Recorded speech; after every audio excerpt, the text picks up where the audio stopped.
Ladies and gentlemen, welcome to the Ember Series by Copenhagen Flames, the fourth and final Renegade Cup here in the EU. My name is Daniel Voborg. I'm going to be your host throughout this tournament, and I'm extremely excited to get going. But what I'm almost equally excited about is that I'm joined here by Lasse Foss. How are you feeling today, man? Thanks a lot. I'm feeling good. We got a lot of exciting games coming up. We got a lot of good teams from the broader spectrum of the Rocket League scene. So I'm really excited to get all the games going and see what people can do. Yeah, before we dive into it, we're just going to take a look at the broader picture, the Ember Series as a whole, the schedule for this tournament. As you can see, we have 4 weeks lined up for you guys. We'll start out with the group stages, both here in week 1, but also in week 2, before we move on to week 3 and the top 16, upper brackets, quarterfinals, and then of course in week 4, we'll have the semifinals and the grand final. So, Foss, can you tell the viewers out there, what are the teams playing for in this tournament? Why are we here? Why are we participating in the Renegade Cup? Well, we're participating in the Renegade Cup for to really get some more tournaments going in the Rocket League scene. I think the scene has been hungering for some bigger tournaments that would really include the bigger spectrum of the Rocket League scene. We have the RLCS, we have the RLRS that are really centralized on the biggest and the best teams. But right here we have a chance to get some more lesser known teams going, and it's some nice prize pools as well. So it's definitely that. Yeah, of course, and of course the winning team will move on to the Renegade Cup finals. Yep. Also the top point earners, so that's also what they're playing for here in this tournament. But let's take a look at some of the teams that qualified, because 32 teams so far have qualified, and we can start out with Group E to H. These are the teams we'll be watching tomorrow. But if we talk a little bit about the format, we're playing DSL group stage format, which means that they've been seeded by their performance in the qualifier. Yeah. And if you win 2 games, you're through to top 16. If you lose 2 games, you're out. And so after the first game, winners play each other, losers play each other, winners go through, losers out, and then the loser of the winners match and the winner of the losers match will face each other in the final game of the group stage. Yeah, so it's actually kind of like a double elimination bracket, only that it's split over a lot of groups. Mm-hmm. So if you don't know what GSL means, it's kind of a double elimination bracket, just with a lot of groups where the top 2 teams will advance. Yeah, but let's take a look at the groups that we will actually have playing today, and that's going to be Group A to D. You can see here on your groups, over in Group A, Big Man Police with the first seed, we then Bros in Group B, Team GFG in C, and the Snoses over in Group D. Yep. If we look at these groups for a sec, is there any of the groups that you would say is harder than yours? Are there any of these groups that you would call the Group of Death? The Group of Death, well, you have in Group D, you have the Schnosers. That's actually, we could call them XXL, because they're not with Excel anymore, but it's Pondex, Nils Koik, and Breezy, all from the former Excel squad. So I definitely say that the group, the other teams in that group, they definitely have a hard job getting the win over those guys. So that's definitely a hard one. But you also have Group C here with Team GFG, Going Forward Gaming. They've also been doing really well, and in that group as well, you have ARG or ARG. That's also a really good team that you want to look out for. So Group of Death, I'm not sure. It's because it's top 2 teams of every group, so everyone has a good shot at going, because it's not just one team, it's actually 2 teams from each group, so everyone has a good shot. But Group of Death, I think it's actually pretty evenly spread out with the good teams here. Okay, so there's no easy group either. They're pretty well matched all the way through. Yeah, I'd say so. There's no group of life, but not an exact group of death either. Okay, we have asked you before this broadcast started to give us a couple of teams that we could look at here before the tournament starts. Some teams to watch. So let's pull the first one up on you guys' screen. It is We Them Bros. Can you tell us a little bit more about them? Yeah, it's a team that got together right before this tournament. But they've already showed really nice results, and they ended up winning their part of the qualifier. Oh. So that's Tater from Norway. We have B-Pig from Denmark and Flakes from the Netherlands.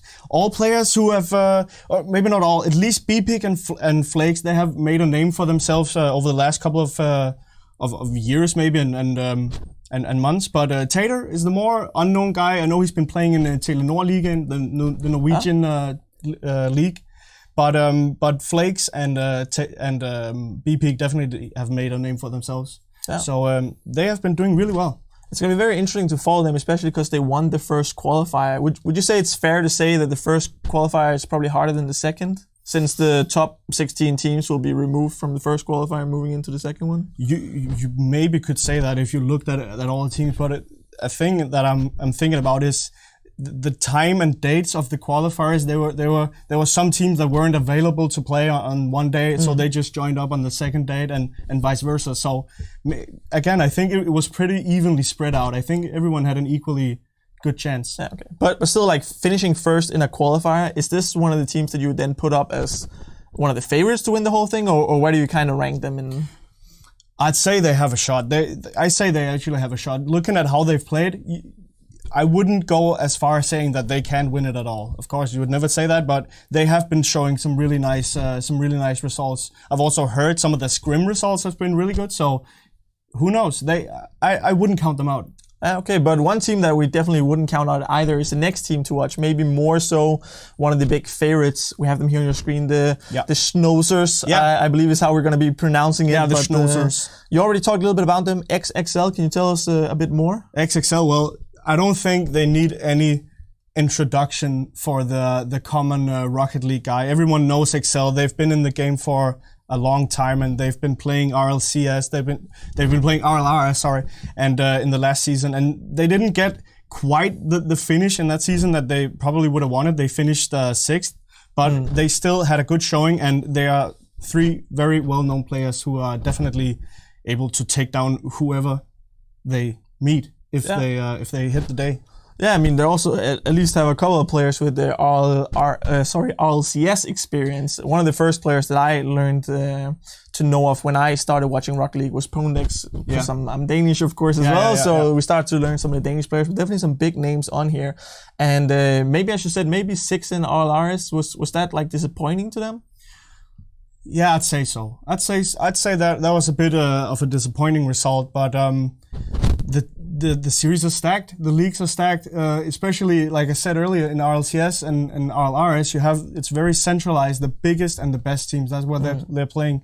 So 6th, it might be disappointing for them, but you know, at least they didn't go up for relegation. Yeah, and I guess that moving into this tournament, this might then be like a chance at a redemption almost, because you know, the thing about RLRS is there's a long time from one season ending to the next one starting, so maybe they're a bit hungry to prove that this is not the level they're at. Yeah. Also, you know, they've been with Excel and now they aren't anymore, but they're still continuing to play this together. Maybe they're really hungry for this win. Maybe they really want it. So. Yeah. Definitely. Yeah, you can maybe even say now that now they're without an organization, maybe it's even more important for them to show up to make sure that organizations out there. You could say that, you know, this isn't a scouting grounds tournament, but you know, people are looking at this. People are looking at this tournament. They're going to see who's capable of doing the best. And I think these guys, to prove that they're still in contention as the best Rocket League players in the world, I think they definitely want to do what they can to really get a good result here. Yeah. We're just gonna have a quick look at today's games, because we won't be able, unfortunately, to stream every single game. But as you guys can see here and could also see in the countdown, that we'll start out game 1 with Bim Bam Police versus Here We Go. We'll get back to that match in a bit and talk more about those teams. Yep. Game 2, we'll see the Schnozzers, as we just talked about.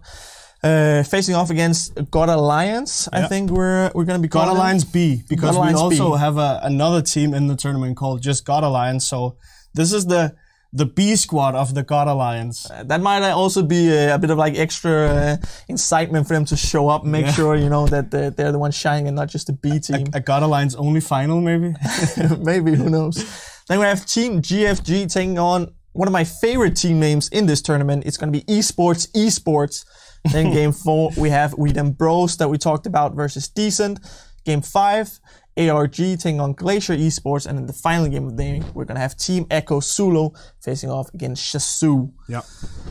If we take a look, though, at this tournament format in general, just how important it is, you know, because this week, today, we're going to be looking at all the first games, and then next week, you're going to be watching all the all the final games of this group stage that's going to decide who's going to move into top 16. But just how important in this format is it to take a win in your first game?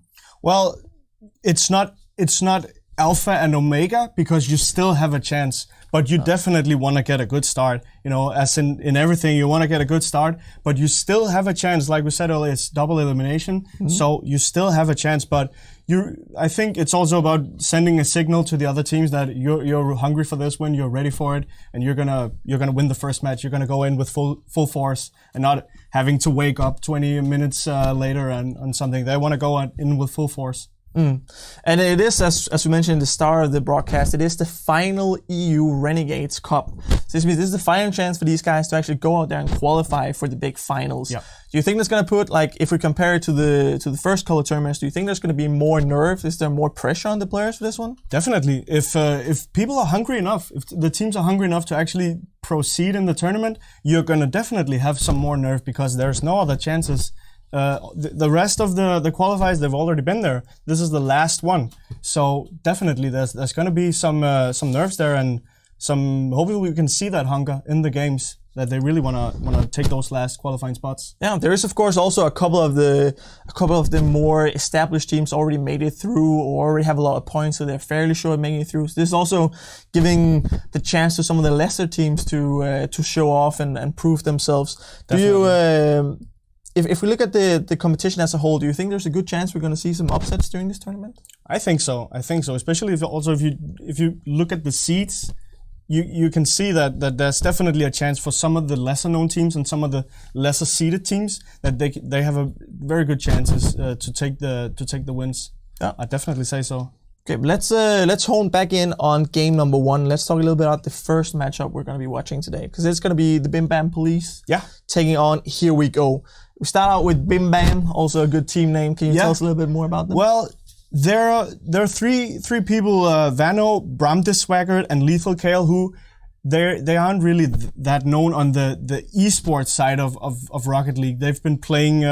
They've probably been playing in some more tournaments together. I haven't really followed them specifically, but I know them from ranked. Of course, I've met them in ranked, and they're 3 very capable players. But I have yet to see them perform in a tournament like this. So that's going to be exciting. But they are the top seed of Group A. So maybe they can do it. Yeah, perhaps. And they're taking on Here We Go. Yeah. Is that a team you know a little bit about? Yeah, I know the players. I've played against them, and you've seen Econ is a guy from he played for AS Monaco. So he has experience from there as well. And then I think that the third guy is called Nex. This guy I don't know that much, but Pioneer, Russian guy, and then Econ playing for AS Monaco. They have a lot of experience, and I've seen their results on various other weekly tournaments, and they've done super well. So you know, if I were to give a prediction right now, I would probably go with Here We Go. Okay, if you have to predict a score as well. I'm gonna go on the spot here. Yeah, I'm gonna go with 3-1 for Here We Go. 3-1 to Here We Go. Okay, well, it's going to be interesting to hear if the casters agree with you. We will shortly throw it on over to them. But that's going to be the first matchup today. We do have 6 games for you, so make sure you stick around for all of it. And again, we'll also be live tomorrow with 6 more games. That's going to be for Group E till H. But now we reached the moment that I've been looking very much forward to, because we will be sending it over to my 2 favorite Rocket League casters that also have my 2 favorite Rocket League caster names. It's going to be Switchblade J and Jarv Jam. Favorite Rocket League casters. That's something that I've not heard that much, but it's fine. Yes, welcome, Switchblade J and Jarv Jam here to take you through all the action from here on to the playoffs. It's fantastic times again, starting the new year off with a bang, I believe, Jam. But I got to ask, how was your New Year's Eve and Christmas holidays? Because we haven't actually spoken for a while, so just want to gauge how hungover you are as of a couple of days ago. I'm absolutely fine, Jay. Thanks for asking. The Christmas has been absolutely beautiful. I've been having my partner over here in Latvia, and we spent a pleasant time just being out there in the old city center, visiting the various locales, and just spending time together. And the New Year, I decided to spend in a more relaxed fashion than you did, Jay. But I'm pretty sure that both of us right now are eager and hungry to start this. What a better way to start the New Year than with some Rocket League? Of course, absolutely. Like, I couldn't even agree with that notion anymore, man. I'm just so hyped to get involved in the last of the Renegade Monthly. So let's have a chat about this one. Bim Bam Police versus Here We Go is going to be our first match, as has just been described. You said that you're going to predict a close series. You think it's going to be relatively close. Now, let me to expand that a little bit. What do you think? Why do you think it's going to be that close? Well, both of the teams have some quality players on their sides. Bim Bam Police, for example, they do have Lethal Kale, who has previously been playing for Bolo, one of the top teams currently in the standings in the based on the qualifying points. And really, Brander Swaggart, you might have seen him playing in the Benelux Kaiser League. They finished 5th, but still they're playing at that level of Rocket League. And Vano, while he might not be known of you, he has been playing with some of the top players around on the scene. Tada, Junior, Calix, Ghostfire are some of his teammates that has been playing with him as of recent, which means that he is up there in the top Grand Champion echelons. Together, they make a formidable force against Here We Go. Yeah, and Here We Go are a bit of a weird one. Like you were just saying a moment ago, that how they're mostly a Russian core. And my personal prediction is that I don't think that's going to help them out at all. Like Russia and CIS as a whole in Rocket League is one of those regions where it's like, okay, it's very, very underdeveloped. You haven't really, when you talk about some of the regions that you see in Rocket League, mostly Central Europe and Western Europe, Eastern Europe and CIS and Russia, that sort of area of the world has not really produced many great players. And not many great teams. There's a couple that swing to mind is like Five Frags, but Five Frags haven't really done anything major over the course of the Rocket League space, even not doing that great in the bubble scene either. So it's kind of surprising that you're saying it's going to be relatively close. In my opinion, at the very least. Well, it's a one of those series, I think, that both of us have decided it's a little bit too tough to call. So that's really and since just on both of the teams, it's Here We Go are not just the Russian duo of DI and Pioneer. It's also Econ. He has previously been playing for Monaco Esports, just recently disbanded. He's currently without a team, but found himself 2 partners. And Next 53 will be their substitute. So my question as to whether he will be participating or not. Together, again, Die and Pioneer, you've seen him a couple of times around playing. Also, their Renegade Cup qualifiers. They have been playing with Ember and Sharp. This time they decided to go with Econ. I think as just a power of a duo that has been playing together for a long time, and the quality player of Econ might be quite a bit of a challenge for Bim Bam Police. Their 3 players are the players. I don't think they have been playing together for a long time, but individually, all of them have quality. Yeah, and that's the thing right now, is that this is what this tournament's really been built for, to highlight those players that might not necessarily be known for having sort of like big results, but they've got that quality among them. So again, be curious to see how that quality works up. D and Pioneer in particular, I want to see how their chemistry sort of works up for their favor on the Here We Go side. As you were making mentioned to earlier, they've played in the other Renegade Cup monthlies and in the qualifiers in particular, but this is going to be their first appearance in the top 32, so it is a bit more of a step up game for them. Might end up being a bit more pressure, a bit more of a challenge for them potentially. We'll have to find out whether that chemistry will actually end up working against the likes of Bim Bam Police, who, as you say, have been in and around that bubble scene, been a part of the likes of Game Fist and Bolo. In fact, before they disbanded, I believe they were like 2nd or 3rd in the points listing. Like, they were so close to that top, and they were almost guaranteed a spot before they disbanded, which unfortunately they did. I'm not sure if they're still going to be sticking together, but off the basis that Lethal Kale is going to be here, I guess probably the answer to that question is going to be a no. Yeah, none of his old teammates are playing in the Ember Cup, or Ember Series rather, but Bolo are indeed currently 6th in the overall standings and 3rd if you just count the qualifying points. One of the teams might still overtake them, but for now they are one of those teams that are a little bit of a dead weight on the final qualifying bracket. A lot of things will be changing with the Ember Series, as we will finally, still, there are places for the taking. Annual team that will not only the team that will win the whole thing and qualify automatically, but also the team that will finish 2nd has a perfect chance of actually qualifying, even if it's one of those teams that hasn't gotten any points on the board yet. And of course, our host will be talking more, and we are also will be covering many more matches later on. But there are really at least 5 teams, if not more, who have that potential to upset everyone has already been playing, gathering points, and it's still open season for any team that would like to qualify for the finals in February. Yeah, open season I think is really the you know, the way of the lay of the land right now in Rocket League. You know, any sort of combination of players and teams could potentially use some really good work. You know, even in the last Renegade Cups, we've seen some different sort of Danish teams come up to play. I remember Schmookly, for example. Schmookly, they were one of the teams that was like, well, what can they really do? And then they ended up going against two of the RLRS's best, you know, Method and was it Savage? No, it was Red Reserve actually. So that's even better, you know, like Method and Red Reserve just going up against those two teams and pulling off double back-to-back series upsets. You can't make up results like that, and so that's really what this tournament is made for. It's really, you know, the key thing about Rocket League right now. It is up in the air. It is anybody's game, and with so many teams that are disbanding and dropping out and not really going to renew their points going into the finals of the Renegade Cup, this could be the chance for teams like your Bim Bams and like your Here We Goes to overtake the overall ranking. So let's see whether they can do that here in game one as we're almost ready to get started. All the players are here. So let's have a look. See how it's going to go. I think here, Jam.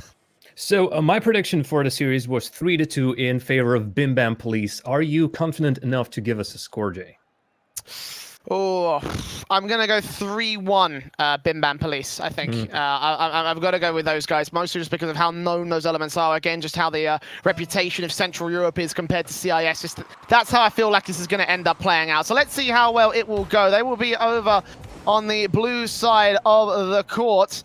Zekon leads his teammates into the early kickoff advantages. It will be out to Bim Bam's controls. They control it for a backboard playing to the center field where Lethal Kale will strike. Nice and simple and methodical. It's an opening goal for the boys. It's a 1, 2, and 3. Really, nobody getting in the way of the passes. The only player with any chance to make contact on the side of Here We Go was Econ. Econ couldn't reach it either. All three players from Here We Go unable to stop anything that the blue team, rather, of course, the Bim Bam Police has been putting out. Look at the ancient trap cap coming in from the Here We Go side, trying to see if they can control that ball in the blue half. Passing plays in, good shot on target. But Lethal Care will be able to defend it here. It's Here We Go. Start to take some control, trying to get that aggressive force in play, and they are going to get, again, very, very close towards that line, but they're not going to be able to score an opening goal. It's going to get returned just as quickly by the Bim Bam side, and going in for a shot is Vanu. A bit close towards the marker and defended by one of the orange side players. He will still try and redirect it very close inside that danger box. Akon's got to get that save, and you can see his veteran experience able to redirect and re-rotate back into positions where he's going to be able to save this whole thing and keep the HWG side in control. They pass back in towards that box, but again, no second player able to receive the shot. And actually, you can see that instead of DI, the second partner for Pioneer, it is indeed Nex, their substitute. They'll be playing for the side of Here We Go today. So it has been broken up just a little bit, that duo.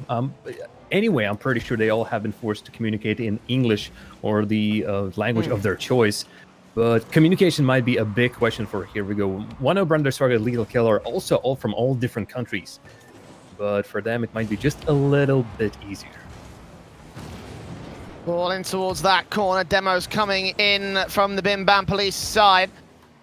Try and take control. Bram's got it out to Vano, but Pioneer's going to try and challenge for that ball control back in towards the corner. It's Lethal Kale to feed it away. Next, at a boost, will still pass back in towards Ekon, so trying to maintain that control. Is going to get intercepted at the midfield line, however, so no setup coming in once again from Here We Go.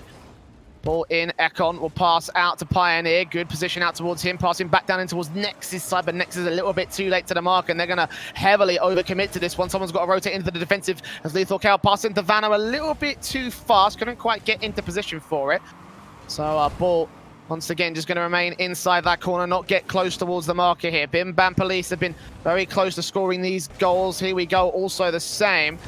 And a few small mistakes does mean that they are going to be a little bit further forward than a Bim Bam side, plus the fact that they are 1-0 up, and now there we go. Those mistakes will finally get punished as they put that second on the board at the halfway marker. Just a moment ago, you mentioned that Here We Go were overcommitting just a little bit. It was a completely different story on the other side. Bim Bam Police were always careful as to when they go into the attack, and that waiting for a counter to appear in front of them has snapped them. The second goal is Here We Go once again go way too hard on it. Pay the ultimate price for that as a result, 2-0, and struggling to try and find their offensive form once again. For here we go, this could end up being a bit more of a major problem as it goes off the backboard of the orange half of the pitch. Lethal Kale going to be a little bit too far back, can't quite recover. We'll have to defend that midfield line and will be successful in stalling for time, allow his teammates to get some boost, allow Vanna to get a shot on target. And again, they have overcommitted this time away. This time on the part of here we go. 3-0 for Bim Bam Police. It's very, very easy so far. Next and Pioneer both going for that one. Only one player was needed. Instead, they leave their defense so open that it's an easy job for Bim Bam Police to finish up a couple of aerial passes and put it straight down in the net. That 3-2 that I predicted at the beginning of the series might not work in that way. It's seemingly right now, oh, here we go, are looking really disjointed, while as Bim Bam Police are showing a lot of what we have been praising them for. Oh my goodness, 3 players on the line. Bim Bam Police get a little bit punished by here we go by not reacting quickly enough, leaving the ball dangling in front of net. Oh, you say that here we go looking a little bit discombobulated. I guess you could argue the same thing for Bim Bam right there. That defensive certainly fell to pieces. So let's see if there's a little bit more left in the tank for here we go. They kick things off here, 1:48 to try and score 2 more goals. It's not impossible. It's a little bit easier, all things considered. It could be a worse situation in, well, speaking of worse situations, 4-1 now on the board as Vano gets a nice strike, a great challenge, and again, nobody in their net. They're leaving it way too wide open and way too much throughout the course of this game. It seems like for here we go, there needs to be one quick. It's a little bit of wisdom that you'll learn pretty early in Rocket League. Is that is if you see your teammate going for a ball, most likely you don't have to go for the same ball either. But it's one more time. Here we go, players double committing on opportunities here and there at kickoff, especially deadly because 2 of you and then the 3rd player who might be still recovering after kickoff, grabbing a boost. Net is absolutely empty. And Bim Bam Police really are coming in, writing tickets to here we go by doing silly things like that. Ball once again off the backboard as Bim Bam Police control it. Have to rotate back into towards the midfield where Ekon's going to try and take a shot on target. Van's going to put it away. Ekon with great ball control. This could still be a chance, but not quite in this case. Pioneer will try to take out Lethal Kale. Vanna loses all sorts of control. And actually, Next will come in with the punish. 2 goals now on the board for here we go. And again, they're back within a 2-goal disadvantage. But there's only 60 seconds left to try and get the equalizer. Oh, it seems like for Bim Bam Police, when the defense gets a little bit tough, when one player misses, all of a sudden all hell breaks loose. So far their attacking play is pretty confident. That's exactly, I think, what's keeping them in the lead right now, and the mistakes that here we go are making, obviously. But they might need a little bit of tweaking in their defensive approach because that was, again, not needed. 2 players going up for that ball, almost taking each other out for that opportunity. Next, being so patient. But on the other side of the field, the defense still has more holes than Swiss cheese, Jay, as Vano and a little help of Lethal Kale finish up that move. 3-goal difference one more time. I gotta love the cheese reference. That's fantastic for 5-2 on the board for the Blue Boys. The Bim Bam Police squad certainly maintaining control. Every time here we go, try and get close towards the marker. They just get punished every single time. Vano trying to go for a bicycle hit and just keep that ball inside the box. But even though I think they may have done enough at this point for the Bim Bam side. 30 seconds remain. Pioneer will stride past back in towards Ekon's position, try and go for a shot on target, but it's going to be taken away by Bram. He goes in towards the corner, picks up the 100 boost, going to try and pass back into the center where Vano is there to receive it, but Ekon with another great challenge. And again, keeping hold of the defensive side. He hasn't quite got as many saves on the board as his teammates seem to have. Well, actually, he has got more saves, I should say. No more shots, is what I meant to say. But regardless, contributing in other positions and other ways, he might not be able to see from the casual standpoint. And he's going to be one of my highlight players for the Here We Go side, but it's not about the highlight players, it's the highlight teams. As Vano will score an opening goal, give a little bit of a consolation prize to Ekon, as it will be 3-5 to close out game 1 to the favor of Bim Bam Police. Thankfully for Bim Bam Police, the goals scored and this series don't count for much. It's the games won that will be the result in the end. So that 1 goal doesn't make, well, hell of a difference. Just having a little bit of fun, showing that, hey, we can do that to our own net. Imagine what we can do to yours. And I think that's exactly what we just saw.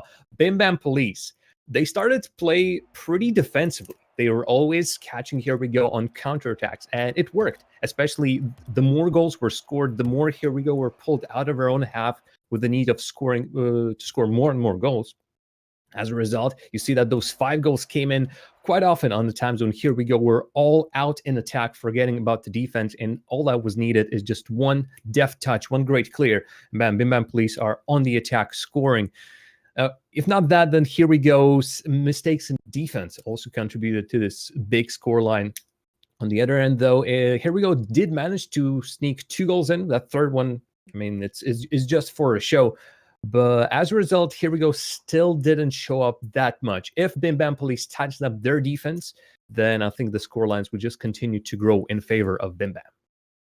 Yeah, and for here we go, it wasn't necessarily the most far gone situation. It wasn't exactly like it was completely out of the woods for them. I did see a little bit of potential, you know. Nex in particular was doing really good at just punishing some of the mistakes that Bim Bam were making. So again, it could have been a bit more of a closer scoreline if they hadn't made so many mistakes on the Here We Go side. So let's see whether they can adjust for that in game 2. Of course, best of 5 rules in case you're not aware.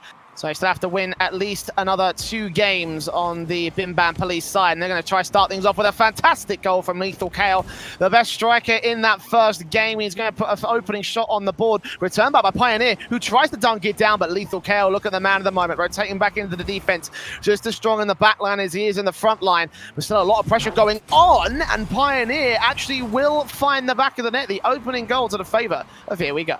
That's a great start for Here We Go. Despite that first kickoff when 2 players actually just smack straight into each other, now it's Pioneer stealing the ball from Vano and dunking it on him as the whole of Bim Bam Police were in rotation trying to get back. Not thinking a goal was even a possibility in this case. There might be a quick response on the other side of the field. Next, you've pointed it out just a couple of moments ago, he might be working wonders. He's a really patient player, and he is waiting for Bim Bam's mistakes to appear. But when he gets his chance, does he strike? So look, Pioneer back into the center where Nex is a little bit too far back. I mean, you know, he has been a great punishing player, but really it's only when the obvious opportunities open up. So something a bit against him in the negative. It's the fact that he's not always in position to take those good shots, and sometimes he also loses ball control, as proven there when challenging against Lethal Kale. Ekon's still going to be there to recover it as he takes it into the corner, tries to dribble it all the way out of the way. Pioneer into the center, Next with a fantastic shot on target, but it's a little bit too far left this time, so not as punishing as usual. Now, Bram's going to take control. Ekon denies it by killing the ball's momentum, and Next is going to get demoed out by Bram as Vano passes back in off the backboard. Only 35 points to boost, so not enough to try and take the very aggressive players into the striking position, so they rotate back in towards point blank, and Bram almost scored an own goal right there. That was a dangerous angle to rotate in from. But we're able to maintain that ball back in towards the midfield. Vano goes off the backboard, and Next is there to disrupt.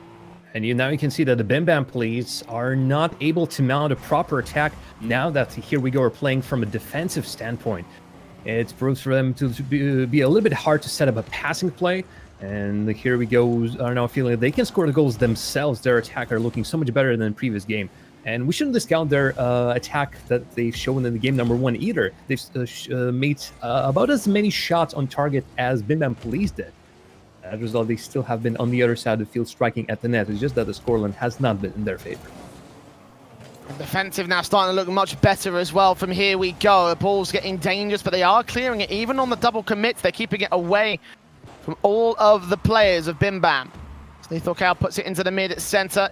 It's Vano and Bram to try and follow through. Bram misses the ball entirely on the strike. Vano will still set it up towards the mid-center where Lethal Kale will try and take control, but he's going to get beaten to the ball by Pioneer, who puts a fantastic shot on target all the same. Was a bit quiet in game 1, but in game 2, he's come alive to 2-0 at the halftime marker.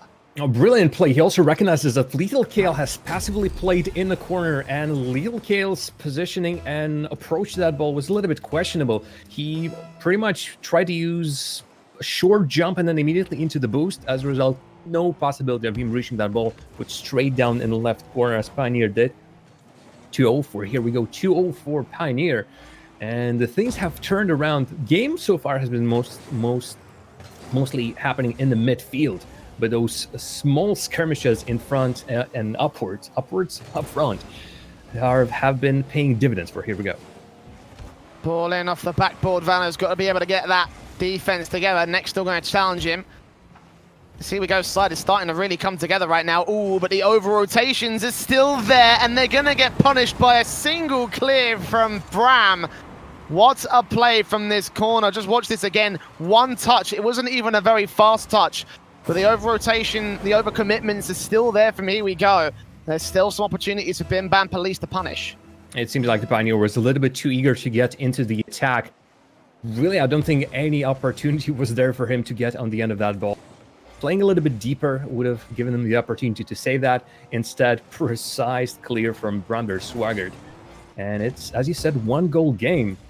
I'm looking forward to Bim Bam Police to start making their advances into the attack a little bit better. Right now, though, they need to think about the defense.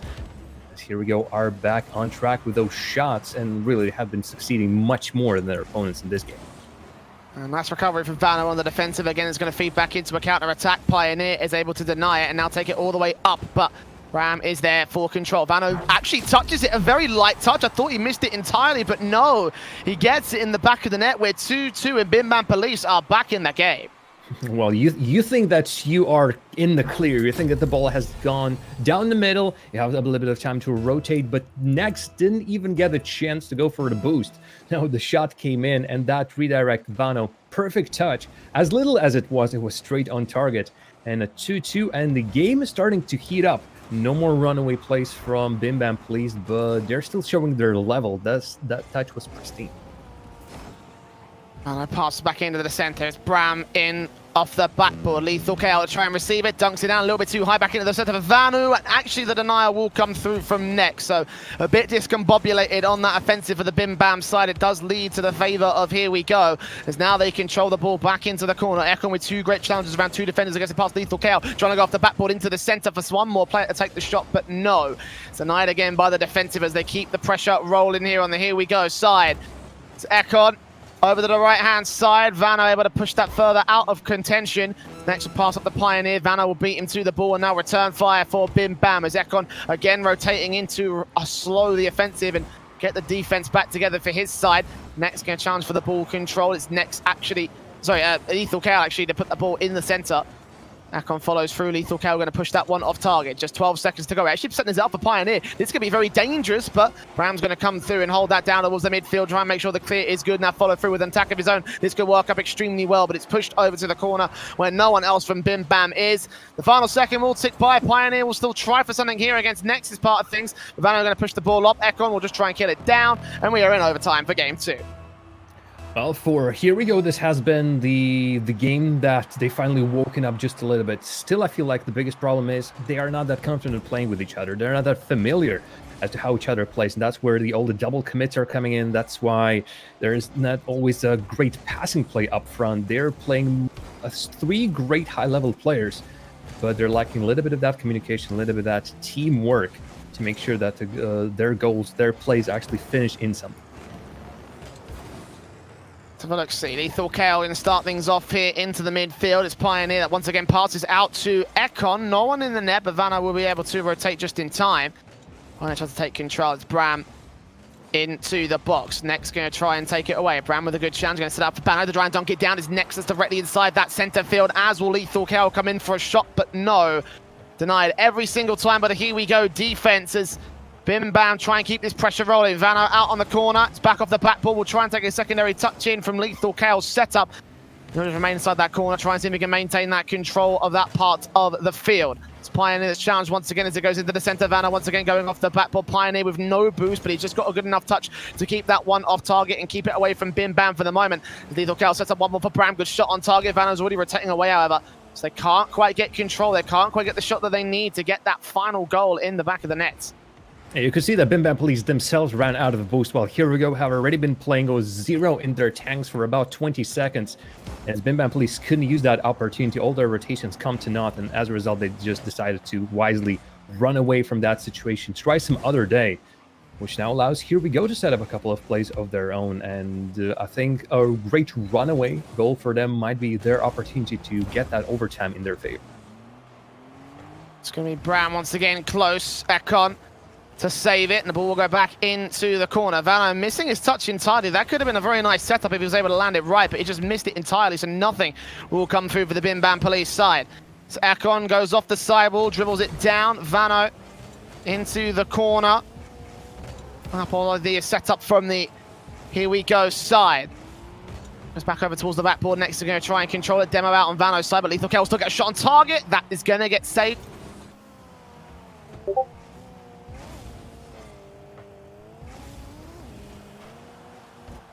as the game go.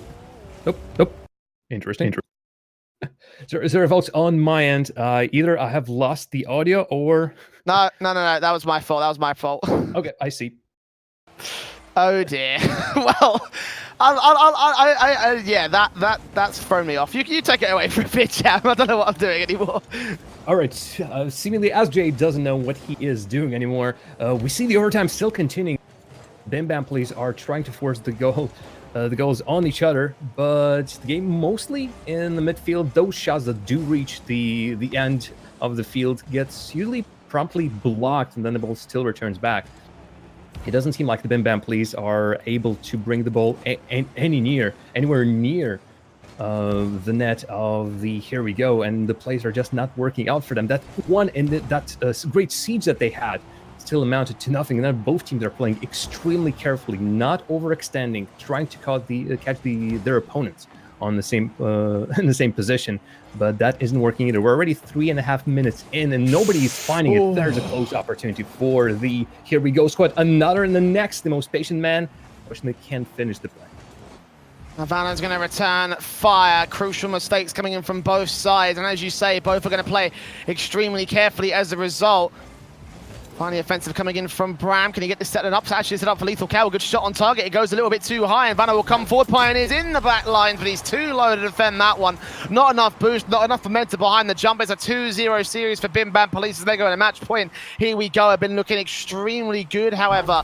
Still a chance to reverse sweep it, but they're going to have to work themselves to the bone if they want a chance of taking this one. This has been so much better game for Here We Go. They've managed to keep Bim Bam Police from really not scoring for a long period of time. They were in the lead by 2 goals. Yes, that lead eventually disappeared, but Here We Go showed how well they can play, especially when Bim Bam Police can get the snowball going. And unfortunately, in the overtime, this still wasn't their game to take. Despite Bim Bam Police looking a little bit toothless in that overtime, Here We Go also weren't able to show more bite than just the bark that they had. But I do agree with DJ. They still have a possibility, since this has been a so much more closer game than game number 1. So as a result, this might be a 3-1 that you mentioned, a 3-2 that I was initially predicting. It might still go the way of a full sweep for Bim Bam Police, or a reverse sweep.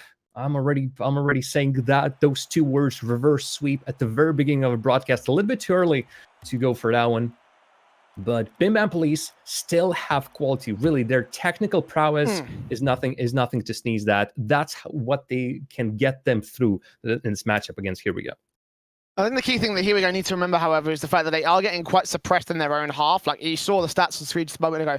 15 shots to the total of 5. By comparison to what Bim Bam had versus Here We Go. So it's a bit of an aggression discrepancy coming in from the blue side of the court to the orange. And that might end up hurting Here We Go more than anything else, especially if they struggle to break out of their own half. Yes, they were getting over rotations and punishing little mistakes coming in from their opponents a couple of different times over the course of that matchup.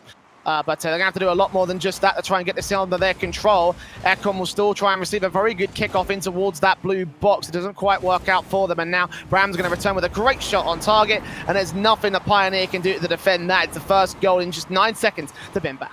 There's absolutely no possibility. He has been between a rock and a hard place.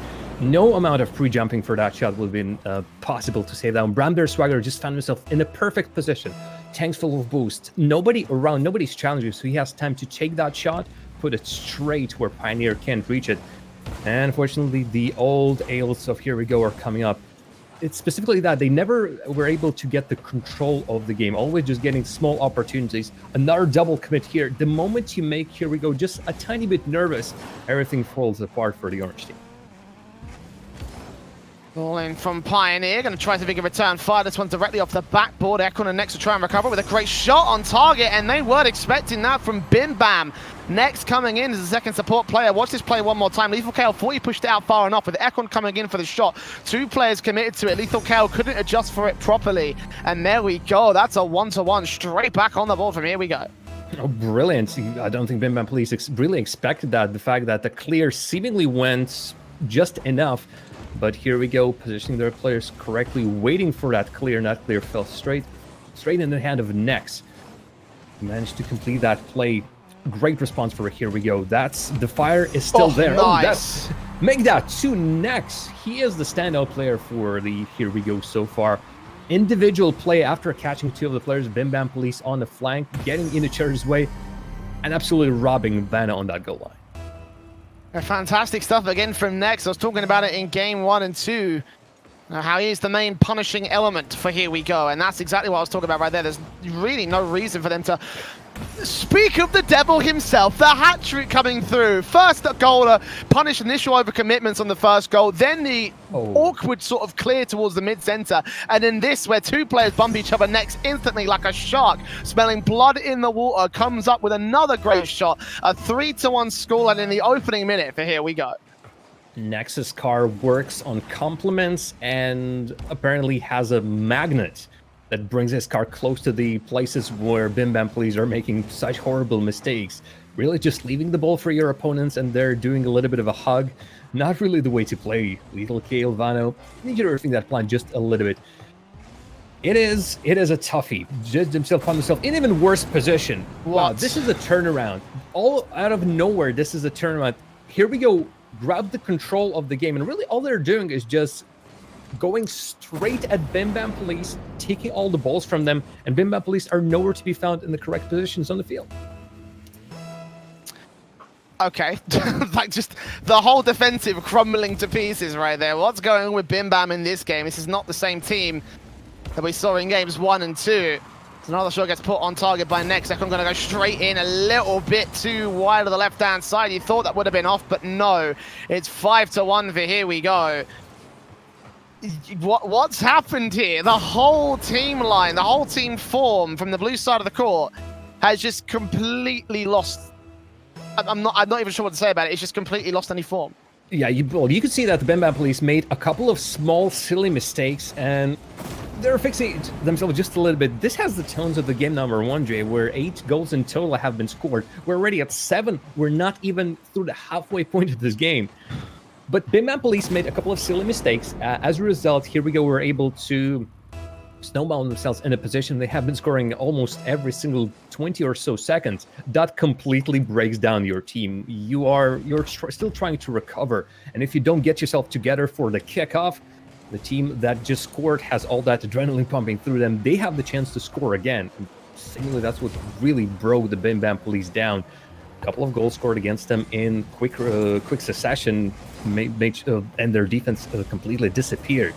While as Here We Go have continued on, and boy, these goals are just getting better, better, and better. Yeah, but meanwhile on the Bim Bam side, they are starting to take their form once again. Good clears coming off that backboard. Now shots going to come through as Vano try to control the ball in the aggressive forces inside that box. Now Ekon's going to go for a shot. Vano's got to rotate in, and he will just be able to live up to the name of his title. Not going to be able to defend on that second one right there. It's the double commit coming in from Pioneer, going off the backboard, going off the crossbar, and we'll be able to hold on to it for the moment. Pioneer trying to rotate back out of the box as Lethal Kale comes in with a clear towards that corner, following it away from Ekon. Challenge is next appropriate. It's all to Pioneer to try and defend it, and we'll be able to do so for the moment. Vino's going to be leaving it for Bram, who takes a shot and a goal. A hat-trick for him and a hat-trick for Next. 2 hat-tricks in total. It's 5-3, still to the favour of Here We Go, but Bim Bam are catching up. Unfortunate clear from Pioneer. He had all the positioning, but instead of hitting it strong with his car, decided to, for whatever reason, hit it with a side, making sure that the ball immediately dropped into the waiting hands of Bim Bam Police. This score line that Here We Go have gotten themselves, I thought it was insurmountable, but right now it seems like it still can be lost, and that'll be one of the biggest beans I've seen in the recent history in Rocket League.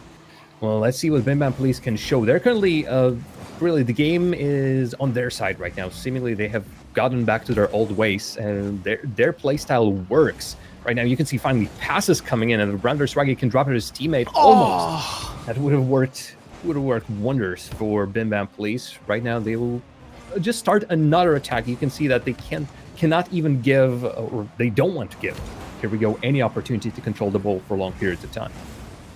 Just a perfect setup, however, it's frustrating to watch for Bim Bam as they got so close to the marker, but one miss with Vanna was all they needed to get the defense on the part of Here We Go, and they'll try and counter-attack into this corner. Next off the backboard, but Pioneer demoed out to the midfield, is going to leave it to Ekon, who can only put it high. Next going to try and recover it, but misses entirely. And Vanna will put it further out towards that midfield line, going to try and follow through as he picked up the midfield 100 boost. Lethal Cow defend the return shot coming in from Pioneers. He goes off the corner back into the center. Vanna trying to control it. He misses it on the first touch. Touches it for the second, gonna leave it to Bram for the third. Actually, they're all gonna fake it out. What a sequence! This might end up working out, but no. Too high off the crossbar. Lethal Cow challenged by Ekon as well as they try and return it all the way to the other side of the pitch. But right now, Bim Bam desperately need a goal right here. As Pioneer controls it in past Lethal Cow. This one's on target, no one's in the defense, and Pioneer will just make sure that it goes a little bit too high. A little bit of style added to the goal. It's 6-3 now, favor of Here We Go. Yeah, all the time to put a little bit of flair on it. Upside down, extra charge. Got himself pretty sure. But it's the goal that will be the most important one. Here We Go will, at this point, I think, barely escape the wrath of Bim Bam Police. Some of those plays, the inventiveness, the ability to make their mistakes into a play, almost got in the Bim Bam Police. That fourth goal is a very important one. Right now that this game is completely out of their hands. Unfortunately, right now, I'm pretty sure they're not even thinking about winning this one. All the opportunities have gone to wayside, and this is no longer a clean sweep from Bim Bam Police. Here We Go closed it down in game number 2. Here, they completely ran away with it, and the man to thank for that was Next. He completely shut down Bim Bam Police defense for a long period of time, and nothing really was the answer for Bim Bam for a long period of time. By that point, they finally started getting the goals in. It was a little bit too late. Yeah, it's a little bit too late, I think, is the case in point for Bim Bam, because as I was saying earlier in the game, you know, they were starting to look like they had a bit of decent form, you know. They brought it back within 3 goals, 7-4. It's not the most terrible scoreline, especially when you consider that they were 5-1 down at one point. To return it to 5-3, they almost brought it back for 5-5. They just held their line for a little bit longer. So nothing to scoff at, even though they are going to lose this game. 8-4, 10 seconds remaining. It's impossible to get any sort of turnaround for Bim Bam Police, but again, they'll be looking forward towards that 4th game, trying so they can deny the reverse sweep before it even gets started from the Here We Go side. And that would mean that my prediction will be a bit more correct here in this case, Jam.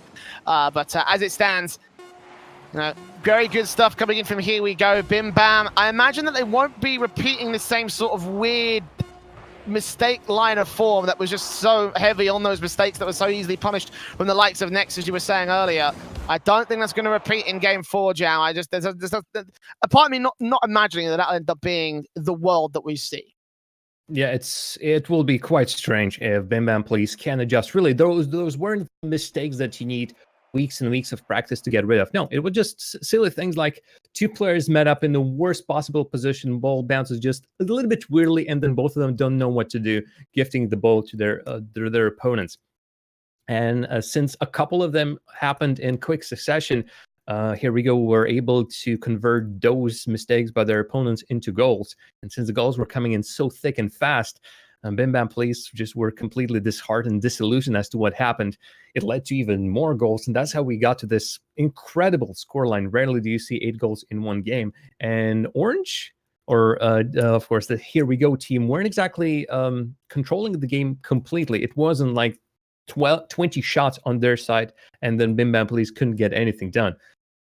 It was just as open game as it was in game number 1. It's just with an even crazier scoreline. But finally, Here We Go turned the whole tide around.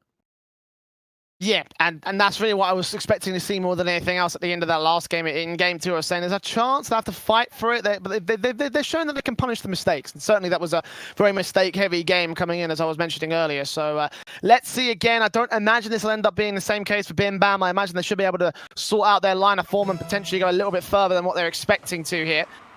Game 4 comes into play. A great starting kickoff. There's no way Next can let this happen. Not quite. Vano just able to chip it further away. Lethal Care with a challenge back into the mid-center. Bram comes in, going to go a little bit further off the left-hand side wall. Back on with his control, going to manage to play back into Pioneer's side of things. Good challenge again by Bim Bam players. So Pioneer's going to win things out overall and maintain presence in the blue half. Next there to recover it, or pass back into Pioneer. Good shot, a little bit too high. Second touch will actually end up going in for Pioneer. What a play in just 29 seconds. Here we go, strike first. And once again, it's Here We Go. And I didn't expect Pioneer to even be reaching that one. Really, he should have been setting that play and then leaving. No, he decided to stick with that pass until the very end, reacting to his own play, and what a play that was. Even with the whole defense of Bim Bam Police in place, nobody could stop that, not even Lethal Kale in the perfect position. No, he got dunked on. And as Here We Go start yet another game with a goal, it might be the repeat of game number 3, and that was the best we have seen Here We Go so far. Again, most of these games, as you said, were just goals based on a ton of mistakes or great active play, such as that one. What do you do when there's a goalie in the net? We just remove the goalie. Problem solved. Well, now, this just got interesting, didn't it? So, it looks like my prediction that Bim Bam would not repeat the same mistake form is completely out the window at this point, Jab. 2-0 again in the opening 60 seconds for Here We Go. And Bim Bam Police have struggled to maintain their pressure, have struggled to try and maintain their goal advantages. They've come close. No cigar again. Nathal Kale into the center. It's Pioneer that challenges him. Brown will go for a shot on target. That one's completely open, but it's too far wide to the left-hand side. And it just gets worse and worse for Bim Bam Police. Finally, a shot from Bramdes will finally go in the back of the net. Finally get a goal on the board for Bim Bam Police. But that's all finally after finally, because it's felt like a long time coming. And even only it's a little bit past the first minute, Bim Bam has struggled. Bramdes was the important player from Bim Bam Police in the previous game, and while they didn't win it, he was the main scorer for the blue side. Here, they once again will be looking for him to make that goal difference just smaller or in their favor. Because right now, it wasn't even that Here We Go were acting on mistakes from Bim Bam Police. No, they actually were working hard for all of these goals. While on the other side of the field, Bim Bam Police are trying to catch or just force. So Here We Go to either get in a horrible position where they no longer make saves or just make a mistake of their own. But seemingly Here We Go, and just in the span of a couple of games, to learn how to play against Bim Bam Police, to figure out their mistakes. Now this will be that close matchup we predicted at the start of the series. Next pass in, a Pioneer, a little bit too far left side. Second nudge not going to go through. Ekon will try and recover it, or is directly in front. Can he control it? No. Fano with a save. Bram going to come through to get that clear out of the danger box. Next, we'll still try to keep it on target, try to see if we can keep these goals going to the favor of the orange side of the court. So here we go, coming in, Pioneer, the follow through, a good shot. That was going off the crossbar and the post. No recovery from Ekon as he's challenged again by the defensive back on the line. Bim Bam Police maintaining that control and that pressure, leaving no signs of mistakes and nothing for the Here We Go side to degenerate. Pioneer comes in with another good shot. Bram's going to be able to save that one. Ekon coming through all the same, going off the corner, back in at the center, potentially no. Lethal Kale maintain that control, pass back into the center where Vano controls, but not for very much longer.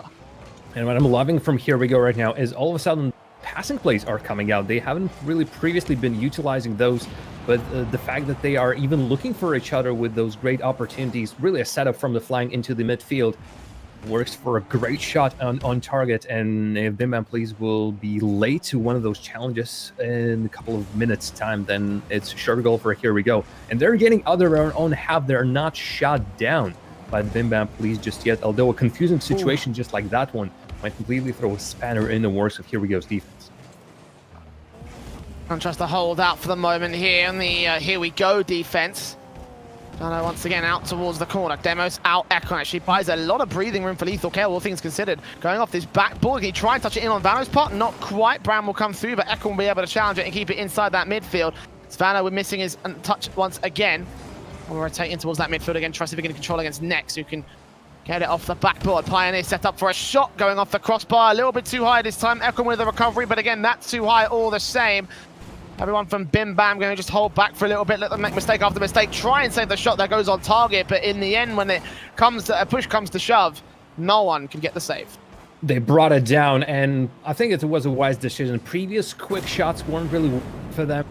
Just take some time. You see that their opponents are not coming towards them, and that was the reason for that being Bim Bam Police were completely boostless. Nobody had anything, and all they could have hoped for is that the shot indeed comes their way. They're in the right position, and misplay straight off the kickoff makes Bim Bam Police pay. It is one more time. It's the winter season. It's the time of snow and snowballs. as Pioneer, sometimes that feel for goals on the Here We Go side is absolutely tremendous. If not next, then Pioneer comes in strong. 3 goals for him already, and with minutes remaining, Jay, I don't see Bim Bam Police getting back in this. And this is a complete reversal to what we were talking about earlier in game 1. Our Pioneer just wasn't doing a whole lot. That really allowed the Bim Bam side to take control now. 4-1. Sometimes Here We Go. They take all of the control on the part of Ekon. Dribbles it right from that midfield line, straight up and close, almost taking it past the line and getting a 5th on the board for Here We Go. That would have been absolutely insane if he landed that one there. Next will come back around, get a shot on target. It's Vanna the challenge, 50-50 and 56 points to boost. Try and maintain that control, but in the end, it's all a futile effort. Brown might be able to get a shot in right here. Pass into Lethal Chaos side of things, go dunk it down. There we go, a second has been scored, but again, 2 goals to find in 12 seconds. There's got to be a kickoff followed up by another kickoff jam. I don't think it's going to happen. Might be a close one. Of course, I do say that, but I have said that in the past. And that is exactly what's happened. I'm sure you recall a couple of different occasions of us casting together. Oh no. Oh no, okay. Next, just saving it. Saving my bacon in this case. Last chance for Lethal Cow will get cleared by Pioneer. And Caster's Curse will not strike tonight.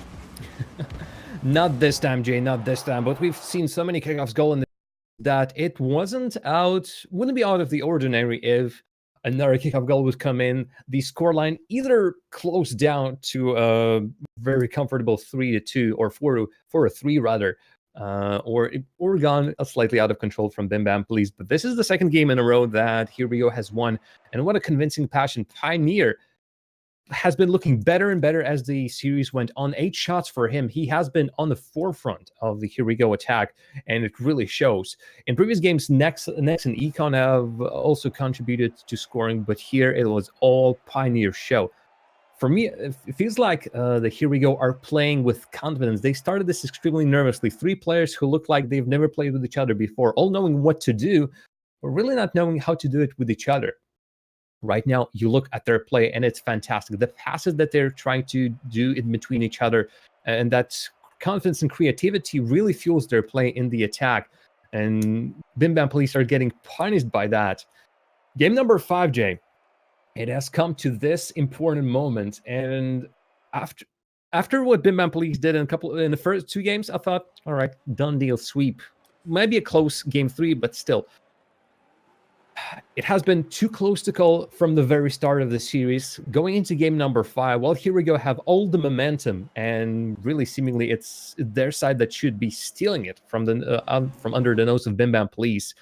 The Bim Bam Police can put a stop to this with one precise game, and they have 5 minutes to do just that. Well, precise has been the opposite to describe them in the last couple of games. Case in point, Brown had a great pass over the Lethal KO, but Lethal KO was right there and ready to rotate away. Goes back off for Pioneer, and next will come through with a shot that's going to get chipped a little bit high. All the same for Here We Go, but they've started things off on the right foot, getting all the pressure going. Trying to get that opening goal in, put paid to any thoughts of a Bim Bam comeback. Vanu comes here, it's next off the backboard, centering up for another shot to come through from Ekon as he puts it a little bit high. Lethal KO.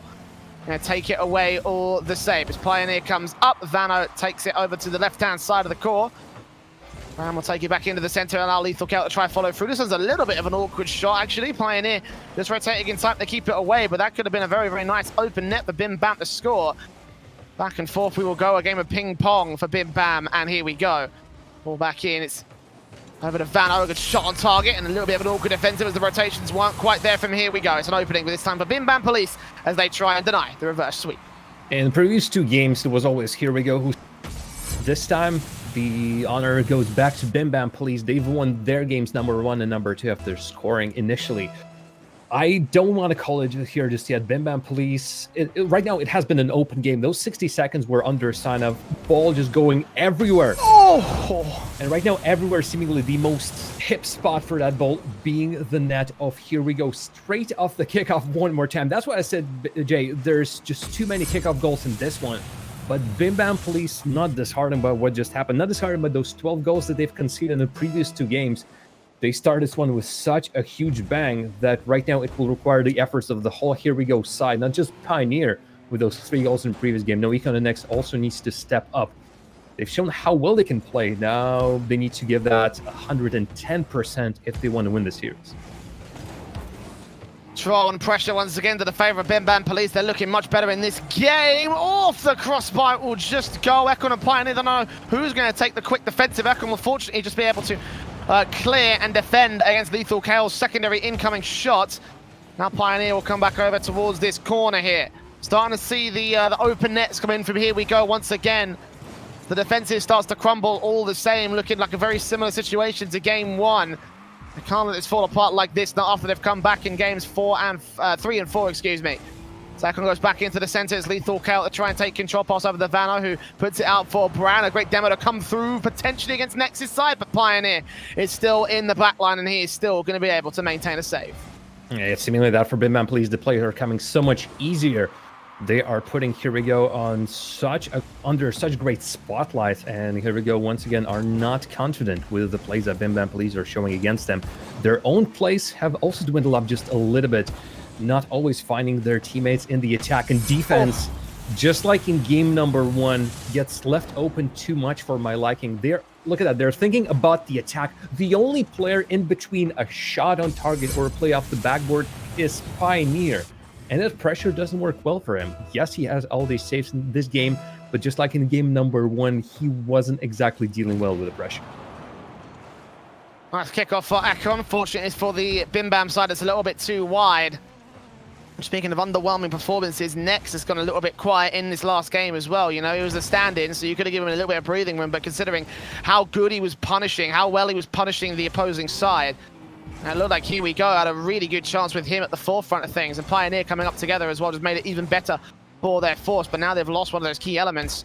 It's going to start looking a little bit more awkward for them as they fluster and flourish to try and get some sort of defensive together against the back of the net. Lethal Chaos passing into Vano. It's Ekon to take it to the corner. Bram swinging the shot. Ekon will pass back into the center. No second man coming through. Actually, they're rotating away for boost, and no one's in the back of the net either. Pioneer's got to get off this backboard and try and save it. Next will try and keep the ball going over towards that corner as it bounces back into the center. Lethal Chaos will take it. Pioneer going to get pushed out the way by Bram. Banner going to come through as Ekon controls the ball into the corner. Second touch might send it out for Pioneer to take a shot, and he will be able to challenge 50-50, but it's not good enough for a shot on target as Vano and Lethal Chaos return back off the backboard. Bram's going to come in, trying to avoid every single player. Actually, Vano will try and recover it, go a little bit too high though, and Ekon will be able to save it. You could see that Here We Go are forced to play that high risk, high reward. Players at all times are thinking about the attack. And it's not working for 2 reasons. First of all, it's because Bim Bam Police are constantly punishing them for it. Second of all, because Bim Bam Police, with that goalie that they have, are completely comfortable in playing in a more defensive play style, leaving one player in their half at all times, meaning that all the counterattacks that Here We Go can start usually just don't go anywhere, and that eagerness to start the play going results in so many whiffs where you can see Bim Bam Police just playing slowly. Here We Go player throwing themselves against the ball and missing completely. It just wastes time from Bim Bam Police, and those 3 goals in less than 40 seconds right now seems like an unlikely tale from Here We Go. The triple commit, it just gets worse and worse, it seems, for Here We Go. 30 seconds left. 1 goal every 10 seconds to turn this game at 5 around as Bram comes in, goes close to the marker. Pioneer try and put it out of discourse for the Bim Bam Police side, but Lethal Chaos will still get a shot on target. The Ekon will have to save it, but they've wasted half of the remaining precious seconds for the Here We Go side as they try their best to set something up towards the box. Vano's just going to try and slow control it, dictate the pace. A good shot will come through from Pioneer, but surely this should have come in a little bit too late. 1 goal on the board, 2 to find in 7 seconds. Again, it's got to be 2 kickoffs, Jam. This must surely be impossible. Kickoffs has been a pretty key point in these games. We've seen, I'd say, at least 5 goals, 4 goals from the kickoffs. So I'm keeping my fingers, Jay, especially if they decide to play fake. When you're doing a fake kickoff, you need to tell your teammates that you're doing a fake kickoff. And all right, 5 seconds, Jay, 5 seconds. For no apparent reason, Bim Bam Police decide to make it just a little bit more exciting. There's absolutely no reason for them to do so. Unfortunately, this should be, unless there's a long all over across the field carry, all that excitement that we just got, I want my tickets back, Jay, because I want refunds, damn it. Yes, my hopes has just been brought to such a high level with whatever play that was from Bim Bam Police, and then the kickoff that went after that, complete another disappointment. The only thing I'm glad about, Jay, is the fact that I got predictions straight on the nose, 3-2 in favor of Bim Bam Police. The only thing I didn't expect is the scorelines that will go with it. Close games, yes, maybe. This has been absolute goal bonanza from both sides, and the way with which Here We Go have taken the control of the series in game number 3 and number 4 was remarkable. They have really found all the weak spots of Bim Bam Police, and also have shown that if they start conceding, the Bim Bam Police defense is pretty vulnerable. Same, unfortunately, can be said about the Here We Go's defense. And in the end, the team that has managed to grab the reins of the game earliest and also leave their defense with the least amount of mistakes. And boy, there has been many mistakes in the series. That team has gotten away from the series finals, and here we will be dropping to the losers bracket, having one more chance at qualifying into the next stage. Yeah, obviously it's not over for the boys over on the orange side. It's not quite over for Here We Go, as you say, dropping into that lower bracket, which they'll be playing out next week. But for Bim Bam Police, they're going to be moving forward to face off against either the Swedish side or God Lions. That's a match we'll be bringing probably a little bit later on during the day. But for now, we're going to go back to the analyst desk over in the studio to break that matchup all down. It was a game 5 epic bonanza. What did you guys think? Well, it was quite a fireworks of a series. Jar Jam. It was. Jar Jam got the predictions straight on, but Fuss, if I look at my notes here, you were more on the side of Here We Go. It got close. Yeah, it got close. It did. It did get close. But yeah, Jamie and Jar, nice job. You got it. I didn't. All right. Let's not talk about that anymore. But it felt like maybe Here We Go, they just needed to get going a little bit because, you know, in game 1, a very one-sided in the favor of Bim Bam Police. Game 2, a little bit closer. Yeah. Then the next 2 in the favor of Here We Go. Definitely. You know, in Rocket League, it's so important to, like I spoke of it earlier, you need to get into the first game full force. You need to have full energy from the very beginning. And it seemed like Here We Go didn't manage that. They woke up 20 minutes late, which was not enough. Even though they got close, they got the final game, but it just wasn't enough, and that meant my prediction went down the drain. And maybe it even got a little bit too close in the end. We saw the fake kickoff I don't know or whatever was going on there. I don't know what happened. They almost threw it, Bim Bam, but they pulled it off. They pulled it off, takes the win, which of course means they just need to win 1 out of the next 2 games to proceed into the top 16.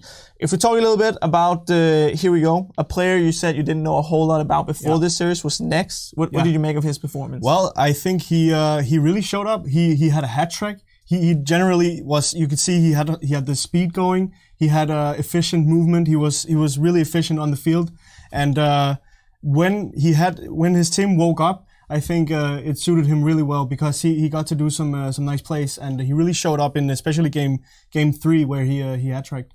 Yeah, I mean, a hat-trick for Nex, a hat-trick for Pioneer as well, I believe, and Bram the Swaggart, or how we're going to pronounce his name. I mean, just a lot of goals all around. Definitely. Is this the sort, because we talked about that maybe this is not, you know, the absolute top of Rocket League. This is maybe just a tier below. Yeah. Do you think in general we're going to be seeing a lot of games in the tournament, or a lot of goals, in the games in a tournament like this? That's a good question because, seeing as it's the tier below the top, there might be a bigger difference in skill from these teams that aren't a part of the top of or maybe the tier 2. I would probably call this tier 3.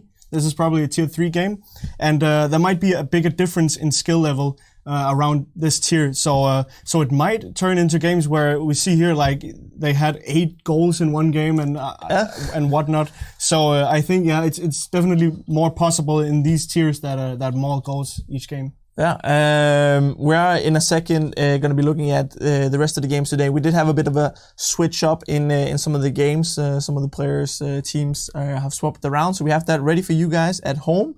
So, actually, we're going to have game 2 and game 4 swapped around here. So the next one we're going to be looking at is going to be the Snoozers versus God Alliance B. Don't disregard this entirely, but disregard game 2 and game 4 of this graphic. It's actually supposed to be the Schnozzers versus God Alliance B next game, because there we go. We had some switching around. Production on point, instantly fixed. Insta-fix. But yeah, that's what we're going to be watching. So let's talk a little bit about those two teams moving forward. We did already take a look at the Schnauzers, but let's just, if you just joined the broadcast, we can maybe pull up their lineup as well for you guys at home. And they were known in RLRS as XL. Yeah. Now, of course, the Schnauzers. Tell us a little bit more about them. Well, as you say, it's the XXL squad. People are definitely looking to these guys as contenders to winning the whole thing. Mm-hmm. They're up there with the other teams who've already qualified. They're up there with the teams that you would expect to be in contention for winning this whole thing.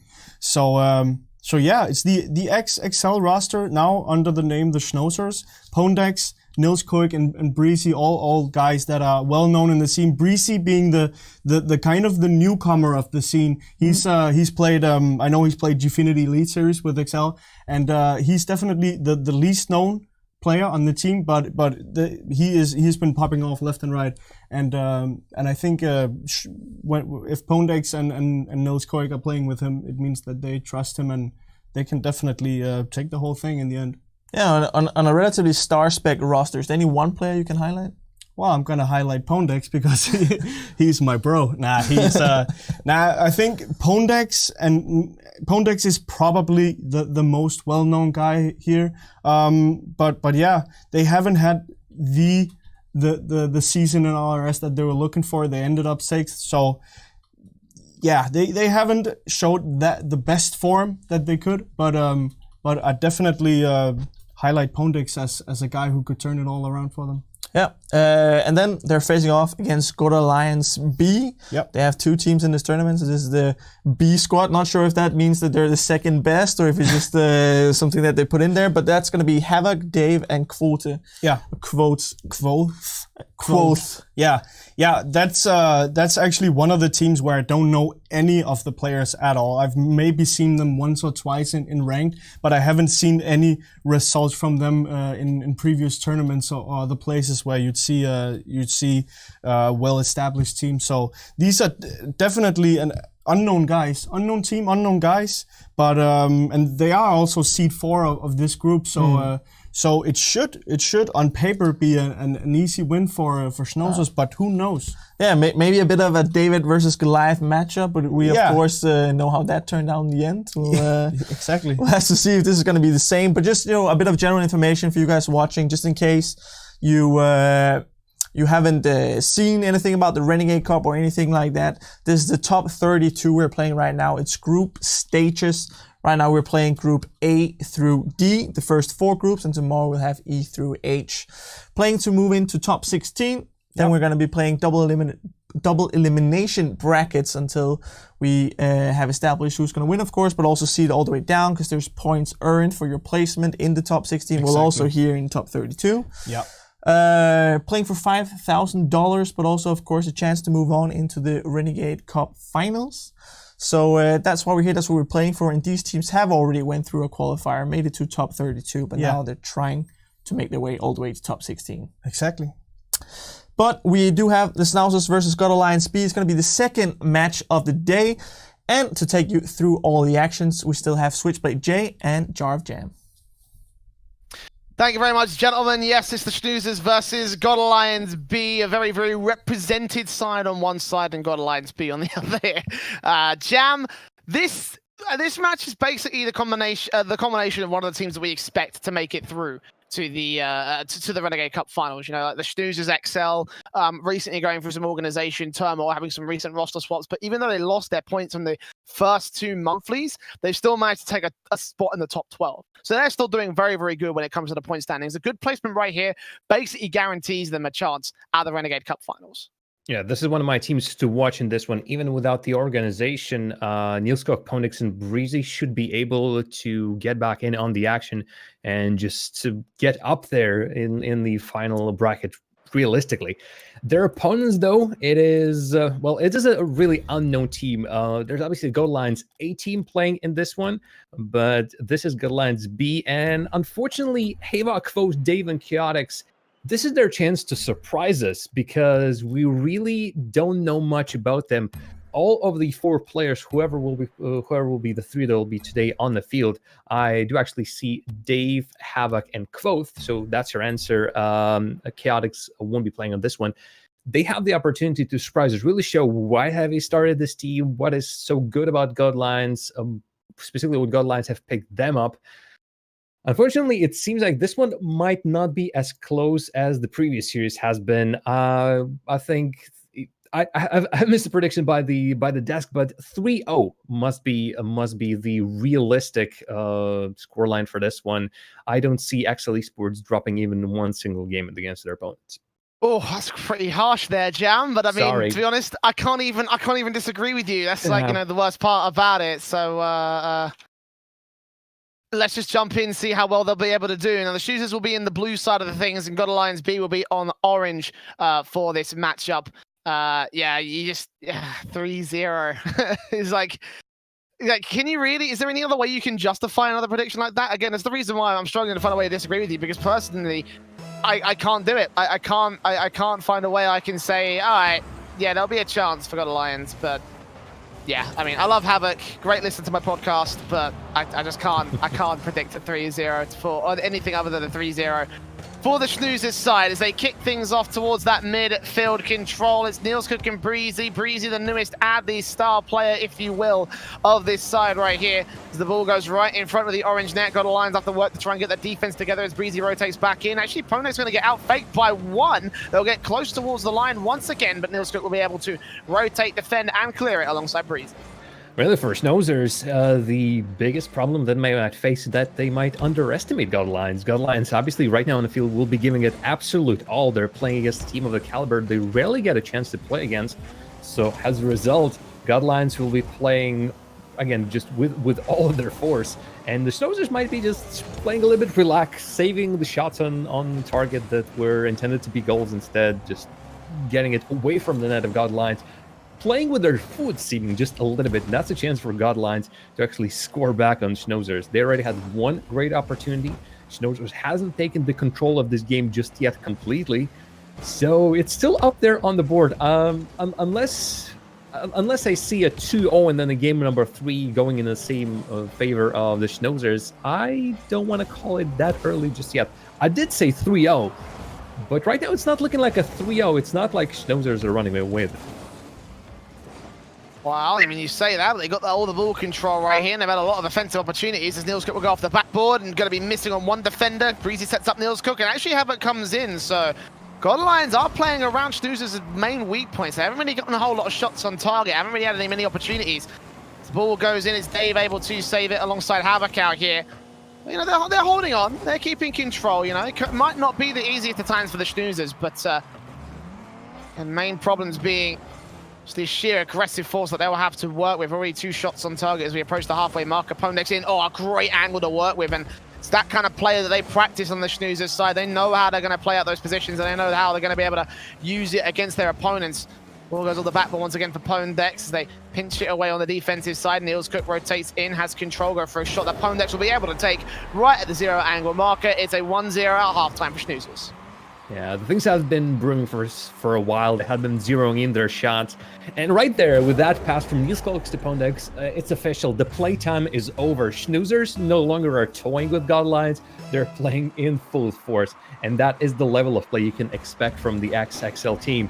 It's those perfect passes. It is just cutting the defense of their opponents with a knife so perfectly that they themselves almost don't notice that. Unfortunately, the mystery of how long Godlines will be holding on against the Schnoozers without conceding a goal, well, that mystery has been solved. It just took them a little bit more than 2.5 minutes around that point. Schnoozers showing off that maybe they shouldn't be schnoozing just yet. Godlines are still there on the field and trying to score a goal of their own. They have gotten themselves a bit closer to that line. Now, if there's one thing I can give God Alliance credit for, is the fact that, you know, they would be prepared for a team like XL. You know, obviously they knew about the brackets beforehand. They knew exactly who was coming up against them right here. And they can prepare appropriately for the XL side. However, XL still maintain all their control right now as they play the ball back in towards that box. Niels Cook with 3 or 4 or 5 attempts on target. Finally gets one in off that crossbar, off that backboard, and in the back of the net for the 2-0. Unfortunately, if Godlines want to bring anything from this game, they can't possibly do that with not clearing the ball with so many opportunities that they had. Schnauzers respecting their opponents, playing far enough that the goal didn't come immediately. Speaking of immediately, straight from the kickoff, Schnauzers make it 3-0. But if Godlands can clear it fast enough, if those 3 opportunities that they had, they use all of them and still the ball is in front of their net, well, I think they deserve that goal. This one is on them as well. Schnauzers, well, they felt the blood, just like in the previous games. You've seen, here we go, sensing the blood. Fortunately, I don't see this somehow going into the reverse sweep territory. Godlions have a lot of work to do. They need a secret weapon.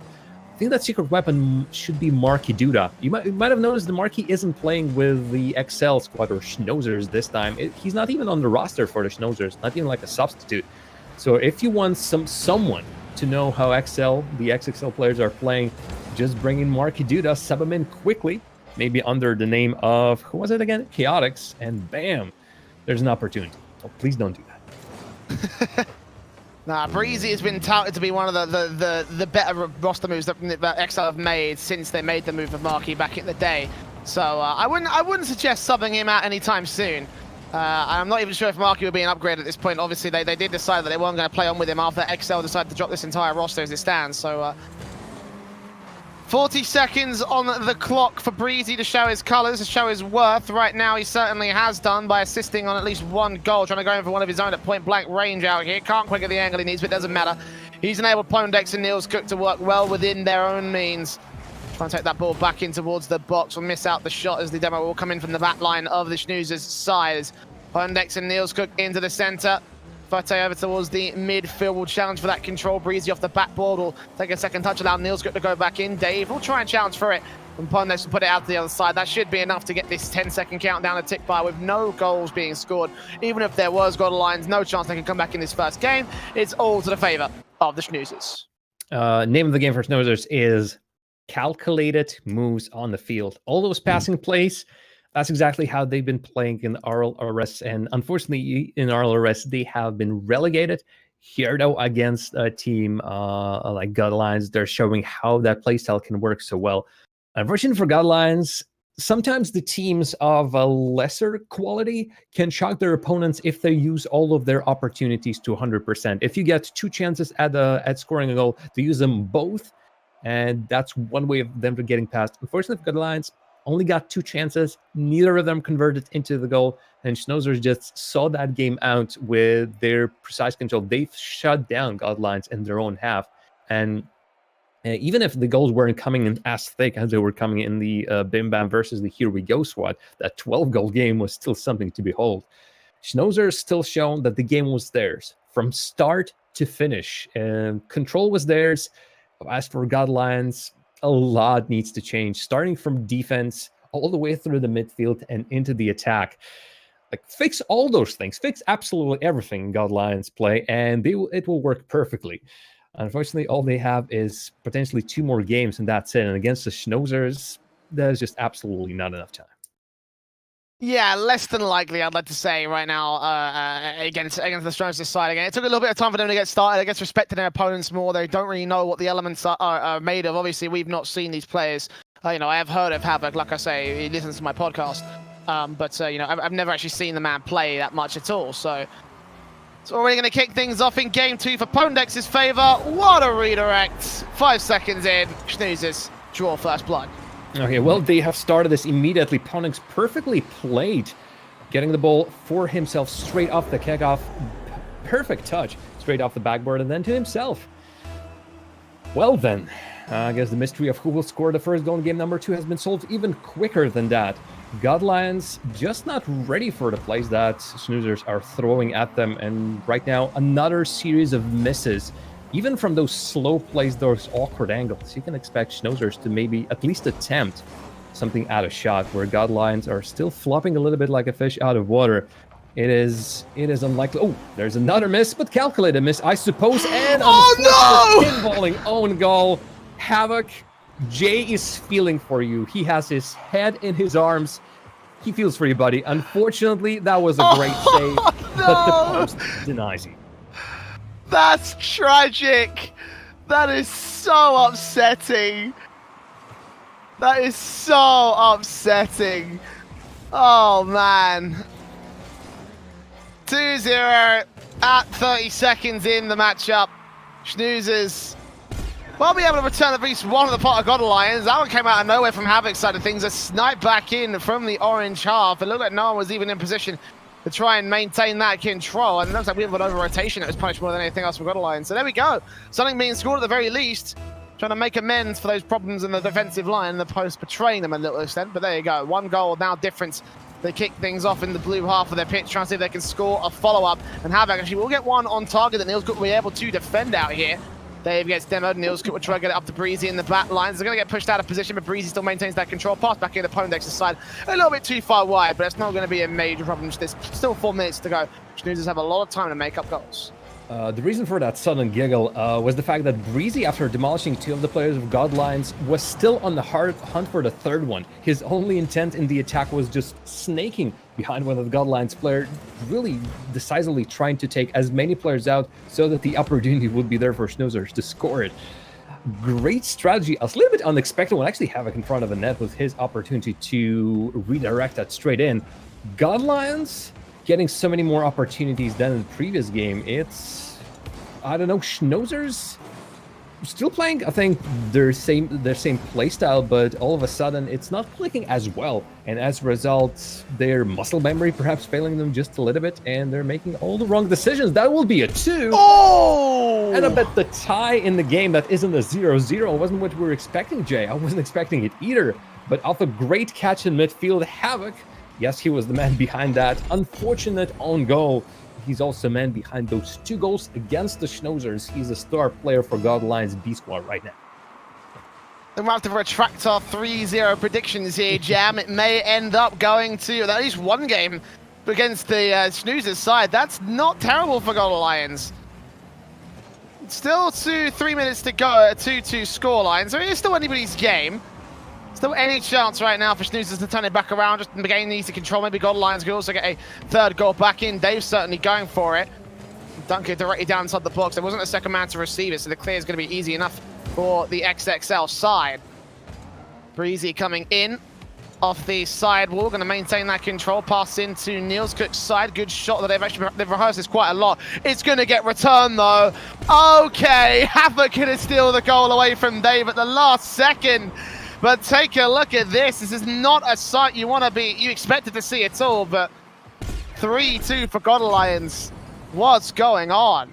A little bit of a steal over there because Dave was the man of the moment. He was in the right position to pounce on that rebound and redirect that straight in the direction of the net. Schnoozers on that one might count themselves just a little bit unlucky. Well, I mean, Godlines are taking their chances, but then something like this happens, and Breezy just outplays the whole defense of Godlines. They have been watching them like deer in the headlights, and he uses that opportunity to show off just a little bit, but also to score a goal. Oh my goodness, Schnoozers. Was that a reverse flip reset? Well, Ponex is going to go for another one. 4-3 on the board for Schnoozers. Well, Hudgies, that was looking impressive up until that point there for the God Alliance side. 1 goal back in, 4-3, and Schnoozers retake control of game 2. And what Pondix did was fantastic as well. He didn't get a reset, but he ducked with the ball underneath the God Alliance player who was contesting it.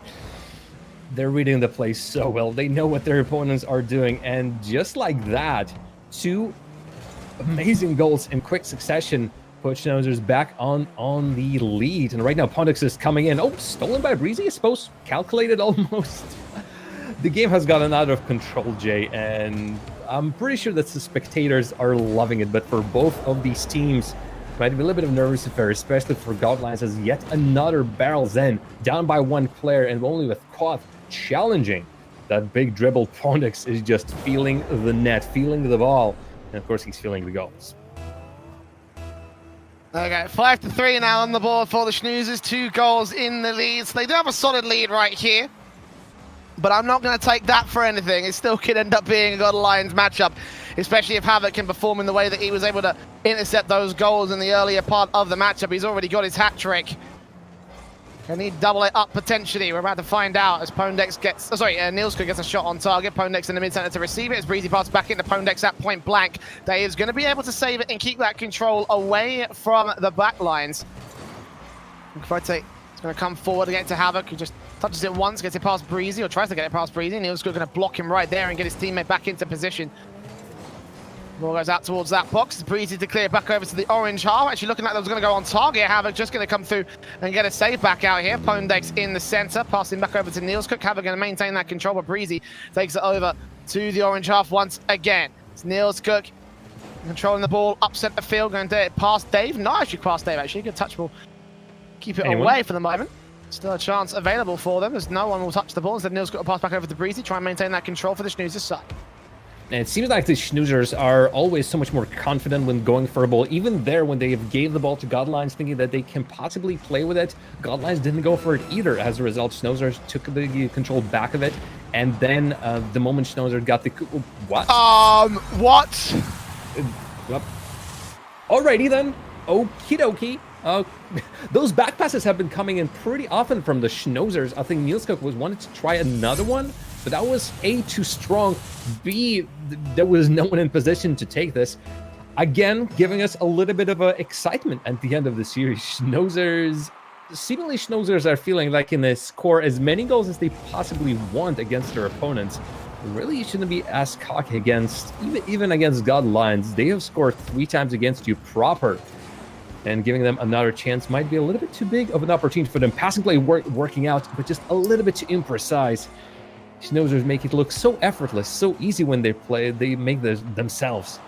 But it's not as easy for Godlines to do so. Ball still in the air. It won't be for long. Oh, I mean, rule number 1, keep the ball as long as you possibly can. Or even if you can, score a goal. Schnoozers, I think they really lived up to the old saying about the Brazilian football team, is that the fact that you can score as many goals as you can against the Brazilian team, but then the Brazilian team will score as many as they want against you. That's what Schnoozers did one more time against Godlines BT.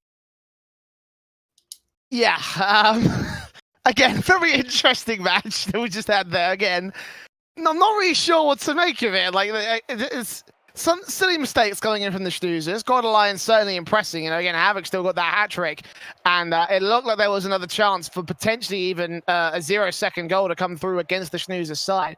That would have been a hell of a moment right there. Unfortunately, it didn't come to fruition, but for Schnoozers, that's a second game on the board in the series now, 1 away from sweeping Godlines. Now, we saw exactly how that ended up working in our first game of the day between Bim Bam Police and Here We Go. Bim Bam were on match point. It looked like they had a solid line. They were going to take easy control, but in the end, they went to game 5. It was almost a reverse sweep for Here We Go, and the same thing could potentially happen here for Godlines B. We'll find out as we get straight into game 3 of our series, our second series of the day. We've still got plenty more matches up on stream for our opening day of the Ember Series. But so yeah, the Schnoozers still able to hold relative dominance over the course of the tournament. Yeah, it doesn't seem like, despite all that, a little bit of confusion on the field, those stray goals coming in, even scoring on themselves, it doesn't seem like the Schnoozers will be giving the opportunity for Godline's squad to run away with it. Unfortunately, the differences class is just a little bit too high. And while Godlines fought well in game number 2, those goals that they found against Schnoozers were really, they put all effort in that. They were up in the face of Schnoozers, stealing the balls from them, attacking still, trying to find a passing opportunity here and there. But Schnoozers, the quality is still there. The fact how they approach, they're still respecting their opponents immensely. Many a times they could have gotten for an attacking play, but they're used to playing against teams of such a level that you can't throw your cars all in the mix. So just that maybe stops Schnoozers from winning with a more commanding goal line. But then Godlines, their counterattacking skills are pretty strong as well whenever they get their chance. Not in game number 1, but in game number 2, they use their opportunities well, starting up the scoring in the match. And if they can get goals going for them in game number 2, this could be their opportunity once again, if not upsetting their opponents, but at least put them on such a thin line that Schnoozers would one more time start feeling a little bit nervous. Ball in for Niels Cook. Second touch is going to end up missing out here. Schnoozers unable to score their opening goal. Still Havoc. Very, very nice chip out ahead, teeing it up for Kvote. They will also try and follow through, keep that ball inside that blue half of the pitch. They're going to back over to Havoc as the back pass comes through. Breezy with control, bumped out the way by Havoc, and allow Kwate take control once again in the midfield. Second touch from Havoc's going to deny it at the 50-50 line. Breezy going to chase it up alongside the side wall. They're going to continue to keep that ball's presence over in the blue half. Try to see if they can get a shot set up, but Schnoozer's able to defend and clear very easy. Now they're going for the counter-attack. Pone's just pinching that off the floor. Remember having once again as Niels Cook comes rotates back in to the center. It will go, but no man sent it up to take the shot for the Schnoozer's side. Once again, it's back over to Golden Lion's favor as they put it inside that box. Missing coming in from Havoc. Now Pone's going to rotate, and what a shot! Oh my word, Ponex!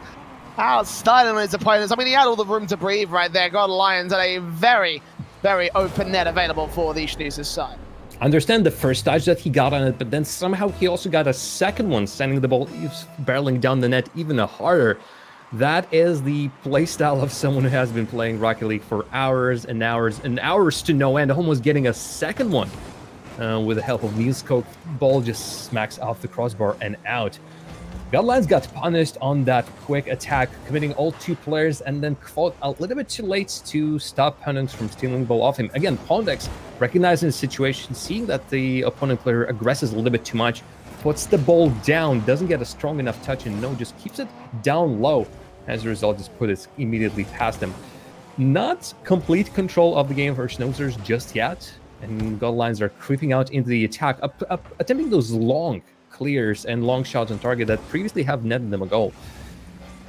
They might want to get a little bit closer to the net, but you already saw what happened when they try to get a little bit closer, a little bit more aggressive. It's too many players of Schnoozer have that quality to bring the ball immediately to the other side of the field and score.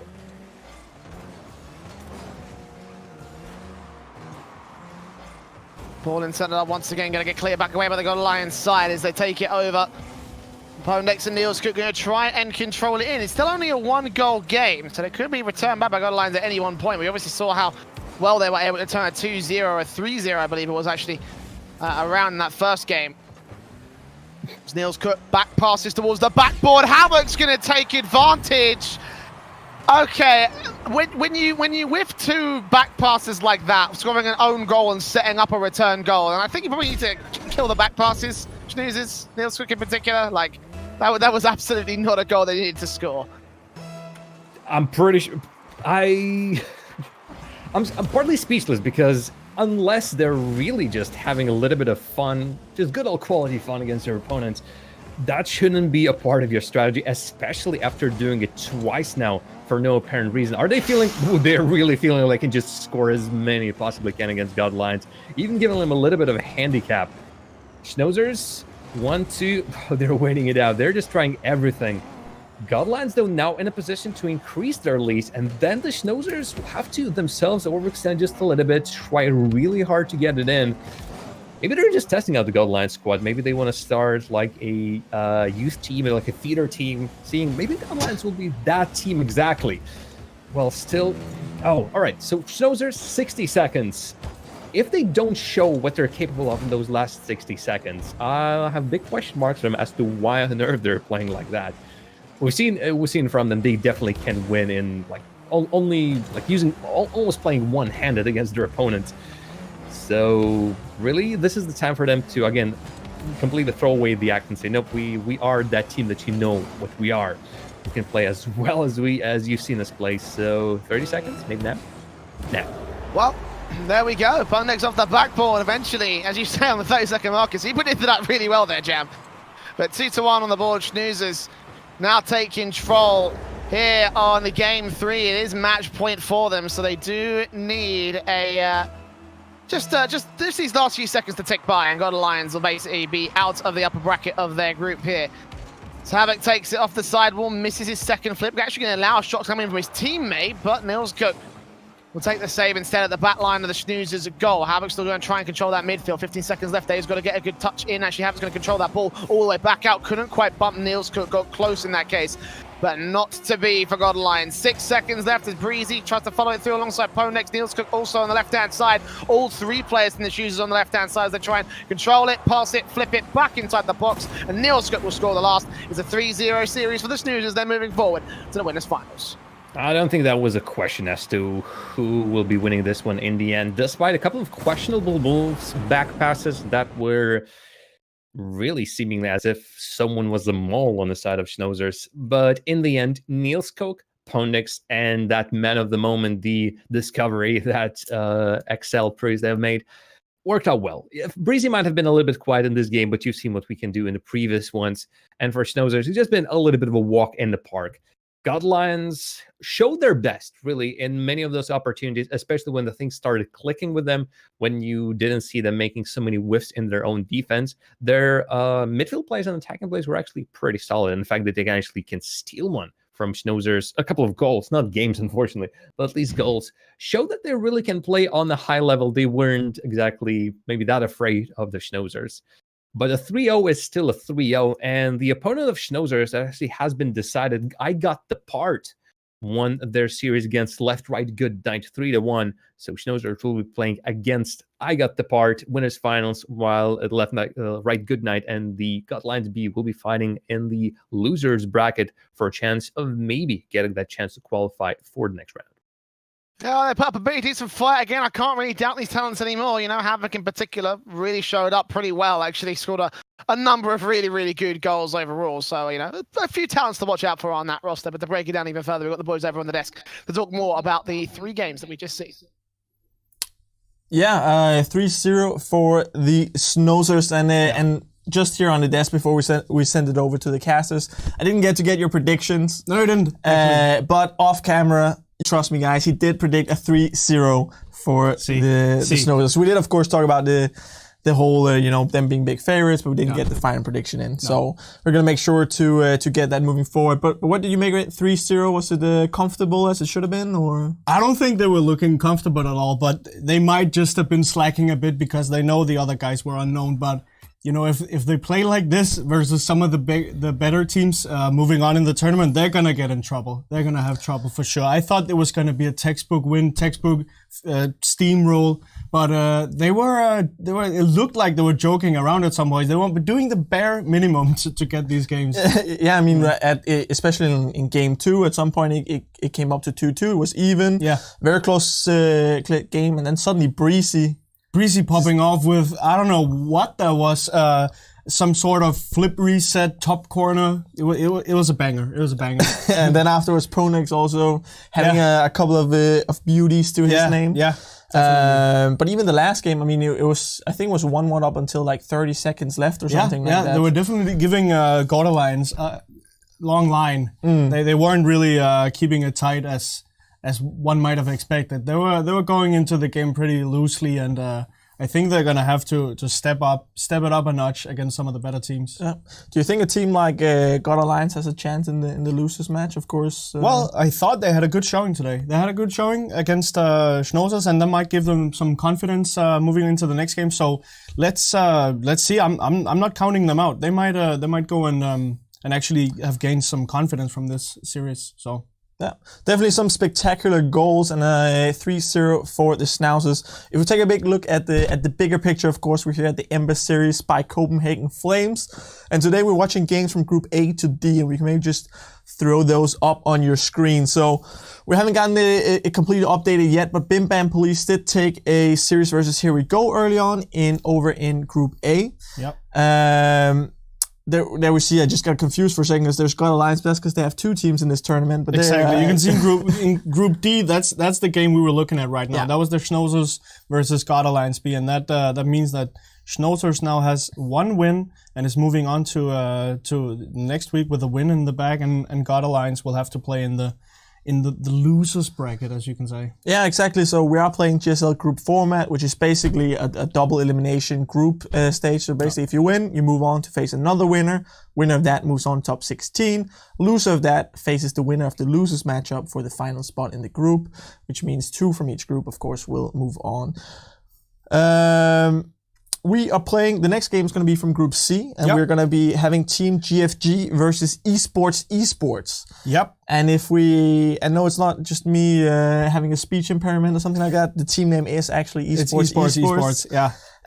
We think it's our favorite name here in the office. That's definitely one of the favorite names. Favorite names, yes. But Team GFG. Yeah.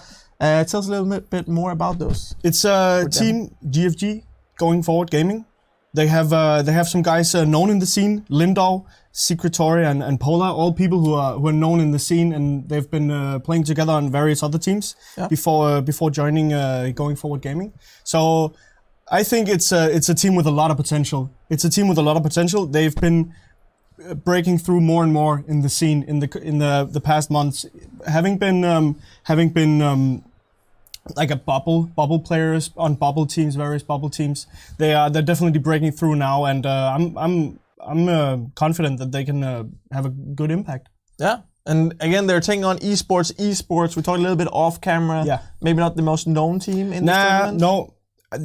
The only guy I really know is a guy called Finnard from that team. Yeah? I don't really know Treefork and Popper, but who knows what they can do. But for me, they're one of the lesser known teams in the tournament, just like God Alliance was. But God Alliance, they also had seemed to have a chance in that game. So who knows? Maybe Esports can bring out their guns. But the way I see it, my prediction, Going Forward Gaming is going to take this 3-0. Yeah, Team GFG 3-0. Once again, you're going with that. We'll, of course, need to see if you're correct. I think so far, we've had some very exciting games, a lot of spectacular goals, and just a lot of goals in general. Definitely. So we're hoping for more action moving forward, but maybe, to take you through all that action, and of course, a little bit more about the game, we're going to be sending you guys back to the casters, Switchblade J and Jar of Jam. Thanks again, gentlemen. Yes, GFG versus Esports. You might like that name. I don't. So there we go. GFG, most famous for being basically what's remaining of the WLF roster, the Italian sort of like super team of Lindau and all those guys. You know, Lindau being the only remaining original player from the original WLF roster. And they've had some okay results over the past few months. But ever since they've joined GFD, they haven't really always had the best of times. You know, not really major results. They've competed in a couple of the Renegade Cup monthlies and had some all right results overall. But again, this is before joining GFG. They haven't had much of a chance to really prove themselves under this banner. You know. Yeah, well, their position in the overall standings on qualifying points is pretty solid. They're currently 9th, and they have a perfect opportunity to, if they go far enough in the tournament, they don't even have to win the whole monthly. No, they just can get a respectable place, just like they did previously. They have always hovering up around that 8th or so place, maybe slightly lower. So this has been grinding and grinding and grinding. One of those really rare teams, seemingly, seeing just on the whole overall scoreboard, that have been participating in every single one of them, not just participating, but also qualifying past the first stages and getting into the meat of thing, where the best teams are starting to play and starting to slowly fall off.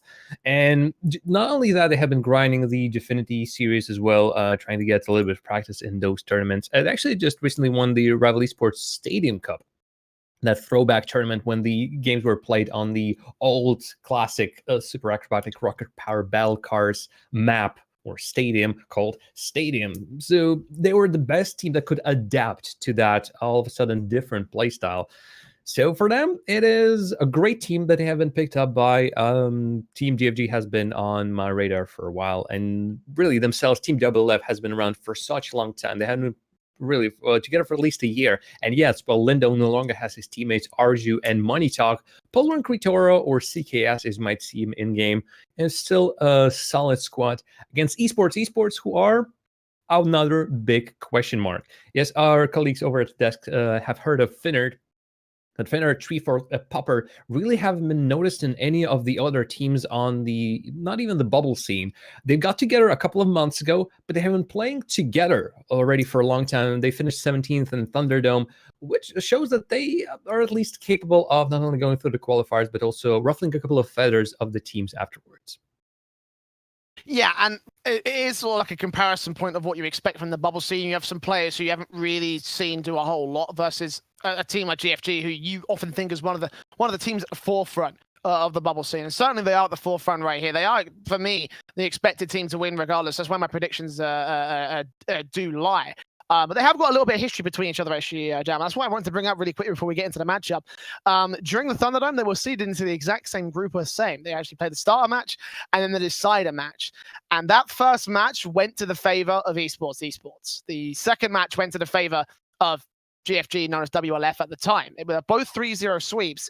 But the first 3-0 for the esports side, that was looking more closer than the second sweep that WLF were able to take. So to me, that initially just seemed like that first result was more an upset rather than the norm. Do you think that maybe that upset could be replicated? Could we be seeing a bit more of a more heated rivalry between these two squads? Is this series going to get more interesting because of that, or what do you think, really?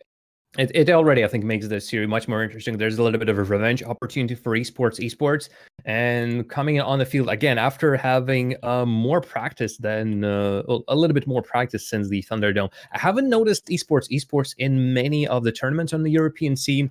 They might have been playing either the scrims or just in competitive, while Team WLF seemingly have been grinding it against the team of high skill. That might give them another upper hand in this matchup, but just that need, or perhaps either a need or just a feeling to get that revenge might spur esports to play just a little bit stronger. But teams are on the field, and esports are trying to start us off pretty quickly. Play quick. I don't think we'll be seeing any stalls from any of the teams anytime soon. Yeah, hopefully not. Let's see if we can keep the flow rolling as the ball goes into the box to start things off for the esports side. They're in the orange side. Meanwhile, GFG are chilling over on blue as they take it back over to the orange corner. Tree Fork challenge, CKS. Good touch to put it out of discourse, actually. For esports, could have been a dangerous ball to clear all the way back down to the blue half of the field. He goes into the center. It's Tree Fork and Papa that take control, getting a shot on target. It's a little bit too high, actually, but Finnebot still going to come forward and couldn't quite get the shot that he wanted it to. Second touch in from his teammate, challenged by two more defenders over on the GFG side as they take control. Still 60 seconds in. It's been a very, very close enough affair. Two good shots coming through, two good defensives lining up, but in 60 seconds, no goals to be scored. Now, right now, I'm looking at the esports. How well are they playing? Because their squad has stuck together for a pretty long time. And it's not clicking 100%, but those little promising plays and the fact that they do not go way too hard. And right now, nobody went too hard on that one either. That been now open goal opportunity for esports. But their work as a team is pretty good. I think that might give them an upper hand against Team GFG, who unfortunately have also been together for a pretty long time. So esports still that dark horse, that team that can surprise, while the Team GFG, we expect the win from them. I predicted 3-1 in favor of Team GFG. This shouldn't be a thing as a clean sweep, and especially with the history in between those two teams. But I'm still won't put it past Team GFG. Let's not put it past them right now. Certainly could be a very nice upset. We've seen some close series so far today, some close matches, some teams you wouldn't expect to do major amounts, but let's have a look, see what esports can do here. So far, they've held the line pretty well, even Finnard holding it down, and it's a very good shot. That seemed like it was such a difficult one to save. Just enough boost to keep that under the control, and the clear is also going to be good from the esports side. We'll get returned at the very least by Lindau and Polo to come forward off the corner he will be. Papa wrap back around into the corner of the blue half of the pitch. It's GFG with CKS out towards the other side. Lindo challenging, putting it away, putting it down on center field again. Papa should be able to clear that back over the Finnet. Missing on his touch, going to allow Treefort to try to take control, but in the end, it's Polar the one that wins it out. Good tee up, second touch. He could get it around CKS, not quite instead, but a very, very good play nonetheless from the offensive side of esports. And esports are currently looking so much better than their opponents. Team GFG, the only shots that they got on target were off long attempts, and well, both of them needed to be saved with a jumping attempt. It's still esports with the 5 shots already on their opponents' opportunities, just like we've just seen, showing how well they can improvise in a hard situation where ball is just bouncing all over the place, getting the ball under their control and not going too hard, but playing smart. That was smart to get the esports the first goal of the game, since it's still 0-0 and nobody really getting as close as they would have wanted. Open net, a little bit too weak from Team GFG. their attack really has been showing that well in this first opening game.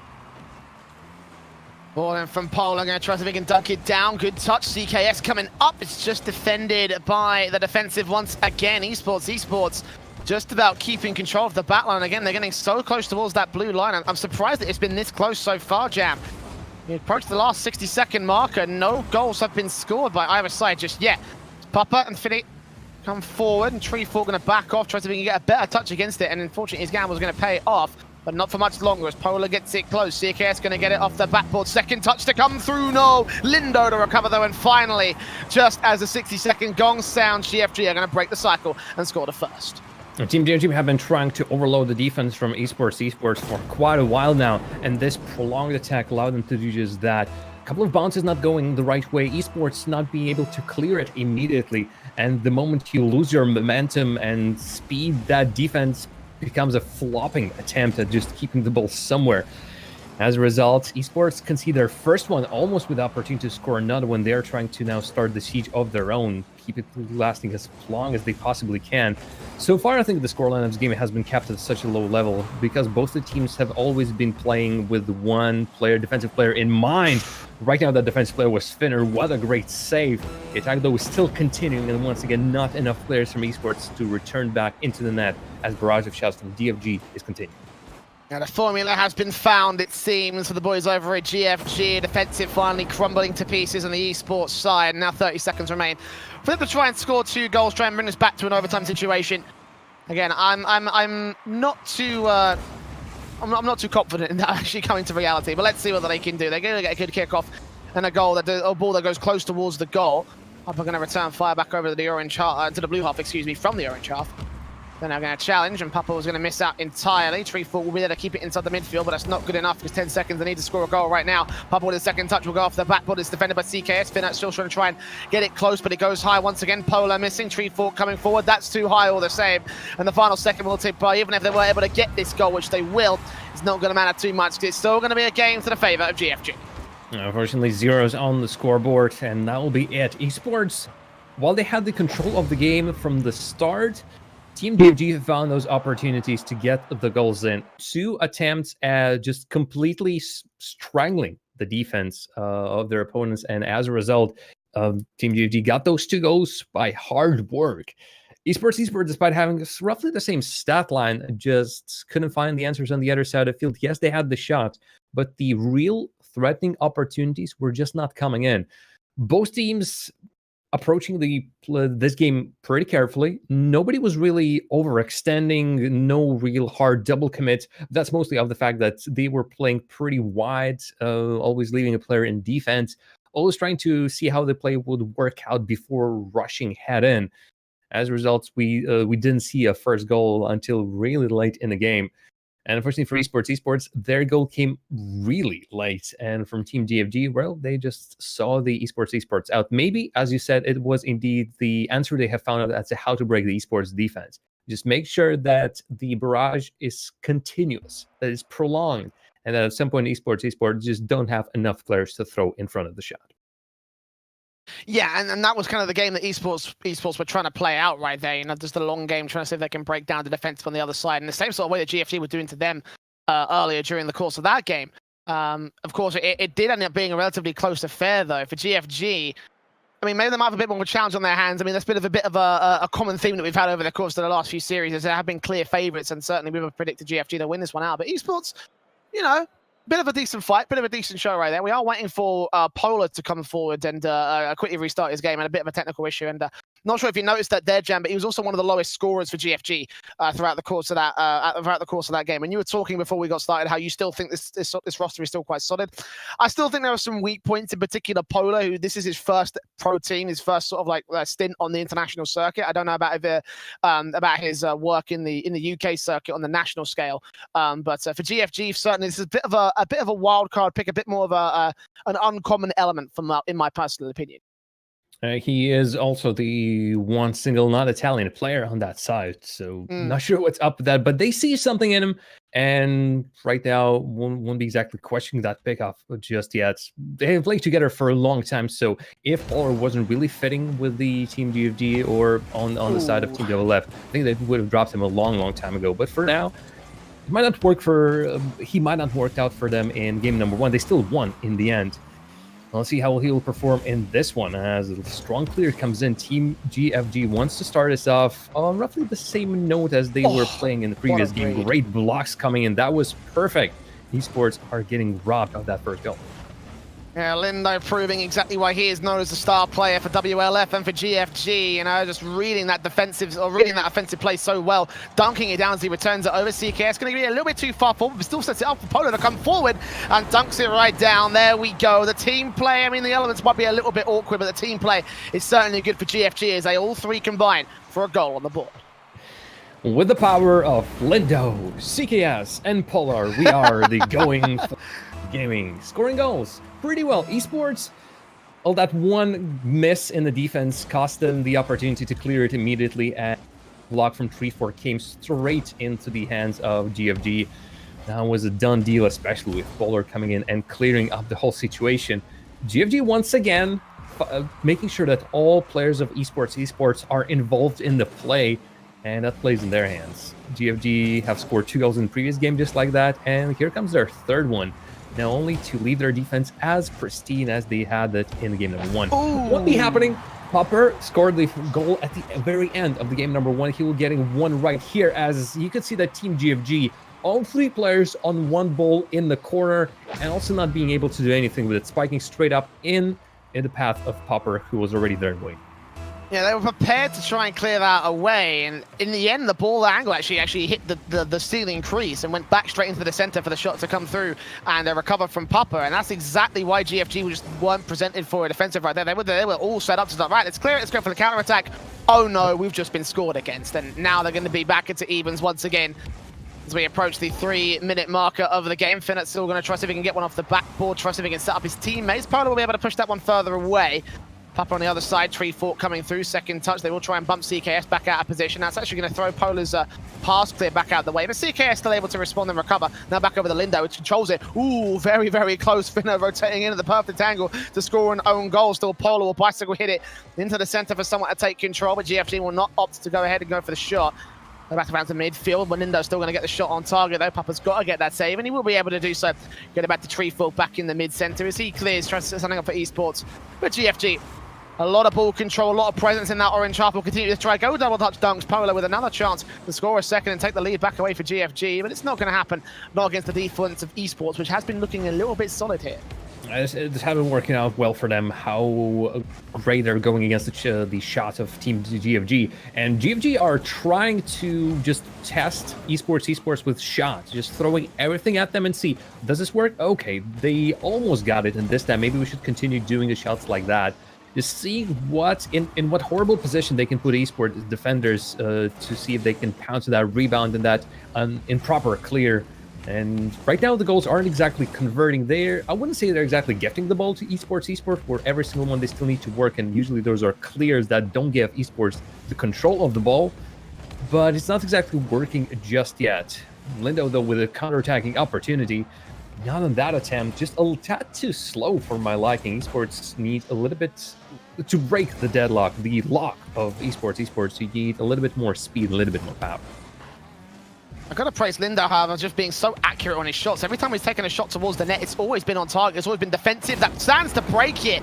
His pass out towards Polar is always just as stellar as he scores the second. You know, I was doubting him before this game too, but now he's proving his worth here, scoring both the goals for GFG and taking the lead once again away from esports. Well, that's your reverse caster's curse. You say someone has been performing well and all of it pops up. He's reading the passage pretty well. Both of these goals have been assisted, one by Lindo, one by CKS. So Polar is feeling it in front of the net. He is, and those both of the shots that he has made on net that resulted into goals were pretty darn impressive. So he has just been a little bit dormant in game number 1, not finding his chances as well. And once again, it's GFG has won that one. He will be thanking his teammates for doing all the work here, but now he's saying, oh, folks, I'm gonna carry. You relax just a little bit. Just provide me with great passes, and they'll all work out in my favor. CKS going to try and get a piece of the pie as well, going for a zero angle shot. It's not going to quite work out for him. He gets returned as a result back over to the blue half, but both Finna and Papa were a little bit too close. Finna with a setup, Papa, if it was a bit further back in the mid-center, probably could have taken a shot back in and recovered that to score that second, but no. In the end, GFG going to bait that in, realize the last player is a defender and is going to have to return back over to the orange half as they try and waste time in this corner. Papa will finally be able to get some small control with CKS. Going to get it back over to Polo, who takes the aerial dribble as well. Going to get past Treefork, at least for the moment. Tees it up. Lindo takes it away. Back over to Polo, who will just kill the ball back in the midfield. It actually sets up Papa for a chance. So they are allowing some opportunities for esports, but they're going to try and take them, and they've got to make them work because they're running out of time. Now CKS is going to find a chance, an awkward touch from Treefork. Goes up towards the orange half pitch instead. Now Lindo controls it into the corner. Inside the box, he will go over to CKS, takes the shot, puts a third on the board, and that probably should be game. But GFG, I don't see a way that esports can score 2 goals in 9 seconds again. I have had those words busted in the past, but I just don't feel it right now. GFG are currently looking very good. And yet you're still going for them every single time, Jay. Unfortunately, the stat line is going completely against esports. Jay, we need to talk. We need to talk. Next time, I think we do. Next time we're in a situation like that, just don't say anything. Don't say anything, or maybe say it again, because once again we have been set up in a situation where only 1 goal difference is happened in the final 10 or less seconds. And esports rarely do you though see a team scoring twice off the kickoff. And right now that was an opportunity for GFG to score against being scored against. Another heart stopper, another bit of a roller coaster action here. Team GFG making us nervous, making themselves nervous, making all the fans in the Twitch chat nervous as well. But they've seen this game out, and really, esports, the stat line was working against them. They got 1 shot throughout the majority of the game, got a second shot in the final 60 or even less seconds, and then their third shot came in just as they scored that goal off the kickoff. Which means they haven't been out of their own half. They haven't been threatening Team GFG's net at all. While on the other side of the field, Team GFG was always putting those shots. Even if they were long-range efforts for most of the time, you could see they were getting closer and closer in a situation where esports were again put in a position where it has been a little bit too uncomfortable for them to make a proper save, or not enough players to make a save at all, whereas Team GFG could just immediately pounce in and score their own goal. And even though those long-range shots weren't always working out for GFG, they were still coming on target. Again, you can sort of like see the shot count right there. Lindo with 5 shots. I think he also took 5 attempts. So I think he's literally 100% shot conversion rate. Like he's doing nuts right now. And as is Polo as well. 2 goals for him. Again, I had my doubts. I wasn't sure what he could do, but he has proven himself to be a decent fit for the GFG side. How far they'll be able to carry that forward is another question for another day. As right now, so we're going to try and put the cap on this series. They are 2-0 up and only 1 more game to go before they take the opening match here of their group. Let's kick off to start things off to the favor of, well, nobody actually. No one's going to take control. CKS will still get it off the backboard, go in towards Polar's side of things. He's going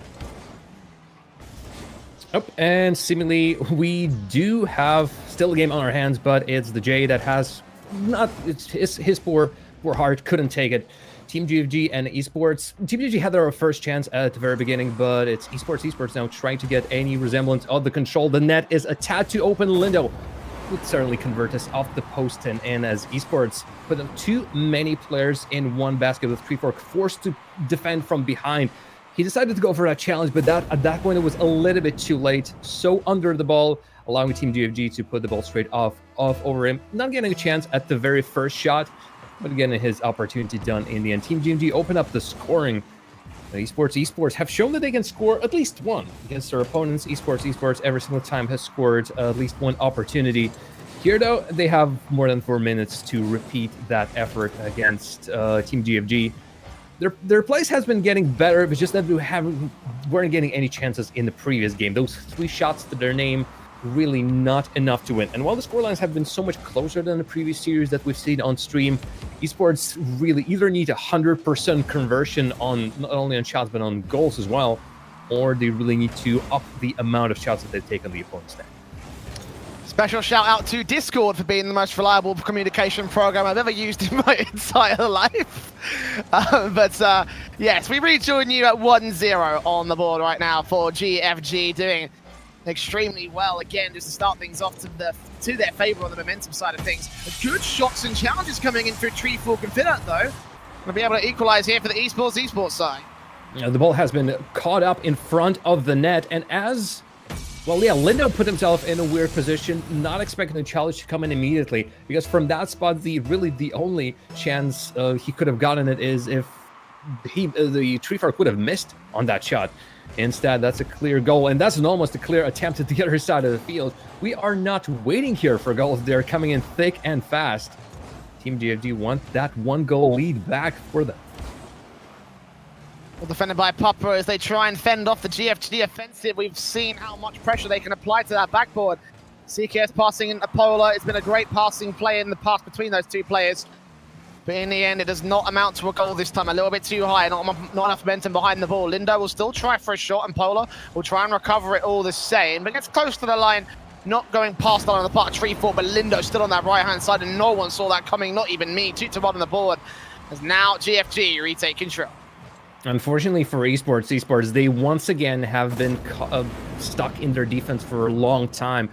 I've been looking for ways for them to get out of their own half, trying to figure out why exactly can't they get out, and it was just, again, it's Team GFG with all that pressure, forcing esports time after time back into their net. This time, again, low and boost, no chances to get up, and every single time they try to start an attack, the ball just isn't with them for a long period of time. They're forced to return back in defense time and time again as Team GFG just increased their lead. Cass passing back to Polo as GFG try and maintain their dominating aggression, their pressure in the orange half as well. Can't quite get the goal in on CKS's part. Finland's going to be allowed full control back into the blue half. Papa should be also there to receive and pass back in towards his angle, but challenged again by Lindo in the back lines.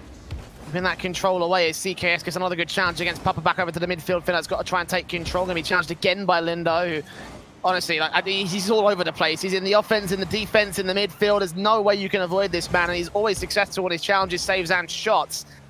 Still 2 minutes to go. As Lindo follows it once again off the side wall. Pass back to CKS. Good shot, good sequence, good passing play. GFG 3-1 up, looking like they are going to take this one very easily unless something can change for the esports side. You could see with how many struggles esports are bringing the ball out of their own half. We can't even talk about the attack because majority of their plays break down in midfield. And even when they pass that midfield line, they just send the ball straight down to Team GFG where they can clear it. And then the showcase begins. Team GFG shows how well can you start a counterattack when the ball is not just flown and flung straight on the other side of the field, but passed in between the players, allowing for a play like that to happen and for allowing for a goal to come out of that play as Team GFG once again clinical, precise, and not thinking about their defense. Oh, this has been close, still close. Team GFG relaxed just for a second, and esports already on their back and screaming. Still, that could have been denied by a decent defensive from the GFG side at any one point right there. The inaccurate shots just weren't quite great from esports. Again, if they had a second player there, I think that probably wouldn't have gone in. Just Lindo rotating in time and just defended centered up shot, but there was no centered up shot to take. It was from the left and then the right.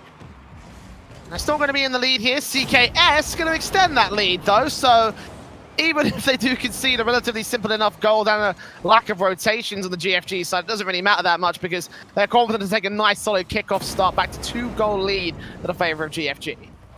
It shows how important the speed is to Rocket League, especially on a level like this. As for esports, we're a little bit confused. There was a 50-50 challenge that took one of the players out. Then it was the playing too close to the play, taking the second player out. And then by the time that the last defender of esports committed to the ball, well, this looked like another goal. Too close. By the time the third esports players reacted to the play happening, CKS was already a minute ahead of that last defender and already putting in the shot. CKS with his head constantly in the play, esports not exactly figuring out how they can defend against this one. By the time they figure it out, it's already too late. 43 seconds remaining. Last chance saloon for esports to score 2 goals. It's not the most difficult situation, but it's still very, very difficult CKS maintains that control of the ball back into the mid-center. Awkward touch actually from Papa. That may have actually gone on target. A little bit too far wide of the left-hand side in this case. But Ola returns to Finna. Lindo's going to be able to get that defensive back together. Pass back in towards Papa's side of things, but CKS beats him to the ball. He goes back off the orange backboard. A second touch going to be denied as Treefort tries to maintain that control, but just awkward angle. Couldn't quite recover and return his car back around as Finna passes. Treefort going to try and avoid it entirely. Just allow the ball to go directly there. They need more momentum. They need a ball in the back of that net right now. Pass that to Finna. Denied again by CKS. And that will be enough. Polar will just carry it all the way to the orange half. Second touch back into the center. CKS to finish the job. Not quite, but the save from Treefort is still going to cost Esports the game and the series as they go 3-0 down against GFG. The expected result, but little signs of potential here and there. Not too terrible. Yeah, well, for Esports, their best game was game number 1, where they've been keeping toe-to-toe with Team GFG in terms of shots, and the scoreline has been the closest one that they've got in the series. Unfortunately, just wasn't enough. In game number 2 and game number 3, Esports were kept without any chances of even crossing the midfield line, and whenever they got on the other side of the field, the attempts that they took weren't serious enough, weren't threatening enough to do something with the defense of Team GFG. Yes, a couple of times you could that one goal that has been scored was just a weird series of bounces and really a proactive play from Treefort. And the second goal was just Team GFG thinking a little bit too much about the attack, but that was it.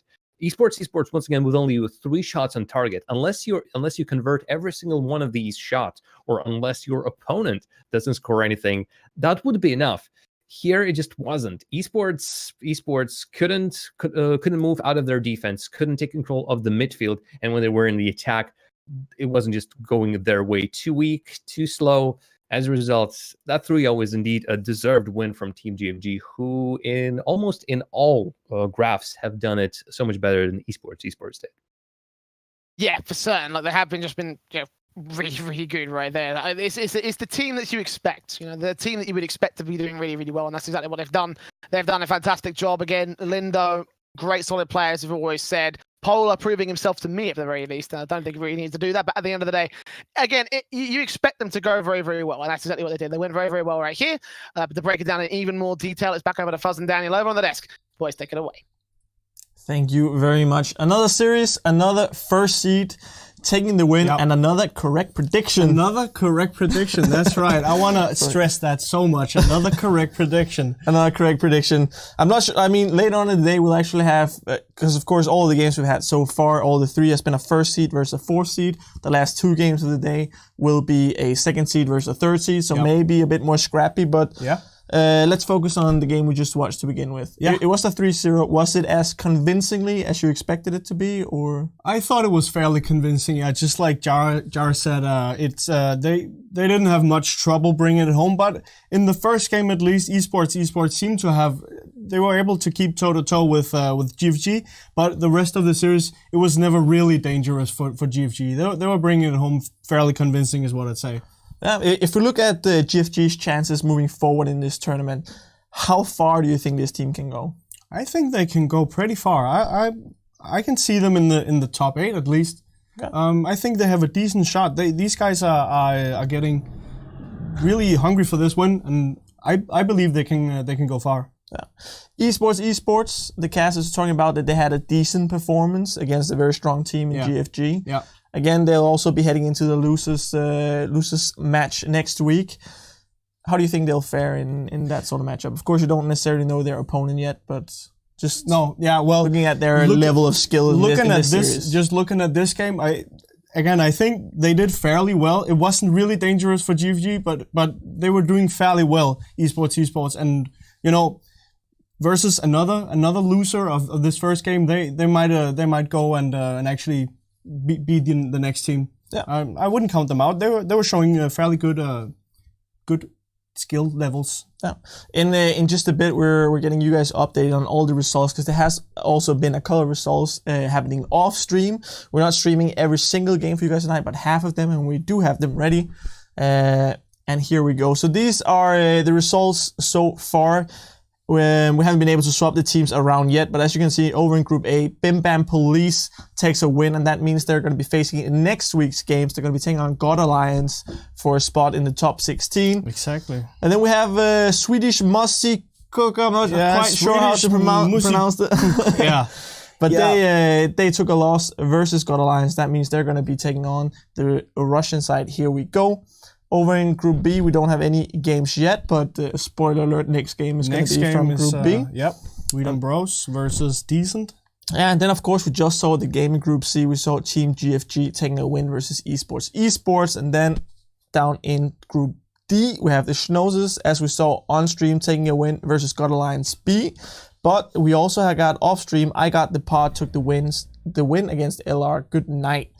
So those are all the games that has happened so far. Today we will only be playing the first round of games, the first game in every group for all these teams. And then next week we're going to be having all the decider games coming in. But in this next game, we're going to be watching Group B. We're going to have Weedem Bros going up against Decent. And Weedem Bros was a team that you wanted to look a little bit close at. And we can also bring up their lineup for you guys in home. So tell us a little bit more about them. Yeah, well, we already talked a bit about them. We have Tater, we have B-Peak, we have Flakes. They're a team that was put together shortly before this tournament, and they've been doing really well. They ended up winning the second open qualifier? The first? There was actually, oh yeah, it says right there. It was, they ended up winning the first qualifier, and they were showing up for good, and I think they can definitely be a big factor in this tournament. You have Tater, probably like I said earlier, the most unknown guy on this team. He's been playing in the Norwegian Telenor Ligaen, which is a national league there, and then you have B-Peak, who's he's a very nice guy, a known guy in the Danish scene at least, a very capable player. And then you have Flakes, who is a former also top player in the scene, in the bubble scene at least. And they have a great shot at also reaching top 8, I'd say, in the final standing. So that's why I picked them as a team to watch. Yeah, and they're going to be going up against Decent, Hakeem, Switch, and Matt M. Do you have any words to put on that team? They are a bunch of guys also trying to break through to the bubble scene. I know at least Hakeem, we've seen him on Bluey's stream. He's been playing a bit with the guy called Bluey. He's a very well-known guy, played for PSG, and he's playing for Savage now. So Hakeem has been queuing up with Bluey there. So you know him from there. He's a very good player, decent player. Switch and Matt I know less of, but I'm thinking that if Hakeem is queuing up with these guys, then it's because they think they have a shot. Yeah. But again, it is going to be a first seed team taking on a 4-seed team. So if we're looking at predictions, are you again going to go? Well, actually, the first game of the day, you did go with a 4-seed team. That didn't go too well for you either. That didn't go too. It got close. But I took the L in the end. But Weedem Bros 1st seed versus 4-seed Decent. Who's going to take it? Yeah.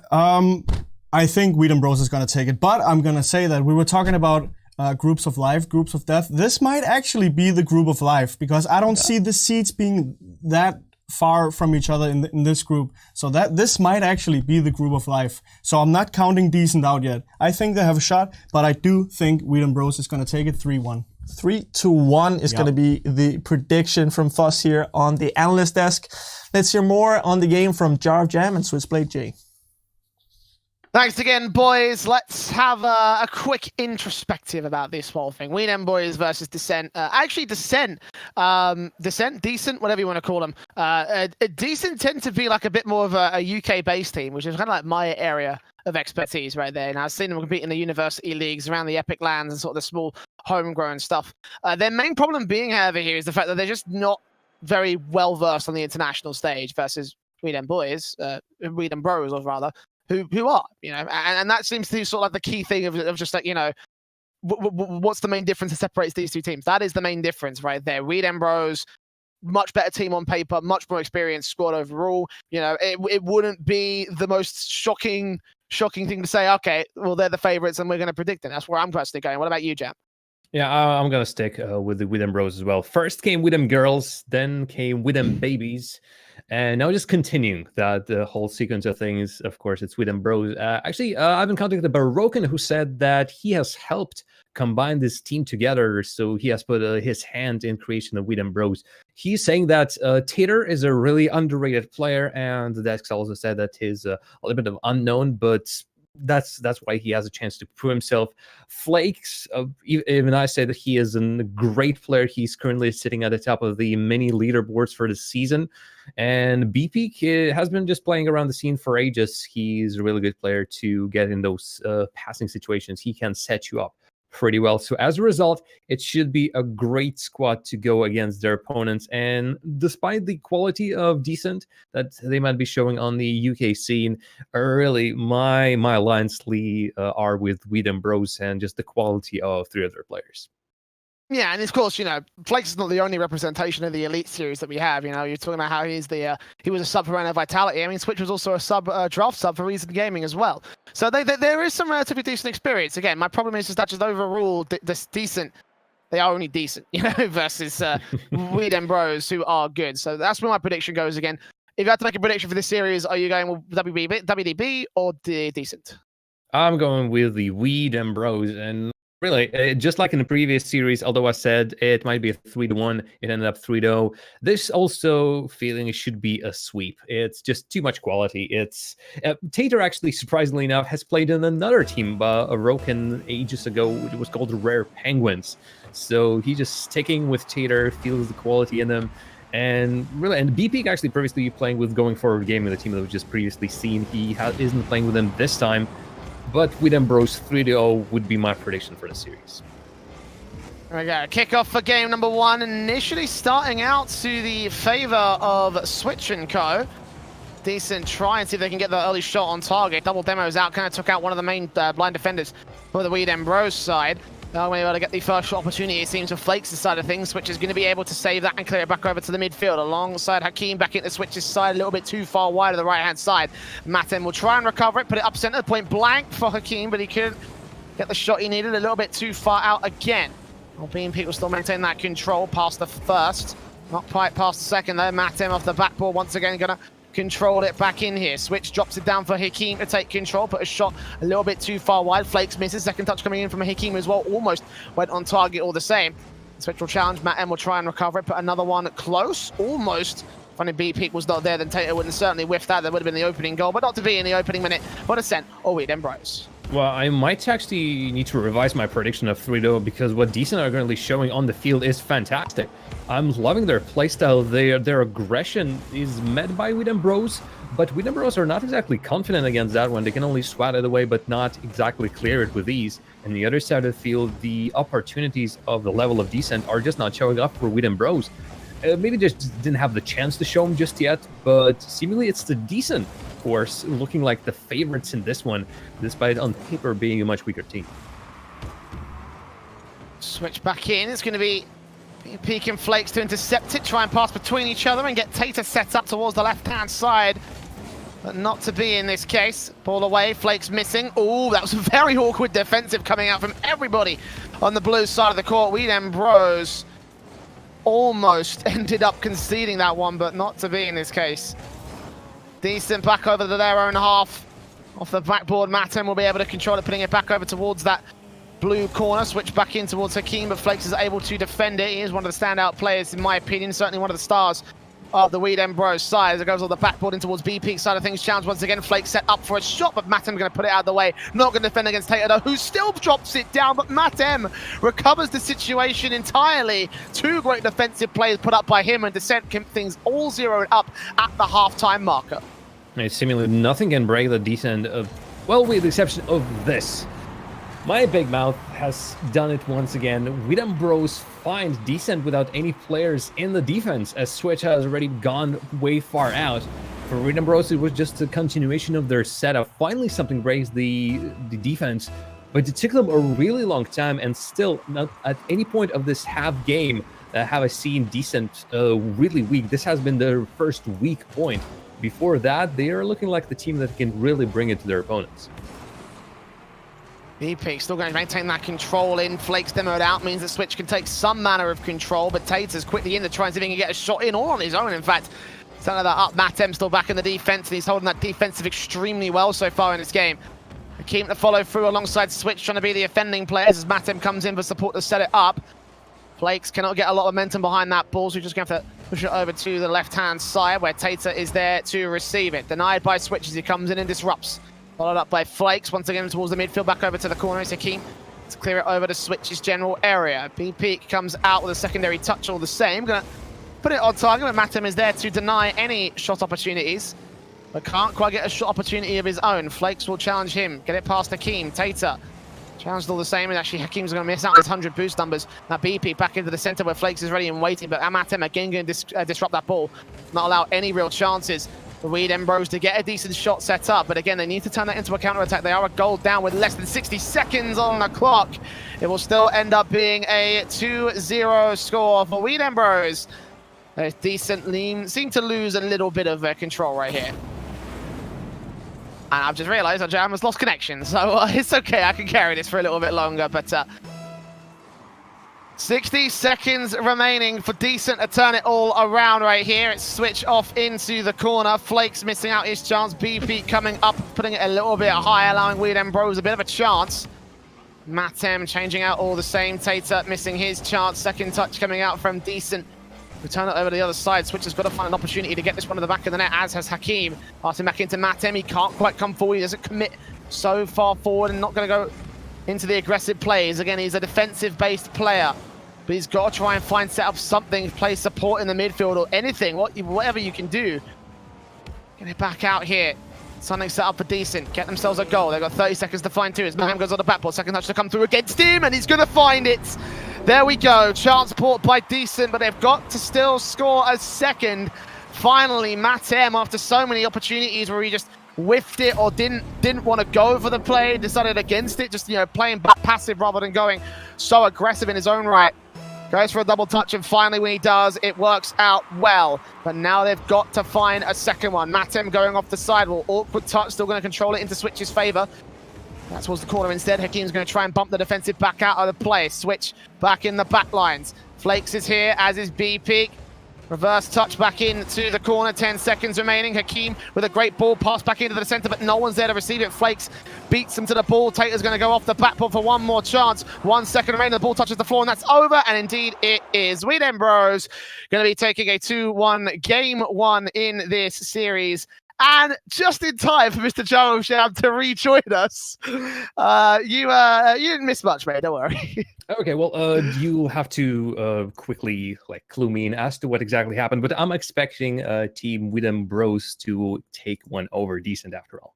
Indeed, that is exactly what ended up happening. Although, in the last 30 seconds, it looked like Decent were going to be able to turn it back around, because Matem, is playing mostly back in the back, in the orange half of the field, not going so aggressive. He eventually actually took a challenge towards the midfield, went up and over and double touched it back in the back of the net. Unfortunately, he couldn't quite follow up on the Decent side of things, but, a couple of decent players coming in from Decent, but Weed Bros in the end were able to take control of it. Well, that description just was sounding perfect. So I'm hoping the game number 2 will also be up to par. But really, the things that I've seen from Decent at the very beginning, unlike esports or unlike Gut Lions B against Schnozzers, they weren't looking like the weaker team. They were looking like the team able to play at the same pace as their opponents. And really, it was a big question. If you would hide the names of the teams of the players, you wouldn't guess who was who, because Decent on the field looked like not just decent. They would look pretty well done indeed. There we go, kickoff, starting things off initially for a shot on Switch's part of things. Flakes is going to be able to take that away, so it's not going to be too much of a major challenge for Weed Bros. Hakeem comes back around, Tater and Flakes in, shot back off the backboard. It's not going to be allowed. Hakeem comes in to hold it together. Hakeem now going to control it back in, Switch out here, good shot on target, he misses! Not to be in this case, so close towards it. Matem following through, once again going to go off the backboard, Flakes back in, Tater away. And Switch challenged by Tater all the same. Pass back in towards BP, over to Matt M's side of the court, but not sent it up for Weed Bros to take a shot on target. So Hakeem goes back into Switch's side of things. He's going to have to back off and try and see if he can gain some more control out to the right-hand side. But in the end, that's pressure that Weed Bros can use to disrupt any offensive play that Decent wanted to go for. Okay, so switch back over to Hakeem. One more time to try it for a last chance here in the opening minute. Denied by Tater, it's not going to happen. We remain scoreless. And while Widem Bros are trying to break up the plays from Decent, they're not exactly having much luck. That counterattack was pretty deadly. Decent are still continuing to throw shots in the half of Widem Bros, and while there's a lot of blocks, On the way, nothing is blocking that one. Switch out the pass of Matt M, straight in front of the net. Widom Bros caught in the net. And nobody was really in a position to challenge it. Either throw all the caution to the wind and try to block it somehow into the net, or just concede that you will be conceding this goal. Opening on the board for Decent. A nice start coming in from Switch and Matt M. Switch will try to play back in towards Matt M's position back here in the midfield. Matt M actually going to try to take a shot a little bit higher. Goes off the crease and goes back over off the backboard all the same. Keeps still in that midfield, going to try and take it. Takes it with a bit of a miss. Fortunately, Flake's already read that, and Matt M will try and see if he can take control. King came in for a bump play, but no one was able to hold on to it. Instead, the ball dropped back into the center. It's Hakeem back over onto the right-hand side. Matt M going to go off the backboard, and that switch a little bit too high in this case. Not going to be able to get that second touch in, get that second goal for Decent. Instead, Flake's going to dribble it away, and Matt M will challenge him to try to keep that defensive together. Has been his main expertise so far in this matchup, although, that being said, has not seen any saves coming in from the Decent side, just shots, and Matt M has not contributed to many. And back in the backfield once again as we approach that half-time marker. It's still a 1-0 game for Decent.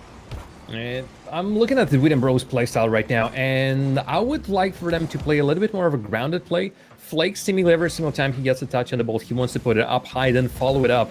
Even in situations where perhaps it's not needed, you have time to really play it up front. And right now it's really stopping them from getting an attack going for a long period of time, as Flakes wants to be the hero, but he needs to really consider that Tater and BP are perfect players to pass to or start a passing play with. He can't do everything on his own in the Widom Bros side.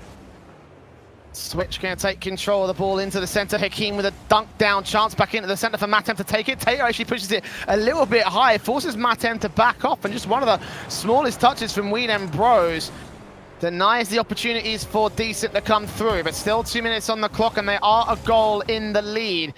Widom Bros need to turn this around relatively quickly as Hakeem takes control of the ball. Pass back in towards Switch to Matem off the backboard. Hakeem coming in for a second touch, but no, a little bit too far with the right. Switch tries to recover it.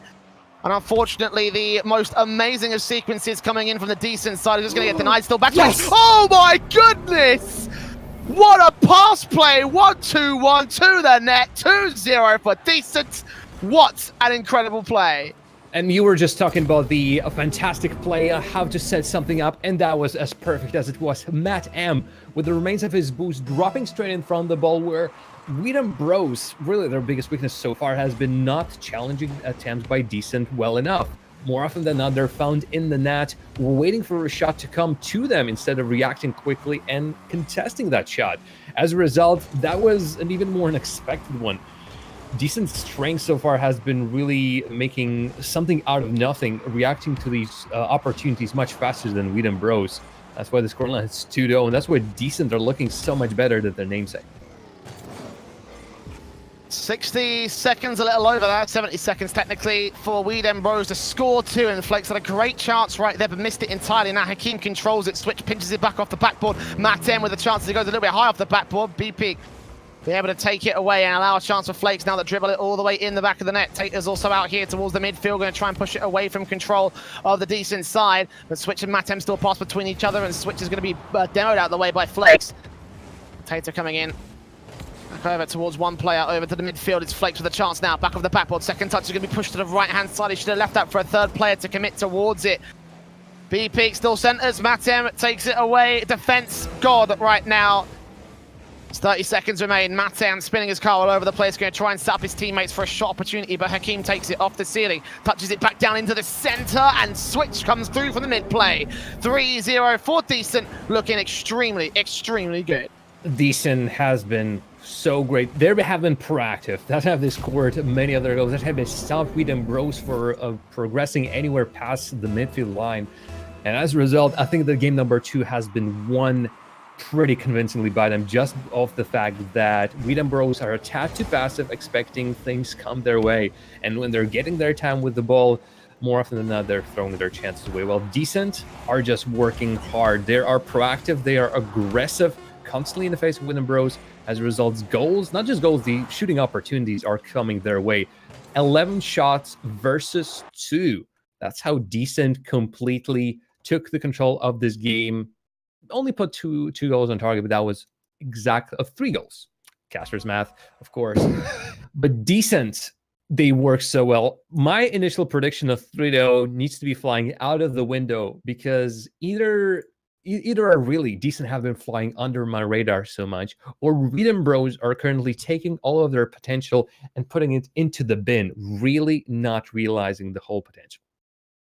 Yeah, and you can just sort of tell by the numbers how much control Decent really had. You know, like you were saying, 11 shots from the orange half into the blue versus only 2 from Weed and Bros. And of course, none of those actually ended up going in. You play the law of averages, and eventually you would end up coming out to a decent victory. And you can see the Weed and Bros, they know they shouldn't be. It shouldn't happen whatsoever. So they're taking a chance. BP is not readied up yet. He just readied up right now. But they're taking that chance to take a tactical pause, think things through, talk it out, figure out what exactly they're doing wrong, because you know, it's something that we weren't expecting. We all said 3-0. It's got to be 3-0. No way we can see Decent winning Weed and Bros 3-0 every day. But you know, some players off kilter, some players off target. Maybe this could be a bit more of a chance for Decent, but we'll find out now. So we play it back into game number 3. It's been all evened up in this series. Ball back over the side wall. It's Flakes. Start things off receiving Potato. A great sequence passing play, and Matem could not get there in time. Weed and Bros strike first. A perfect opportunity to start the game off right. It's just after the kickoff, you know that the opponent players will most likely be struggling for boost running around the field. If you commit enough players in the middle, and if the ball favors you, you get a situation like that. And Flakes this time playing with his teammate in mind. And that's, I think, the biggest thing that Weed and Bros need to fix for game number 3 is the fact that they should stop playing as individuals and start playing as a team. That's where the goals will start coming, because the moment they pull off even a 1-2 pass, suddenly it's looking oh so dangerous for them in the attack. Flakes take control back in the blue half, trying to keep a defensive up for Weed and Bros. Pitch back in for Matem. Oh, that could sell B peak for a shot, but not to be. Switch rotating in, keeping control of that defensive. Decent. Been looking good, just as decent as they always have. Tater back in for a good pinch. If Matem was a blue side player, that would have been a goal for Weed and Bros, but in the end, not everyone's in the same positions. Not quite on the exact same page. BP once again sets up Flakes for a good shot on target. It's Hakeem. Take control back in, still bouncing off the crease. Allows Tater to take a little bit of control. Flakes to go redirect it back over to the wide left. So, Weed and Bros, a lot more pressure in the early part of this game. That's what we want to see. That's what gave Decent so much control over game 2.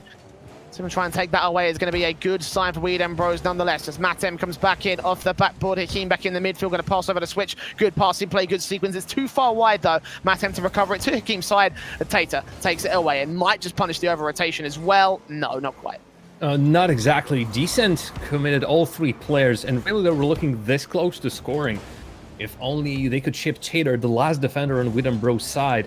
But the counterattack for Weed and Bros didn't pay off, and so Decent can try once again. And the moment Decent were in the attack, the same old problems. For example, this one immediately shown and reared its ugly head. This time it's the fact that nobody's challenging. Flakes was out of the position completely. BP, for whatever reason, respecting Flakes or not expecting the shot to be straight on target. Decent can just take Weed and Bros, and whenever the shots are coming in on target, it's a tough one for Weed and Bros to save. But once again, not enough proactivity from their side. Switch will try and maintain control back here. Oh, Hakeem with a nice chance, but it's a little bit too far off angle. And his recoveries have been so good throughout the course of this game. There's that first goal that just got scored right there. It wouldn't have been possible if it wasn't backing up Matem to find the one angle we needed after the 50-50 challenge. It's all evened up as we approach the halftime marker. BP is going to try and find an angle out here towards the box. Going to leave it for Flakes on the left-hand side as he controls that ball into the corner. Matem missing out entirely. A switch comes through with a secondary touch on Hakeem's side of things. Just to remain back in the back lines, going to have to challenge against Tater's side, who takes him out entirely. Hakeem now with ball control towards this midfield, past the first player, not quite past the second. Switch will be able to maintain that control. Flakes back in the switch position, he passed back over to Matem. Great stuff, but Flakes rotates just in time, keeps that control away from Decent. They're not going to be able to crack at the lead. Oh, that was a great passing play, but even a better save. Flakes recognizing what's going to happen and pouncing just right in position because the other defenders of Weed and Bros were beat. Setups for the players are coming in well from Decent, but unfortunately with one player down, getting caught in the middle of the rotation, Weed and Bros can realize their attack into a goal. Switch also helped out just a little bit But I think the BP had a clear shot on target one way or the other. There we go, nicely done there. 2-1 on the board for Weedem Bros. Taking that control. Flakes, past the... Okay, this is dangerous, but Matem rotating just in time. I thought it was past the first and only defender, but Matem just getting himself control. He bumped out the way by Switch as well, so some of the cracks are starting to show for Decent. Same sort of line of form, same sort of positioning problems that we've seen from many different amateur teams in the past. Starting to get to the Decent side, but they've still got ball control back into the offensive play. Matem going to try and receive back off the backboard, misses the touch entirely, and Switch can't recover that. That's way too close towards the corner. Now Flakes back into the center. Hakeem tries to intercept. The shot close to the left-hand side, but B-Peak will be able to save it and clear it regardless. Then a ball sent it up for Tater, who has 70 points of boost. Now will challenge against Switch, will miss out on his chance, and Switch will pick up the 100 boost, so he can try and carry it all the way towards the clear. But Hakeem's being left to try and maintain that presence. B-Peak will demo him out. Matem will go back off the backboard. Second touch denied by Tater as he beats him to the ball switch to try and recover it, but Flakes denies it all the same. Control for Weedem Bros. Hakeem going to take it right in front of the net. That's very, very dangerous, but no one can recover it. No one can intercept. No one can punish from the Weedem Bros side. So they get another chance at the net, but Hakeem missing a couple of big shots here. Matem will try and recover, and Hakeem will be able to make up for his mistakes. There we go. That's the play we were looking for. 2-2 on the board. Decent back in the game. Possession was on side of Decent. Only thing they needed is to finish a play. And Hakeem shows the great vision into the future as to where he should be staying for that play. Perfect. This could have been gone either other way. I'm pretty sure there was a defender still, but otherwise Decent have been committing way too many players up front with Hakeem on one flank, the setting up player on the other side of the field. But Decent make that possession work in the end, because Weedem Bros have been saving previous shots and attempts well, but they've never been taking the control of the ball afterwards. It's always a clear, then straight back to Decent to start another attack. And since Weedem Bros can do anything with their time with the ball, it's Decent who has scored, and once again, that's the team to look out for right now. That tie is very dangerous for Weedem Bros, as the win can slip away from their fingers. Tater with control into the corner. 15 seconds left for Weedem Bros or Decent to try and score a goal. Are we going to overtime as B-Peak follows it all the way through? Matem's completely out of position. This could be the chance. No. Hakeem rotating in to save it, keep control alongside Matem as they clear it right the way down the blue half of the field. The ball will touch the floor and we will be in overtime here. Jam close to the wire for Decent, though. That could have been very, very dangerous for them.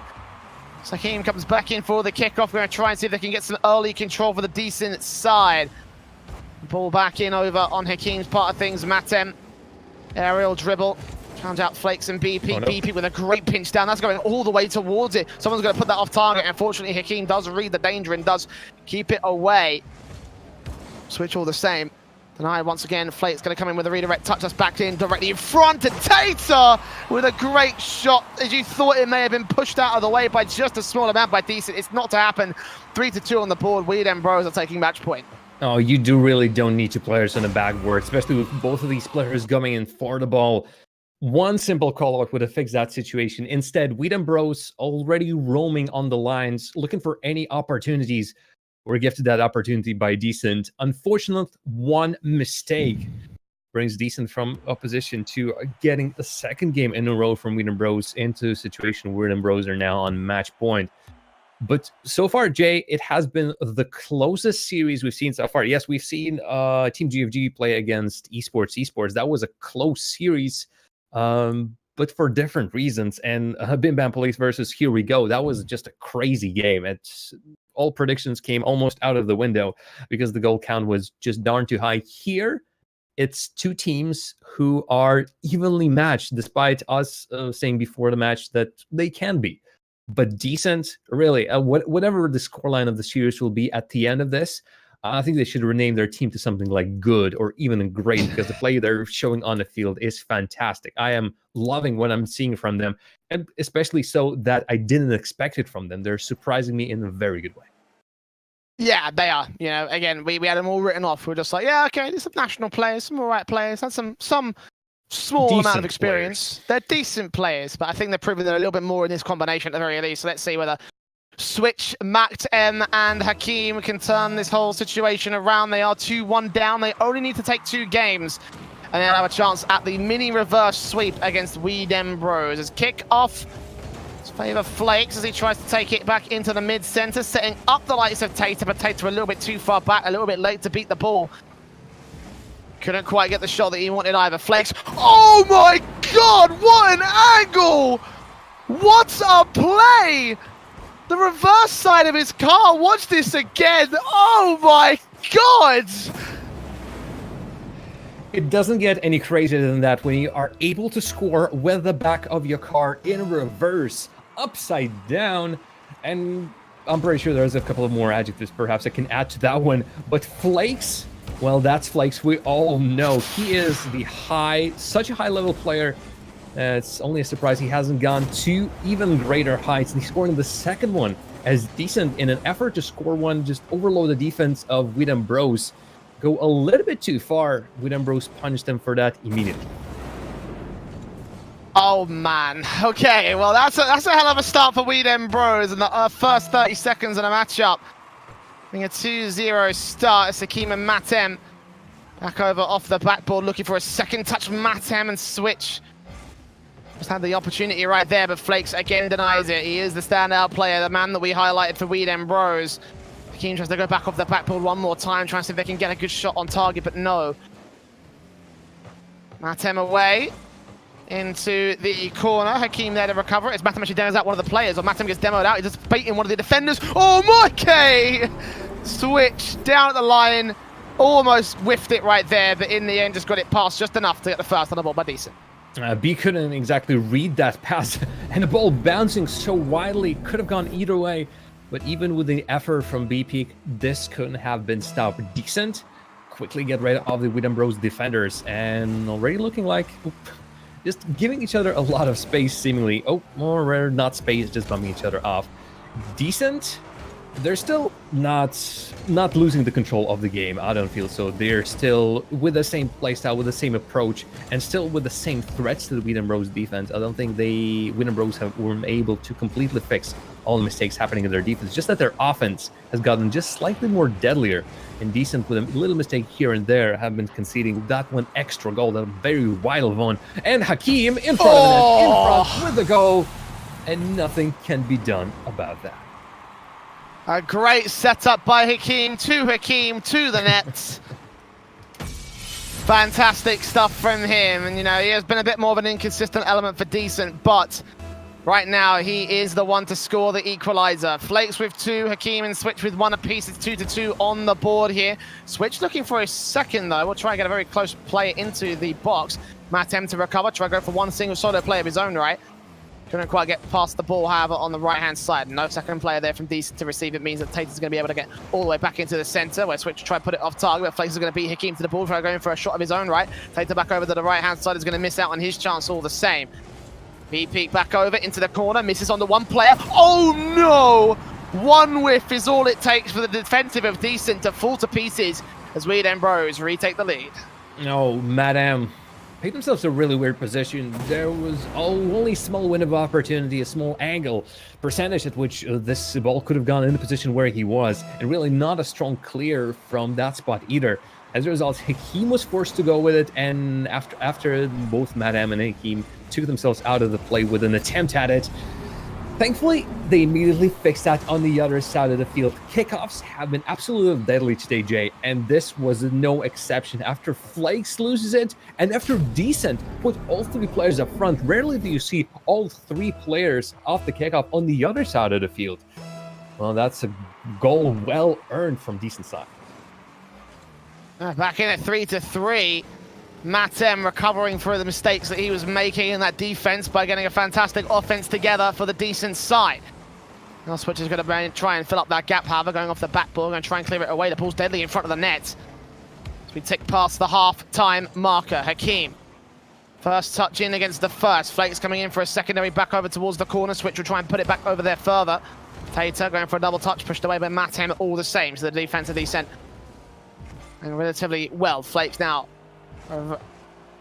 touch onto Matem and Hakeem's position.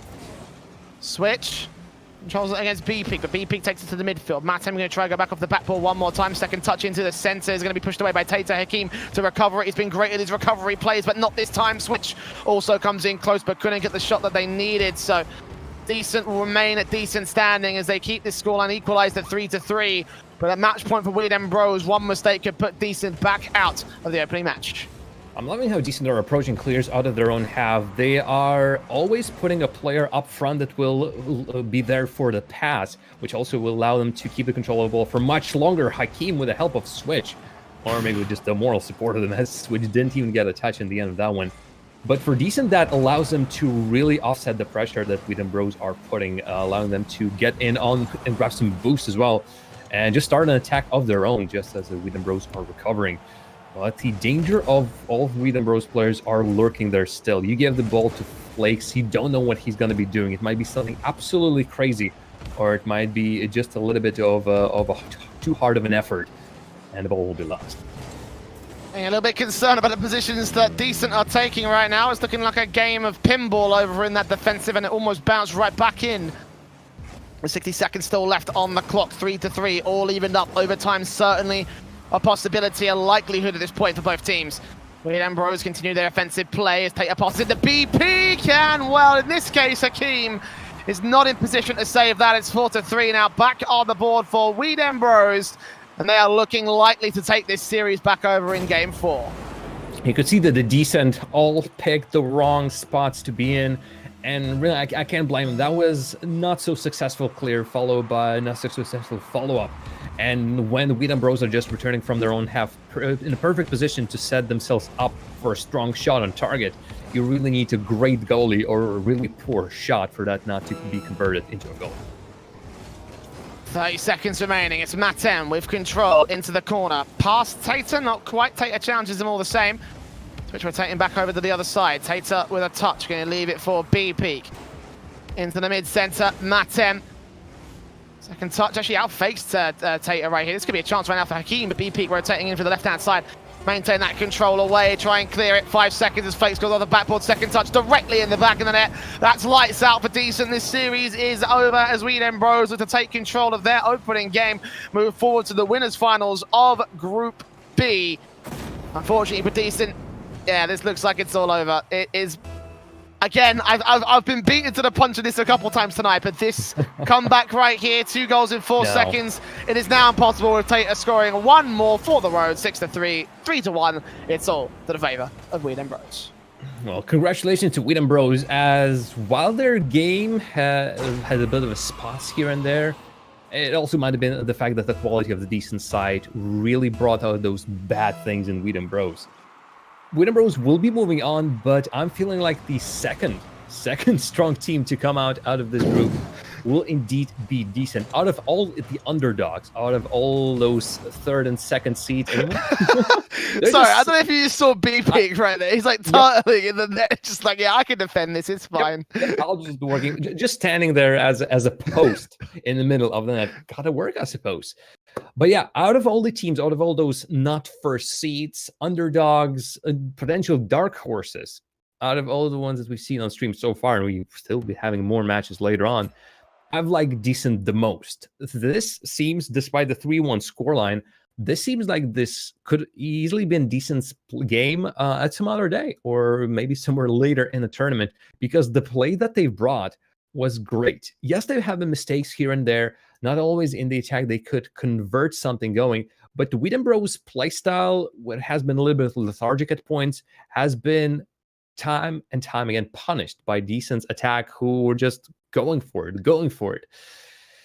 It's unfortunate scoreline for them, but bravo Decent and congratulations Weedem Bros. Again, it's BP, Flakes, and Tater. I guess Roken has gathered them together for some reason.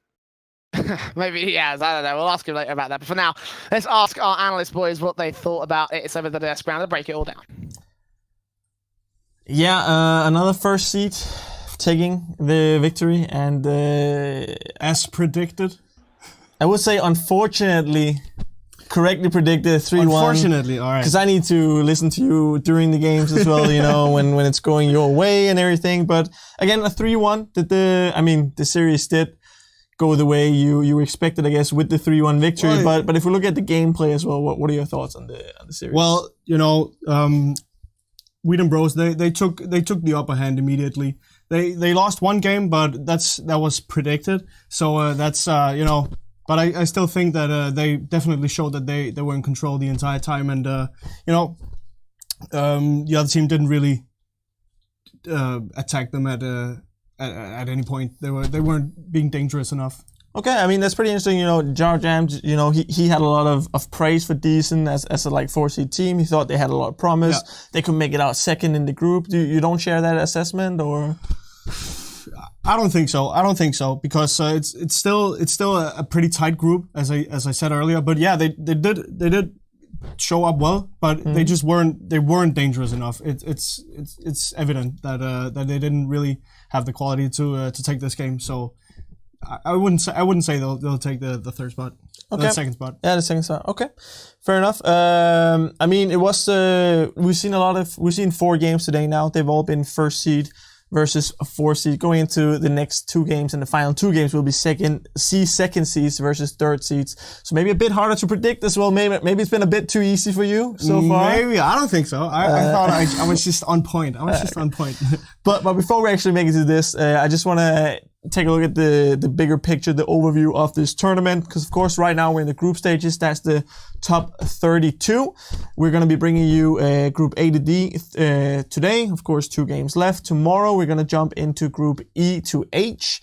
Next week we're then going to finish off the groups with the decider matches again on Wednesday the 9th, bringing you guys Group A to D, and then on Thursday E to H. After that we move into the top 16 with top 2 from each group.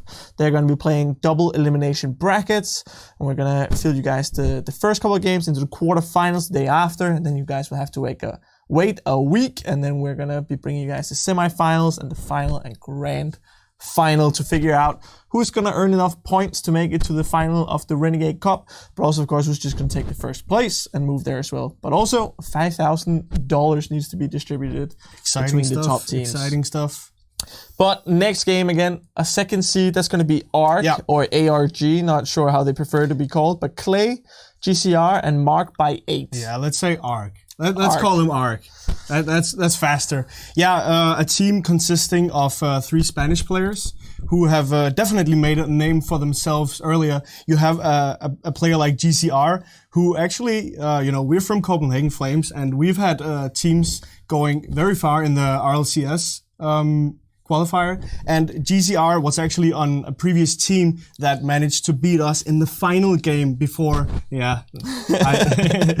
the final game before reaching RLCS league play. So he's a guy that is kind of a nemesis to us, but Clayx and Mark Byte are definitely very dangerous players as well, and that's why they have the second team versus Glacier Esports, having the third seed of this group. Lesser known players than ARC, definitely. You have TK, Doggo, and King JS on Glacier Esports. They aren't quite as known as the other team. I haven't really followed them or seen any results from them. They're not they're not one of the bigger bubble teams. So I'd say definitely ARC has the upper hand here. Okay. Before we get into the final prediction, we've seen some very explosive games so far.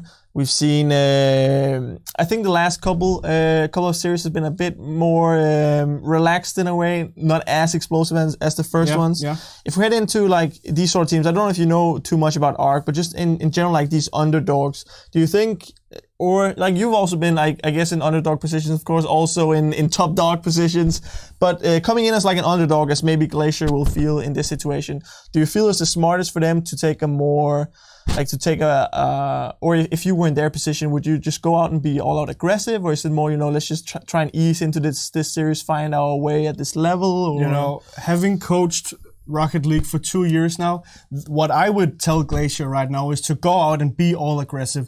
Don't take the underdog position on the field as well. Try and go out and attack any way you can. Be as aggressive as possible. Get your comms on point, get your communication on point, get your speed on point. Try and be as speedy as possible. Try and beat the other team. You want to scare them. You want to show the other team that you aren't backing down from this at all. You want to go out and be as aggressive as possible, because if you can take that upper hand and scare them, because you're coming down as an underdog. If an top dog team, if a top dog team gets scared of an underdog team, then you really have an advantage as an underdog team. So definitely be as aggressive as possible and still keep your communication on point. Be clear in your communication and keep it up.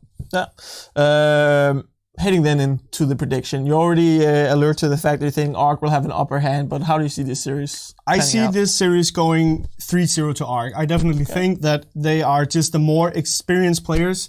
They have a lot of top bubble Rocket League experience. They have one player at least who's played in RLTS League play a couple of seasons ago, and they're just the more experienced team and definitely the most dangerous team of these two, I'd say. So 3-0 to ARC.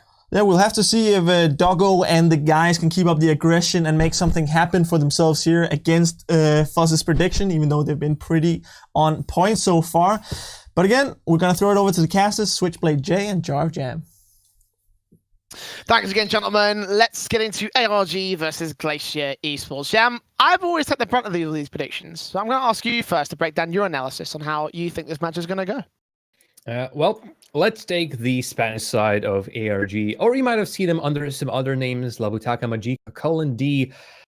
I can't even remember all the names because I'm pretty sure every single tournament, Stake, Daniana, GCR Clake's, or Mark by 8 play in, they always pick a different name for their team. They play in some kind of a different permutation, but they're always putting on quite a show. And I wouldn't exactly be able to say that their results have been splendid. For example, they're coming into this final qualifier for Renegade Cup with really pretty much nothing to their name. Column D was the only team that has been able to get any points on the board. And knowing with what team they're currently playing, I don't think they actually are even qualifying for those points. So right now, either they need to finish second or to win the whole thing. Yes, they do have the absolute quality. It will be GCR Clake's and Mark by 8 on the field today, and according to some people, those are the three best players coming in from Spain. So play against the three best Spaniards for Glacier Esports. Yes, analysts on the desk said that maybe they should just be as aggressive as they could possibly be, but against RG, who can play aggressively themselves, that might not be the best idea unless you really can keep up with the pace. It's quite interesting, actually, that they are considered to be the best players, subjectively, obviously, in Spain right now. The truth is actually Clicks and Mark Bayet are listed as subs. So I'm not sure if that's like an accounting error or something, but either way, even if you're taking a look at the likes of Stake and Daniana, those guys are also very well represented amongst the Spanish scene. You can almost call this 5-man unit a Spanish super team. Exactly. Starters for the Blitzers, playing for Existence, Getafe obviously from Mark by 8 side of things. And these are all players that we've seen come up through the bubble scene back even during the weeklies period. Back during the time when it was all about the weekly tournaments.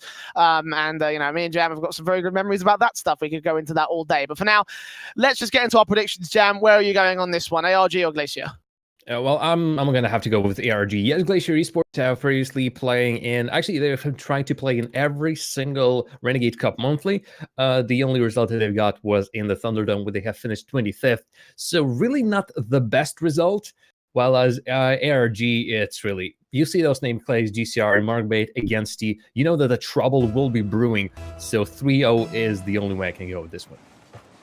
Let's see if we've been on the whitewash or whether we'll be seeing ourselves in another upset. Let's find out as we kick off for game number 1 in blue side corner. It is ARG, in the orange side it's Glacier. And Glacier do have the initial aggressive start. The kickoff sort of semi-favoured the ARG side, but the challenge is coming through from Doggo and co. TK's back towards the mid-centre, going to try and control it. Mark by 8. Over the left-hand side as Clarex passes back into the mid-centre. Doggo's going to try and take it away once again. TK challenge away. Doggo with control. As Glacier's defensive tries to hold down for the moment in time. It's TK back over towards the corner. A second shot against Clarex, but Clarex just pushes it a little bit further away into the midfield. TK up. Mark by 8 up. King Jess back in towards the mid-centre. Again, just trying to disrupt any opportunities for ARG. Try to get that first shot on target for Glacier, and they will be able to take it, but it's not going to be a goal. Not just yet here for the orange side of the pitch. I'm waiting for one of these teams to take the control of the game. Glacier Esports had the better chances so far, that one opportunity, but that was a great opportunity. But all GCR needs is a half of the chance, stealing the ball off through for one of Glacier Esports players and putting it straight on that. That's where the aggression comes in. Look at that. TK thought he had it. I've got the control of the ball. And then the goal comes in from GCR out of nowhere, like being struck by lightning. ARG waited, well, or at least tried to get into the spots, and my god, did they work out. And then, of course, the kickoff goal comes in, because the kickoff goals are the name of the game today. Punished immediately by ARG by not getting in contact with the ball.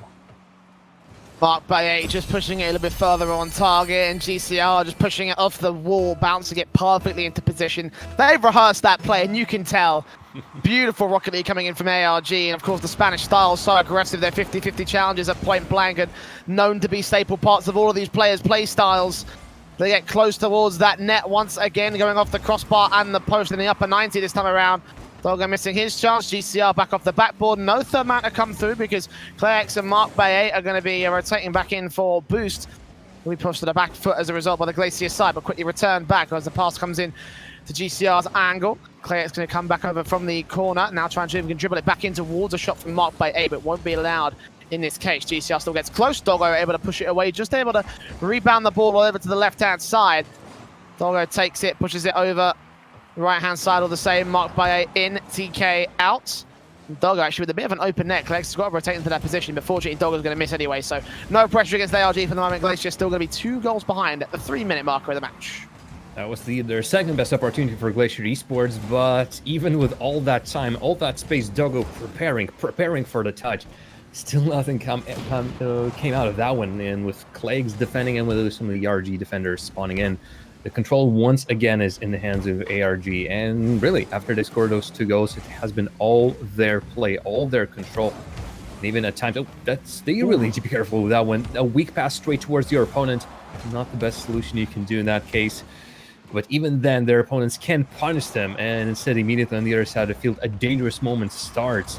RG, just by the click of their fingers, in the blink of an eye even, can turn the position from that is dangerous to them and that one that is dangerous to their opponents. TK just rotating in time, and as you were saying, it's getting dangerous for the boys over in the Glacier side as the ARG team continue to pepper that backboard. You control over towards that corner. It's marked by 8 in GCR. Try that pass back in for ClayX's angle. He's not going to come forward and receive it. We'll try and play a bit back passive because he knows how easy those clears can come through. Instead, he just rotates back in towards a pass a little bit too far wide of the left-hand side. So couldn't quite get the shot in, although it would have been a stellar one to hit anyway for ARG. ClayX goes back off the backboard. Second touch going to allow for GCR, who puts it close. But again, King JS with a good read, and the defensive hold strong for Glacier for the moment. With all the pressure coming in from ARG, you've got to imagine that the Glacier side are running out of chances to try and get those 2 goals scored back over to their favour. As Mark Baye passes to ClayX, goes back off the backboard. Second touch goes wide again. But again, that's not a problem right now for ARG. They can just keep themselves inside the orange half, keep it away from orange players, allow no chance to pass back in, although one will be taken by TK and King JS. Doggo cannot recover, and ClayX returns all the way from the blue half to the orange. Snipe, snipe, snipe. 3-0 for ARG. This has just been working out for RG so well, and Glacier not getting pretty much any chance. You can't think about the attack when all you need to think about is defense, defense, defense. And RG are putting the shots on the net, on the backboard, just constantly weaving in the passive back and ball not leaving the orange half, which means Glacier Esports can even get a little bit of respite, grab some boost and go in the attack. Really, the only reset they're getting are kickoffs, but even kickoffs, it's so hard to get the control of them against the RG. 60 seconds remaining. GCR controls it alongside Mark Baye 8. Good aerial straight up and into the box. Fortunately cleared away by TK, but bumps now out Mark Baye 8. Perfectly cleaned up right there from the ARG side. 4-0 as they continue to dominate here in game number 1. 42 seconds left, and you know, again, so many goals to score in such a little amount of time. You know, I've said it before, and I've been proven wrong, but really, this does look like it's going to be a very, very difficult task. It will be a climb, and for Glacier Esports, despite their name, seemingly they aren't exactly equipped for climbs or being in cold weather. Or perhaps they're expecting to be in the Nordic wastes with the ice in glaciers after all, but all they got was the hot play of the Spanish team of ARG. And right now they're bringing it all. No stops on that trade by ARG. They're getting the balls from any old position, seemingly any old approach that they are attempting at the Glacier Esports that is working out for them. 5-0 will be, I think, our biggest goal difference, and they really, with those 20 seconds remaining, there still could be more, as Dogged the only one in the net. ARG can even start styling at this point just a little bit. Game 1 is squarely in their books, and there won't be any changes to game number 1. Follow-ups, though, it will be interesting what Glacier Esports comes up with. But most of the time, while being shut down in their own half, and while the defense is so great on RG when the ball does get on the other side of the field, it's hard for Glacier Esports to do anything. It's just a David versus Goliath, and unfortunately, unlike in the story, it's a pretty bad situation for David that is Glacier Esports. Getting absolutely peppered down by ARG as they put an own goal in the back of the net for GCR's hat-trick. One for the road, if you will. And, 3-2-1 on the goal scored by GCR, marked by 8 and Clayx.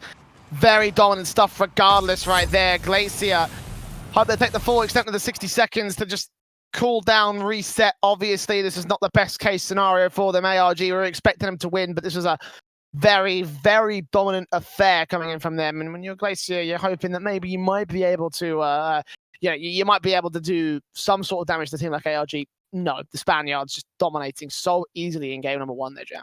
You can see that everything was working out for them, and whether they were doing some solo effort or trying to combine a play by involving one or two or several players, everything has been working out absolutely well. And their playstyle really never, I think, found a bump in the defense of Glacier Esports. Yeah, obviously the defense is still there. There still need to be those 3 players trying to put some sort of a roadblock for ARG's passes or shots.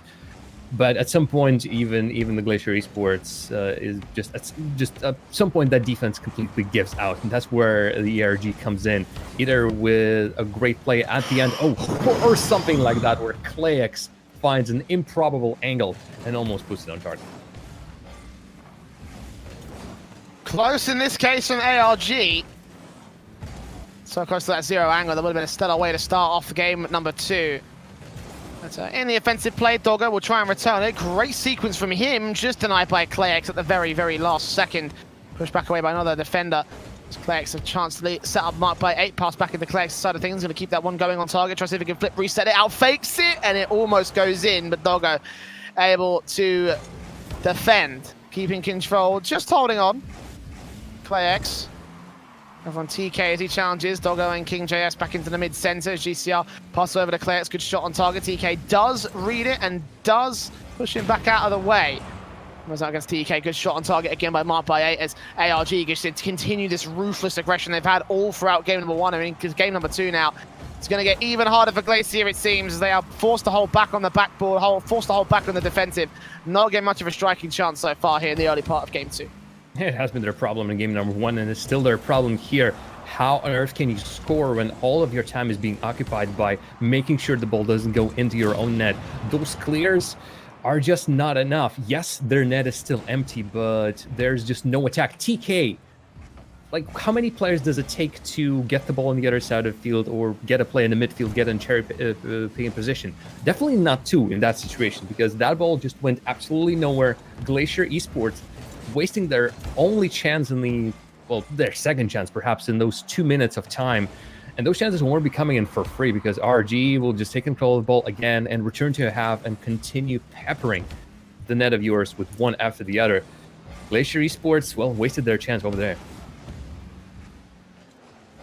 Still 0-0 as we approach the half. As we do indeed approach the halftime point of the game, yes, Glacier Esports are still holding up to a tied game, but the fact is they have nothing to show to their name on the other side of the field. Its chances were not there. Right now, that's their first great opportunity. Really great and close opportunity, I should say, and it's still not going their way. A little bit of a miss, and another chance goes begging. Well, on the other side of the field, ARG, not as great as in game number 1, but you know that every single time that with the ball, at least a shot will follow. If not on target, then somewhere dangerously on the side of net. ClayX, with all the control, but 2 defenders of Glacier Esports coming in, shutting down the attempts by ARG. If anything, this is the game for Glacier Esports to steal. By RG suddenly have scored all of their goals in the previous game, and right now their goal bag seems a little bit empty. And Glacier Esports, all they need is just one, either in regulation time or in overtime. Sneak one past. Again, it's not the fast play that's currently the king for Glacier Esports. They have never been playing fast, just living up to their name. Their playstyle is somewhat slow. But one great counterattack catching off ARG was while they're a little bit going too hard on a Glacier Esports. I'm pretty sure the longer it will come, the more of those opportunities will appear, because ARG will be hungry for goal. We're almost 4 minutes in, still nothing from ARG after those 6 goals in the previous game. Seems like a little bit of a really big change of things. ARG are getting blocked a lot by Glacier Esports defenders. You could see many of those passing plays just being read by Glacier Esports. And those are pretty hard reads to make as well. But ARG I don't think they've picked up the pace as much as they could pick up the pace, and also not as threatening as they could have done it. So we're already in the last minute of the play. GCR tries to set up a play, but nobody is there, only keeping the ball there. Seemingly, ARG have lost the very important part of their play, and that is the control of the ball. Right now, those plays are reaching the other side of the field, but they're reaching the player in dangerous position when someone from ARG can exactly put it on net. Don't think they've recorded a shot on target in the past minute or even 2 minutes. ARG's game, the series are slowly slipping away from them, and not in a good way. Glacier, this is their chance. If not right now, the position definitely will be there. Nobody is in the spot to shoot at it. But at least there's an opportunity for them to grab it in the overtime. First overtime of this game, and really not the overtime I would have expected from this one. His administration going from 6 goals to 0. It's a double-edged thing. Glacier Esports have improved their defense, and for ARG, their attack has really slowly deteriorated. They are not putting enough pressure on their opponents, and their opponents now stopping those plays, leaving ARG with no good follow-ups. And despite them still trying to find themselves on each other on the field, it's still not working out as well. As if one gear is out of balance, and that throws the whole play of ARG down. And since it's not clicking well for them, really they're feeling a little bit down, and nothing is working out for them. They're feeling even worse.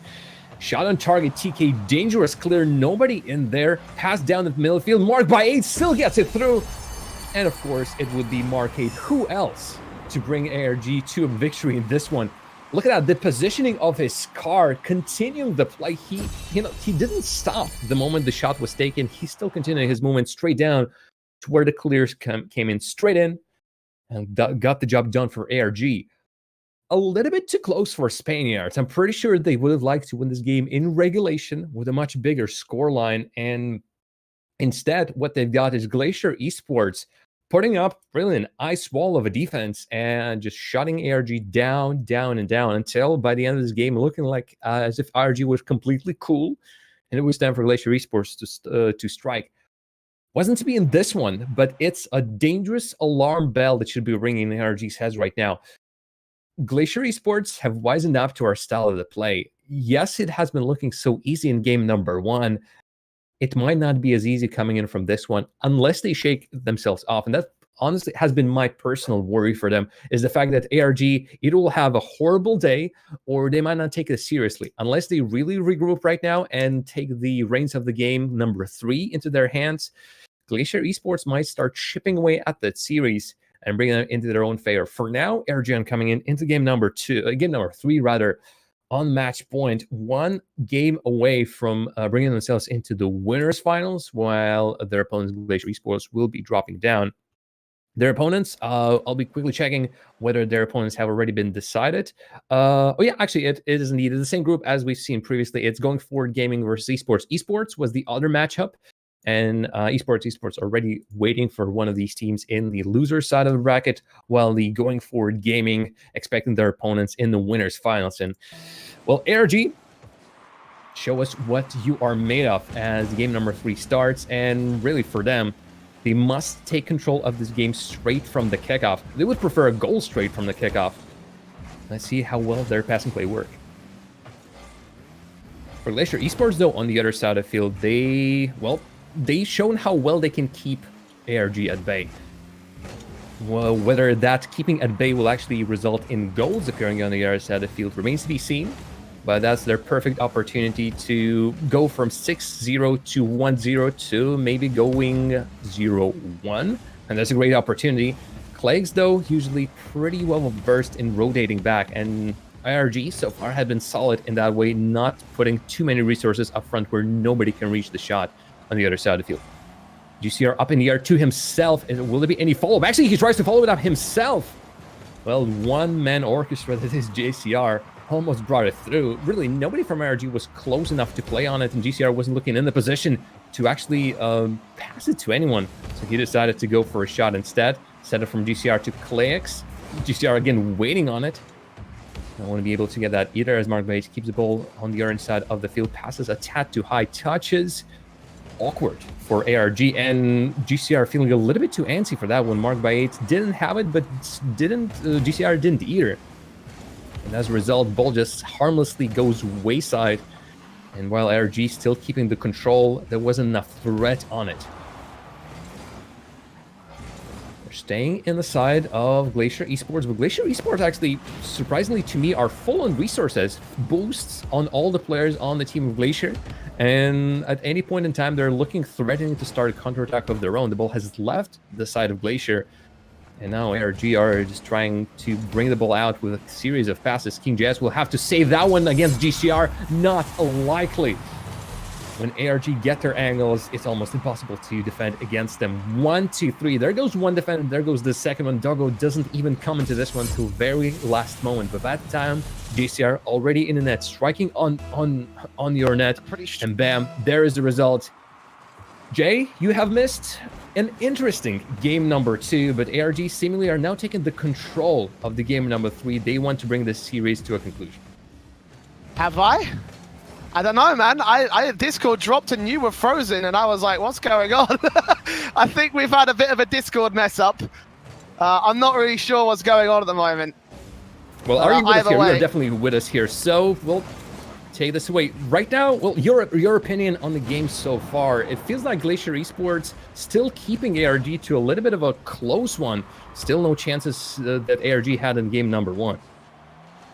Yeah, it's looking a little bit weird at the moment. I mean, it seems like Glacier have a very, very streaky line of form at the moment. It's not quite looking in the same sort of way that they were looking in game number 1, in game number 2, you know. Still very close because they have kept the defensive so far so solid. But at the moment, still looking a little bit awkward as ARG continue their pressure going back into the midfield as TK has an opportunity, maybe at this point, opportunity right here.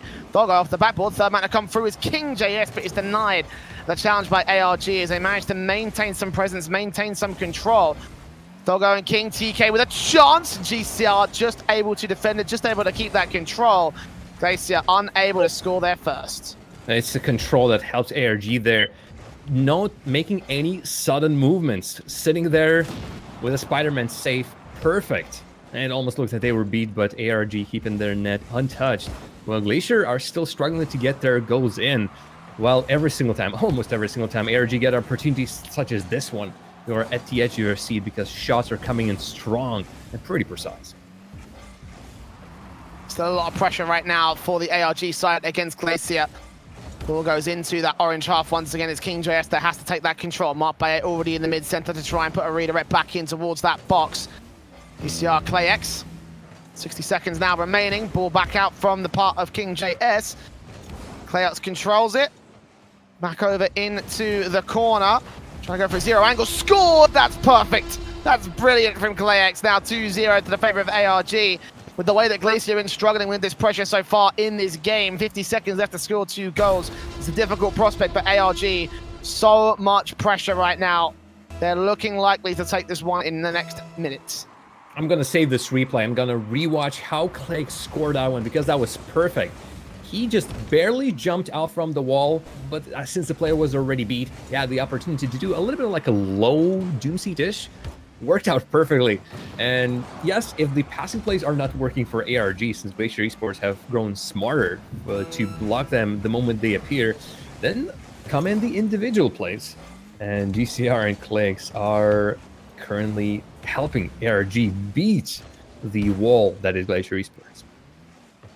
Well, 16 seconds left for Glacier to score 2. One has to be now, one has to be a kickoff at this point. Everyone's out towards the midfield. King Jess going to try and open up a chance. TK jumping out, bumping out Mark by 8, I should say. The GCR pushing that ball out towards the midfield. Mark by 8 with control, and that should just be enough of an effort for ARG. Take a 3-0 sweep here in this series, an interesting enough 3-0 sweep as the Glacier side have to concede in pretty spectacular fashion to the Spanish team. Obviously very, very dominant in game number 1. Games 2 and 3 weren't quite as dominant, but still they managed to maintain not a single loss basically throughout the course of that series, Jam. Yeah, it worked out in the end pretty well for them, although big question marks for ARG in games number 2 and 3. Yes, Glacier Esports put a solid effort in stopping the ARG from setting up their plays, but seemingly then from ARG, nothing was there. And the moment the goal stopped, so did that fervor that ARG has been scoring with in the first game. No goals in and nothing. Just ARG suddenly has quieted down, all these attempts going nowhere. If something like this happens against a team in the winners finals or in the next round where the best of 16 the teams will be playing, then it might be trouble for ARG. However much they are praised for being some of the best Spanish players, the Spanish super team, it's still a big, big question as to if this repeats, can they indeed get through that slump? We'll have to find out later as the tournament rolls on. For now, though, it's back over to the boys on the desk to break that matchup all down. Thank you very much. Arc, as predicted, 3-0. As predicted, 4 correct predictions in a row now, 4 if in a I row. may point that out. Yeah, even in score. But let's talk a little bit about this series. So you said before the series, if you were Glacier, if you're an underdog coming into these sort of games, you want to be playing aggressive. Yeah. You want to be trying to take the battle to your opponents, ask some questions of them. Do you feel like Glacier managed to do that, even though they didn't take the win? I feel like they gave it a good shot. I feel like it looked like they were trying to do it. They were keeping up their speed the entire game. They were trying to fight all the way through the entire series, but in the end, Arc was just too experienced, and Arc had the better ideas offensively, and things worked out for them, whereas it didn't really work out for Glacier. It seemed like Georgia maybe had some questions mark as to how far this Arc lineup can take it. Spanish super team, but will they be able to make it when they're going to be going against some tougher opponents? What's your take on them having watched this series? Again, I think they have a shot, because I also feel like this team might have an additional hunger for the wins compared to some of the other teams, because the Spanish scene is evolving right now.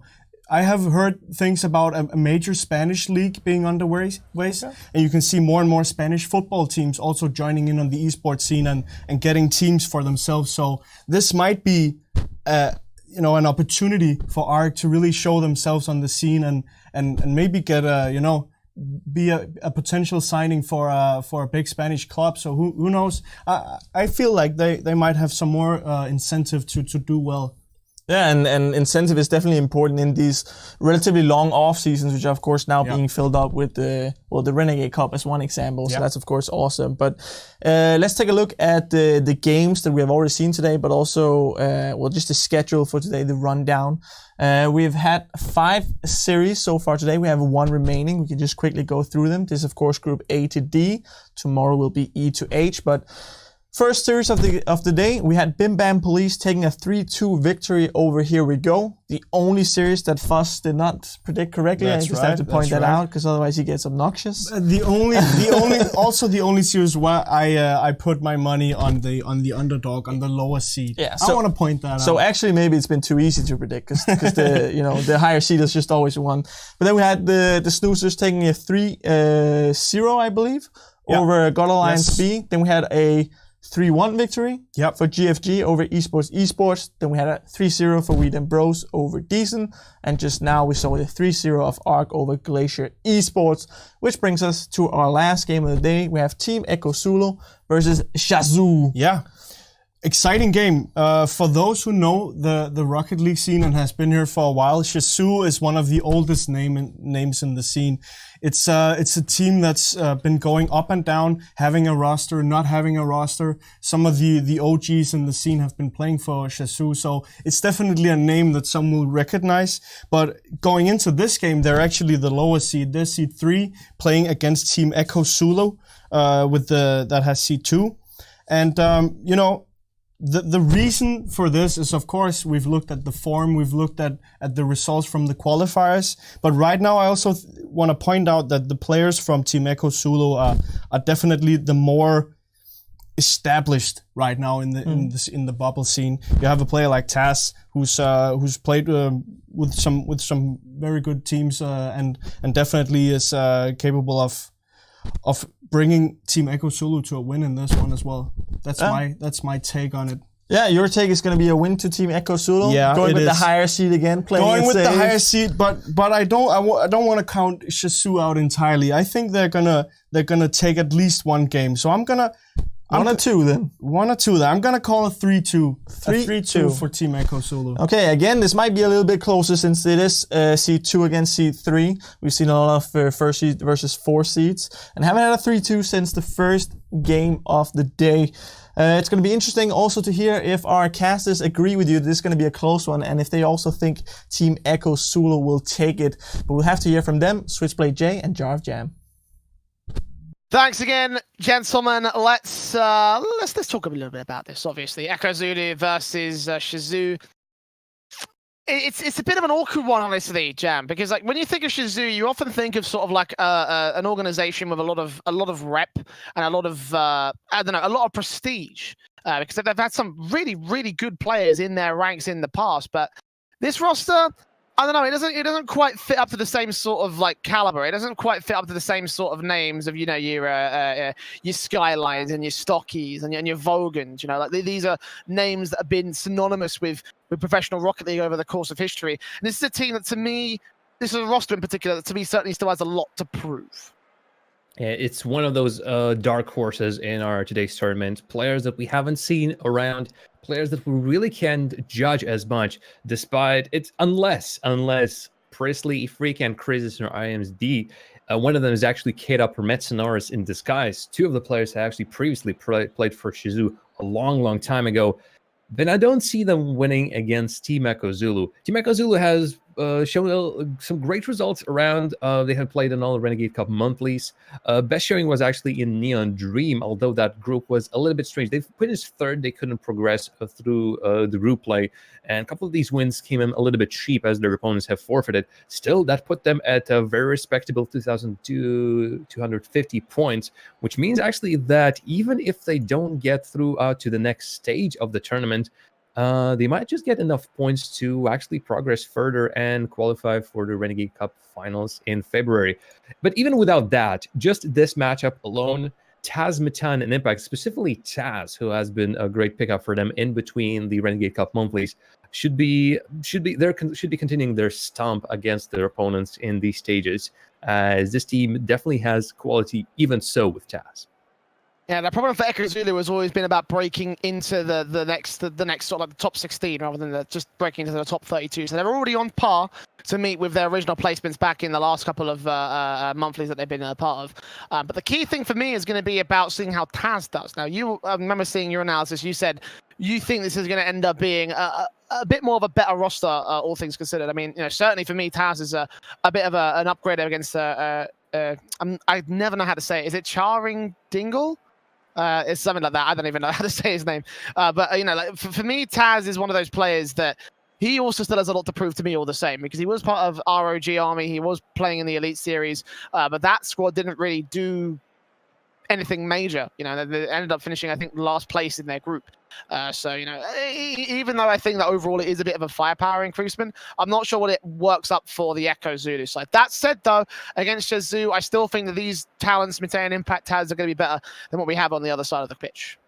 Yeah, it's seemingly just with the fact that we know how Team Ekazulu can play, and again, not the best showing perhaps in the Kaiser League in this season. Still a pretty solid overall. They couldn't get into, I do believe, third place was exactly, second actually place is where they stopped MCon Esports, were the winners of that one. But really, MCon Esports just completely sweep through the whole bracket.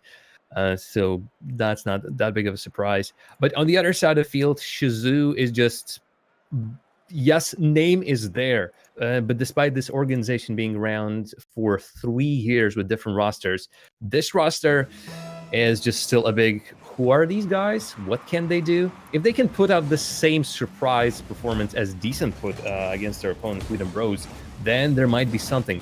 But right now, it's still, what? Huh? All right, big question marks. Let's see what they can do. For me, it's Team Ekazulu in 3 games, just because I know exactly how well these guys from Benelux can perform. Yeah, I'm going to agree with that one all the same. 3-0 for Ekazulu. Let's see whether they can make that a reality or whether there will be another close series on our hands. It's Impact and Mid-Tayan taking the initial brunt of the aggression off the kickoff for Ekazulu. Presley takes it into the corner, maintains that presence out of the Shizou half of the pitch, but not for long. It's returned by Ekazulu as they pass back in. Ooh, good touch from Presley. Fortunately, it was going wide anyway, so going to go out towards that corner rather than in the back of that net. That would not have been the best of starts from Shizou. Ball goes back in, and Freecant will be able to maintain control back here for Shizou. Taz in and away. Pushing it back over towards the Shizou half of the pitch, and actually going to be able to return. Impact just rotating back in to keep control of the ball, making sure it doesn't go towards that net, which so far they haven't had a single shooting opportunity on either side just yet. Will remain scoreless in the opening 60 seconds as a result. But again, Ekazulu doing what we were expecting them to do, have so much pressure in the orange half, and Shizou just can't seem to break out for long. Pressure's working out well from Team Ekazulu, and partly it's thanks to the fact that they've been together for a much longer period of time. Team Shizou, really the only 2 permanent members right now are Priestley and Krisis. Freecant has been picked up just for these Renegade Cup monthlies, and even the Krisis has been around with the team for a long period of time. He only been through the middle of October. So Shizou still have a lot of work together to do, while Team Ekazulu, yes, with Taz have been picked up just recently as well, still is a little bit more of an organized roster, and quality of play is still there. Actually, a little bit of a note, Switch, we've seen him before playing from Team Decent. It's the same group as Team Shizou, so, and he's an ex-player of Team Shizou, so that'll be an interesting matchup. Chances are we'll see both Decent and, well, here's a goal, but chances are we'll see both Decent and Shizou in that loser's bracket. But the opening has been scored as Shizou commit themselves a little bit too hard, with Team Ekazulu showing that class where you know that you can start a counterattack, not only start it, but finish it as well. There we go, opening scored by Ekazulu just before we hit that halfway marker. A great kickoff might actually end up favouring Shizou. If only Freecant could have controlled that ball. Might have looked a bit of a better situation and may have been able to find a bit of an awkward goal against the Ekazulu side, but fantastic ball control from Shizou if they were able to find it again. But no, not to be. 1-0 on the board for Ekazulu as they are returned over to their half past their initial aggressive counter-attack. Mid-Tayan has all the ball control he needs and all the space to breathe as well. No one really taking control. Impact's actually going to get a shot on target as a result. Presley has to push that away and will be able to do so. As Taz passes back into Mid-Tayan, back off into the center.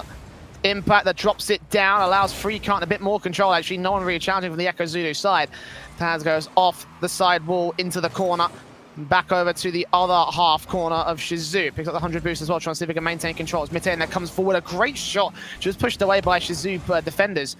Been the momentum high, but the shot wide, and it's not going to go in. Ekazulu just going to maintain their 1-goal lead for the moment. Awkward touch from Presley though, but Mid-Tayan just couldn't quite recover the situation. So far, Shizou are holding on, if you can call that hold, as finally, really a not so dangerous opportunity in front of the net. I think catches them off all in the wrong spots, as in the end, the Presley just didn't have the control of his car at all, flipping in the net. I think still trying to recover after a move into the net. Shizou get overloaded as Team Ekazulu just has been continuing to rotate in and in and in again, grabbing all the resources they needed from the other side of the field and just returning and guesting on Shizou's side of the field one more time.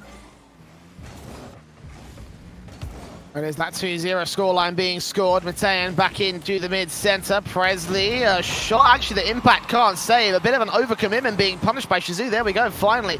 That opening goal that we've seen so much potential, then being able to score. It's going to get put away by Presley. A nice big open net for him to find. A rock in a hard place for from Team Echo Zulu, and Taz on the flank trying to grab some boost, just not working out for him. And Impact between a rock and a hard place, not close enough to challenge it, not close enough to the net to actually save it. Shazoo found themselves a perfect opportunity as nobody from Team Echo Zulu challenges it. Open shot and an open goal. Taz going to wrap back around. He's trying to set up one of his teammates, but no shot will be taken. Gets back into the defensive and right back into the midfield as a result. Good touch. Ooh, that almost bounced off Crisis right there, but Impact will come forward and get the shot on target. 3-1. There you go. Echo Zulu reinstate their 2-goal lead. And Shazoo seem to struggle with this aggression by quite the amount. And that's Taz coming in. It was all set up by Taz. That block on the initial push, even if he lost the 50-50, he got the resulting rebound. And boy, did it work out in their favor. Team Echo Zulu are powering through the defense of Shazoo, and they are not always ready to react to those shots coming in basically out of nowhere. Retain pushes it over to the backboard. 60 seconds still remaining on the clock for Shazoo. Just return 2 goals. Well, Demo Impact trying to get a bit of an opening. Oh, free can't just denied by the 50-50 of Mitei, and that would have been fantastic to score again, but it's not going to happen. Ball back in Impact, backed up, pushing it away from Freakant's position. Impact he actually intercepts it towards the mid position. And now Presley controls it all the same. Second touch going to miss out as Freakant puts it back into the mid-center. Taz over and in. Mitei with a shot. And Crisis is going to be able to take it away. Secondary follow-up coming in from Taz. He tries to maintain that pressure that Echo Zulu have had all games so far in the orange half. Now 10 seconds left for Shazoo to break away, get a goal, then get a kick off. At least defensive will come through from Freakant, but it's not good enough. The ball will go right back into the box. Impact to push it off the backboard. It won't be able to go in the back of the net, but regardless, there's still going to be a victory for Echo Zulu. A 3-1 victory as well. Had a 2-goal lead for most of that game. And again, it's all that pressure that Shazoo just weren't able to deal with. Yeah, you can see Impact getting time after time in a position of with great opportunities. Mitana Taz setting up with every single goal, which shows that Team Echo Zulu are not approaching this as a solo effort. No, goals are being set up with the effort of the whole team. That's why Shazoo's defense is breaking down, because they're up against 3 players who are always setting up something on you. And as you said, Shazoo are just not able to clear the ball enough times to get in the right position enough times, or even just read the plays the Team Echo Zulu are pulling up. While themselves, I'd like a couple of times they were going not for a clear, but for a little bit of slowdown in the passing play. The only problem is they need to do that a little bit faster still. You really waste a lot of time just trying to caress the ball a little bit, comfort it, and then put it to your teammate, waiting for it somewhere. Not only you lose the pace on the ball, but also gives Team Echo Zulu a perfect opportunity to pounce on that. Team Shazoo have been left without many chances in this game, and unless they improve that, unless they stick to the ball on the opposing side of the field, it will be Team Echo Zulu once again with the control that they had in game number 1. Yeah, and there you go. I mean, it's as simple as that. You know, Echo Zulu doing Echo Zulu things, really. You know, Impact and Mitei, and obviously the remaining players from that side of things, and obviously Impact having a lot of impact. He had a lot of impact when he was playing over in the Neon Dream. I remember that much being, yes, you could do that with them tiss all you want, but you know. Also, fun fact, I don't know if you know that Echo Zulu is actually the phonetic alphabet for Team Easy right there. Oh. So there you go. So BM without even needing to BM in chat. Wow. That is Exactly. Next level place. You don't even need to disable your chat for 3 seconds. Shazoo experience the full brunt of that as they go in off the backboard. Impact actually going to get pushed away by the defensive of Shazoo, but Taz will still come in for a shot that Crisis is still going to be able to save. Freakant coming in over towards the corner play. Ball back over off the backboard. Mitei with a chance to dunk it directly down in front. Presley's just going to have to push that further to the left-hand side as Taz continues to set it up, and Freakant will continue to push it further away. Second touch. Good challenge, actually, for Mitei. That would have been on target from Freakant if he wasn't there to defend it. So Echo Zulu once again going to try and return every single breakaway chance that Shazoo get and disallow any goals to go in the back of the blue net. Shazoo is still trying to get the control of it right now. Team Echo Zulu gave the opportunity, gave the space for Shazoo. The clear again didn't come in, and as a result, Team Echo Zulu, they're not getting their opportunities on the other side of the field, but also I don't think they're stopping the opportunities from Shazoo that well. Now it's on the Shazoo. The pressure is all on them. Try to convert these opportunities, and Team Echo Zulu are so helpfully leaving for you. Because if you won't even go for those, then no chance that you will be scoring any of the goals in the game. And from Presley, his impact comes back to Mitayan's side. Freekan's going to push that away, and Taz will follow through. Once again, going off the backboard, a second touch chance. Going to be taken by Impact, but Presley able to receive it, and now get another touch of his own right back, very close towards the net. Mitayan again just going to have to push it away, although Crisis has another chance on the Freekan, but Impact beats him to the ball. And Echo Zulu beat Shazoo to the punch. Presley's actually with another open goal chance. Again, it's going to be taken away by one of the defenders. Second touch from Freekan's going to go too far wide. He's apologizing for that one, most certainly. Right now, Shazoo again struggling against the returning firepower of Echo Zulu as they keep that pressure rolling. The defensive hold strong, and Shazoo just can't seem to get a chance to go well for them. They're trying to work their way into that half, but right now it's Team Echo Zulu are being stopped. Shazoo not really converting their chances. Ball mostly stuck in midfield, where no one really can get enough control for a long period of time to make something on the other side of the field. It is getting slightly dangerous for Shazoo, as they are seemingly, compared to game number one, are fighting so many more chances to bring the ball to the other side of the field.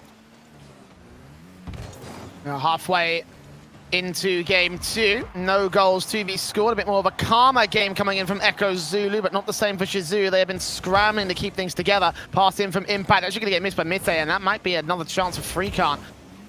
Back into the mid-center, Presley. Chance over towards the corner. Freekan's going to follow it through all the same. That's actually very much on target. That could get dangerous if Crisis can... Oh no, couldn't capitalize on it. Has backed up. Good shot in again from Freekan, but Mitayan's going to be there to defend it on the 50-50 challenge. Now Impact back off the backboard into Mitayan's side of things. Freekan does beat him to the ball. Again, maintaining that defensive pressure for Shazoo. Nothing compared to the pressure that Echo Zulu are clamping down on their own offensive play. Praise now with a chance. 3 players up here. They're going to have to halt stop for a moment. Try and find out how Echo Zulu are going to play out this defensive. It is still a dangerous ball that anyone can take advantage of. But in the end, Impact missing his flick, actually. I was going to say he should be able to flip, reset it, whack out the orange half. But eventually the clear does come through from the boys of Echo Zulu. Well, if Team Echo Zulu are having the same problem with ARG having opponents in the previous series, is just that seemingly for Team Echo Zulu, it's even worse. The situation has gotten even worse, and with Shazoo not being able to put up anything, Team Echo Zulu is also struggling to even chain together a series of simple passes. Right there, there's an opportunity. There's finally something right as the timer strikes. 1 minute remaining. This has been great, but it took so much time from Team Echo Zulu, and really not that many defensive attempts by Shazoo. Look at that, only 2 saves. It's only because Team Echo Zulu only had 4 shots. Team Echo Zulu weren't able to even get close to the net, let alone get something going such as this go. Mitayan challenging first already on the board here for Echo Zulu in the last 60 seconds. Shazoo staring down the barrel of conceding match point, but not quite the match to the favor of the easy side. Mitayan goes for a shot on target, and he puts that second in the back of the net, exploiting one of the small gaps in the defense for Shazoo. It's 2-0 for Echo Zulu. Yeah, they found Shazoo returning back to the defense, and with that disadvantage in players, and with players all in the awkward positions to try and make an attempt at a save. For Team Echo Zulu, that one tight gap that they found was just enough to put the second one. And this might currently spell trouble for Shazoo, as the goals might come in barreling in. Certainly the shots have improved and increased on the side of Team Echo Zulu. But for Shazoo, really they haven't shown much in this game. Team Echo Zulu up until this point almost didn't show anything either. So as a result, it will be a little bit of a win that Team Echo Zulu would have wanted. But seemingly they have all the power to win by much bigger margin and much more confident playstyle than we just see in the game number 2. A final countdown to basically confirm what we already knew, that Shazoo are going to concede game 2. Hey, that rhymed pretty well as well, actually. Concede game 2 to Echo Zulu. There we are.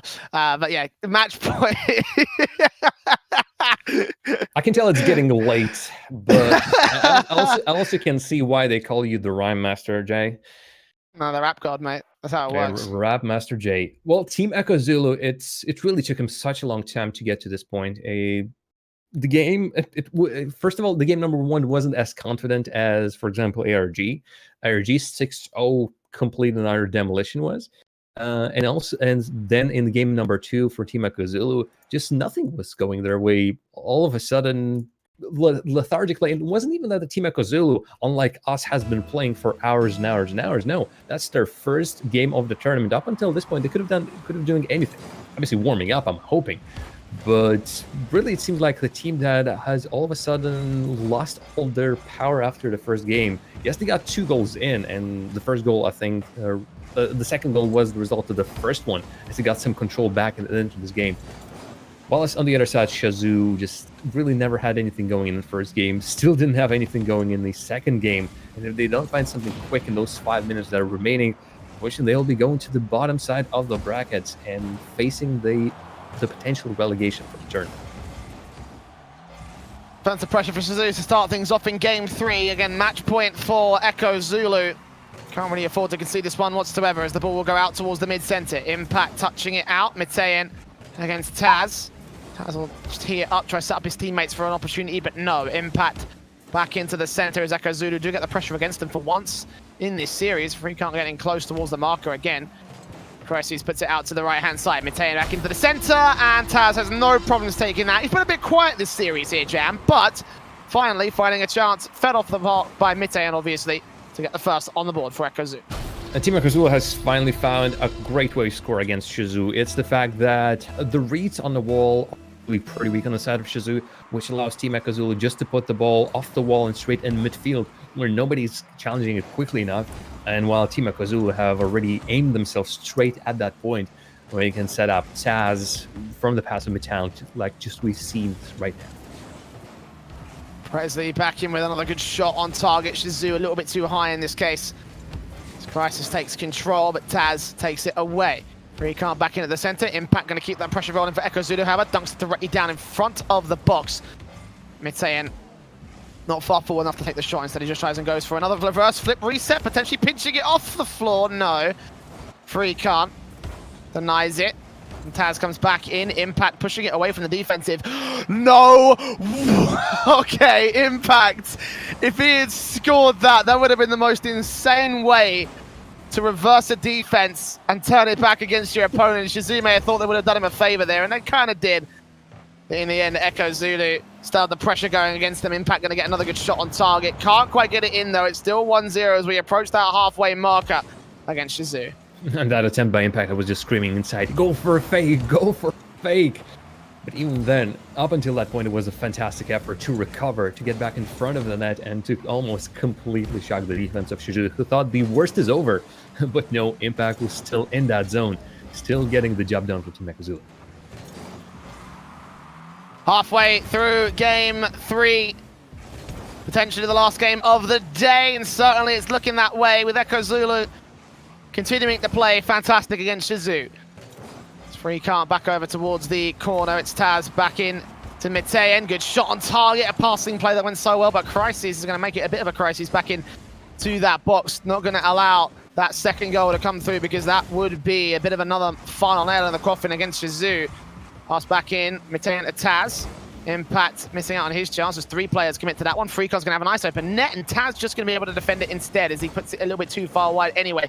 Prez with another chance. Second touch is not going to happen against him. Mitayan takes it away as Crisis puts it back into the mid-center. Mitayan to Taz, great passing play.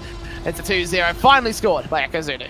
Enough said, great passing play. After the Shazoo, for no apparent reason, I don't think that was Chris's ball to take, or at least he killed it, but he didn't kill it for his team to take a break, quickly recuperate. It was almost like he set up that pass from Team Echo Zulu, who then put it out on the ground. Mitayan once again setting up Taz, and it has been such a great game from Team Echo Zulu. All that uncertainty, all that, like, not getting the things done has completely changed. It's already 12 shots, the only 3 by Shazoo, and the goals seemingly are just falling in the lap of Team Echo Zulu. That's the 3rd one for who do you think it is? Taz by whom? By Mitayan.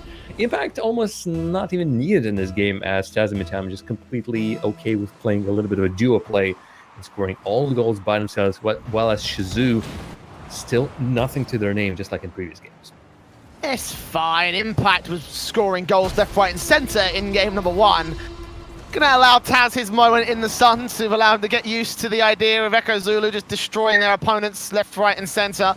4 goals for him now, 4 goals on the part of Echo Zulu, a 100% goal contribution for Taz. And also, Mitayan, 100% assist contribution Yeah, even when you look like there's a ball just somewhere in the midfield spiking from the ceiling, really should be like an individual effort without even assist to the name. Nope, it's still Mitan. 1 goal back as we see Team Echo Zulu getting caught in their own half. A little bit of weird angle to defend, and as Taz is forced to just put it as anywhere he possibly can. Shizu's rotation catches up with Team Echo Zulu defense and scores their first goal. It is... I'd say it's impossible. It is... You have been calling it a lot, saying, oh, this might happen, a quick kickoff goal, and then maybe another one. But I don't think we had it today, and this certainly doesn't look like the situation, especially with a 5th goal coming in. Taz... Oh no, Impact has assisted this one. The whole thing is ruined. Okay, let's replay. No, the perfect duo! It's Damn horrible. it! Impact, you're kicked off the team of Team Echo Zulu. This is just not the way you need to be playing. I don't think we can go that far, but whatever. The perfect game between Mite and Taz. It's all gone to waste. It's fine, don't worry. 60 seconds left. They're still 5-1 in the lead. Impact puts it close towards the market again. Mite going to go for a goal of his own right. Taz steals it away. That's a double hat-trick turtle shot for him. And possibly even a Brazil to send Shizu packing out of the opening matchup. This is impossible. No way you're going to score 5 goals in 52 seconds. No way. Or at least so I hope, because Jar of Jam has left the party, and I imagine he's also probably dropped out of Discord. It's fine though. I can carry us out of this last game, it seems. 45 seconds remaining on the clock. Impact controls it alongside Crises back into the corner. Freecant away. Presley back over the Freecant side of things, drops it a little bit high up, a little bit in front of the net itself. Pass back into Presley once again, backboard touch, and Taz going to have to put that out of the center. Actually going to leave it for Impact to take control. Freecant will take the shot on target.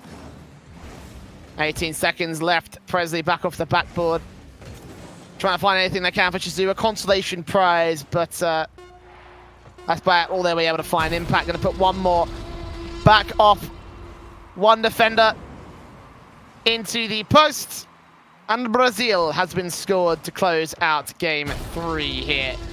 And by none other than Taz, by the way. 7 goals for Mite 0 and Impact 0.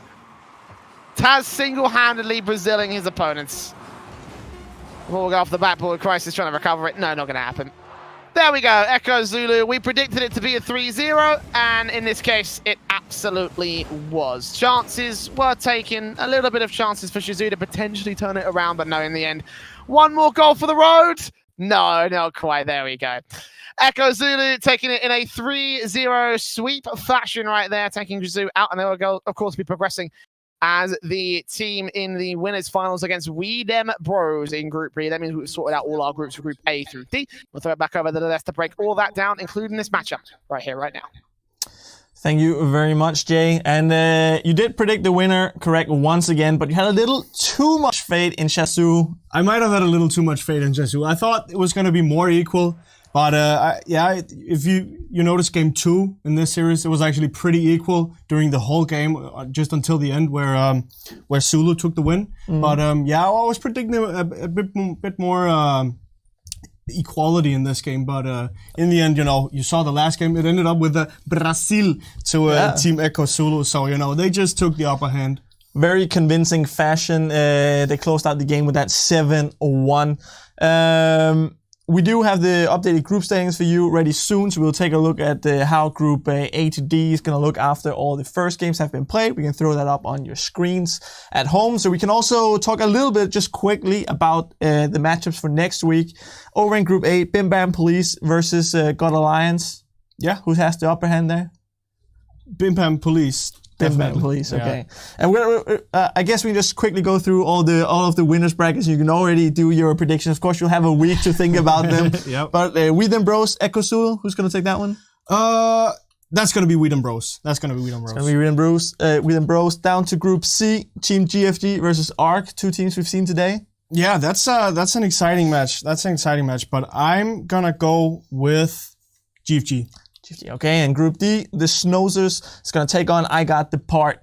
down in Group D. That's I'm gonna call that the easiest one. That's gonna be the Schnozzers. They're gonna wake up. They're gonna realize, all right, we can't do this game what we did in the last game. So where they weren't really up to par, but they are gonna easily take it. Okay, so that's already your preview for next week, but you're gonna have wait till next week, because that's going to be on the Wednesday. We can just take a look at the schedule for this tournament, so you guys know when and where to follow.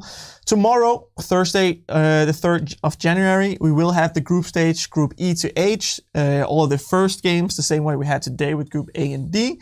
And then next week, we're going to be playing all the decider games. So that's when you're going to be seeing who's going to progress from the group stage and who's going to be knocked out. That's the exciting stuff. That's the exciting stuff. Of course, tomorrow is also exciting. Yeah, definitely. We need to see if we can have some more upsets, because today was mostly the favorites taking the wins. But yeah, I believe we only had one upset, which was a 3rd seed taking the win against the 2nd seed in Group A. But other than that, it's been smooth sailing for the upper seeds. All the seed 1 versus seed 4, that has been a win for the 1st seed. So. Maybe my predictions kind of mirrored that, but yeah, only one upset this day, so maybe we'll have some more tomorrow. Yeah, tomorrow we're gonna have Group E through H. Maybe we can even throw those up on your screen so you can see what teams you're gonna be watching in action tomorrow. Just quick again, first, if I can get your thoughts. Who is, if you have to point out one team, who's the strongest here? The strongest here is definitely Savage. Savage, they ended up winning the last season of RLRS. They're moving to RLCS for next season. They're definitely the strongest team going into this right now. But I do want to give an honorable mention to Epsilon. But I've actually heard from Twitter today that they have left the Epsilon Esports org, so we might even see a name change on that one. Of course, I'm gonna throw an honorable mention to the Bricks, because 2 of them have been in Copenhagen Flames. Shout out to those guys. But we'll continue the action tomorrow at 19. But before we sign off, Fuss, do you have any final thoughts on today? How do you think it went overall? Well, as predicted, as expected, I think it was a great day. We saw it's always nice in Rocket League to see some of the broader spectrum, the broader team, the teams that are maybe not tier 1, maybe not tier 2, but tier 3 teams, the bubble teams that are still trying to break into the scene, even break into the bubble scene. So that's what I like as an Rocket League enthusiast, seeing those teams that aren't normally on stream, aren't normally the teams you talk about. That's really what I like to see. That's why I love the Renegade Cup, because it brings out those teams. That's just, I love watching it. And coming from a bit more of an outside perspective to Rocket League, what I love is a lot of goals, and I think we had that today as well. We also had some crazy goals. We had some crazy goals. If you had to highlight one goal, I think I know which one, but well, it's gonna be the Breezy goal. The Breezy flip reset off the ceiling thingy. That was a beauty. And then you had the Pondex goal right after that, which I believe was a musty flick. Don't quote me on it, but I believe it was a musty flick. So you always love seeing those. That's hilarious. If you haven't seen the Breezy clip, at least you can head on over to Rocket League Esport and know they have clipped it and shipped it on Twitter. And of course, remember, tomorrow is going to be more action, hopefully more beautiful and insane goals as we take the last 4 groups. That's going to be tomorrow at 19 right here on Flames TV. But for now, I just want to say thank you very much for watching, and see you guys tomorrow, hopefully.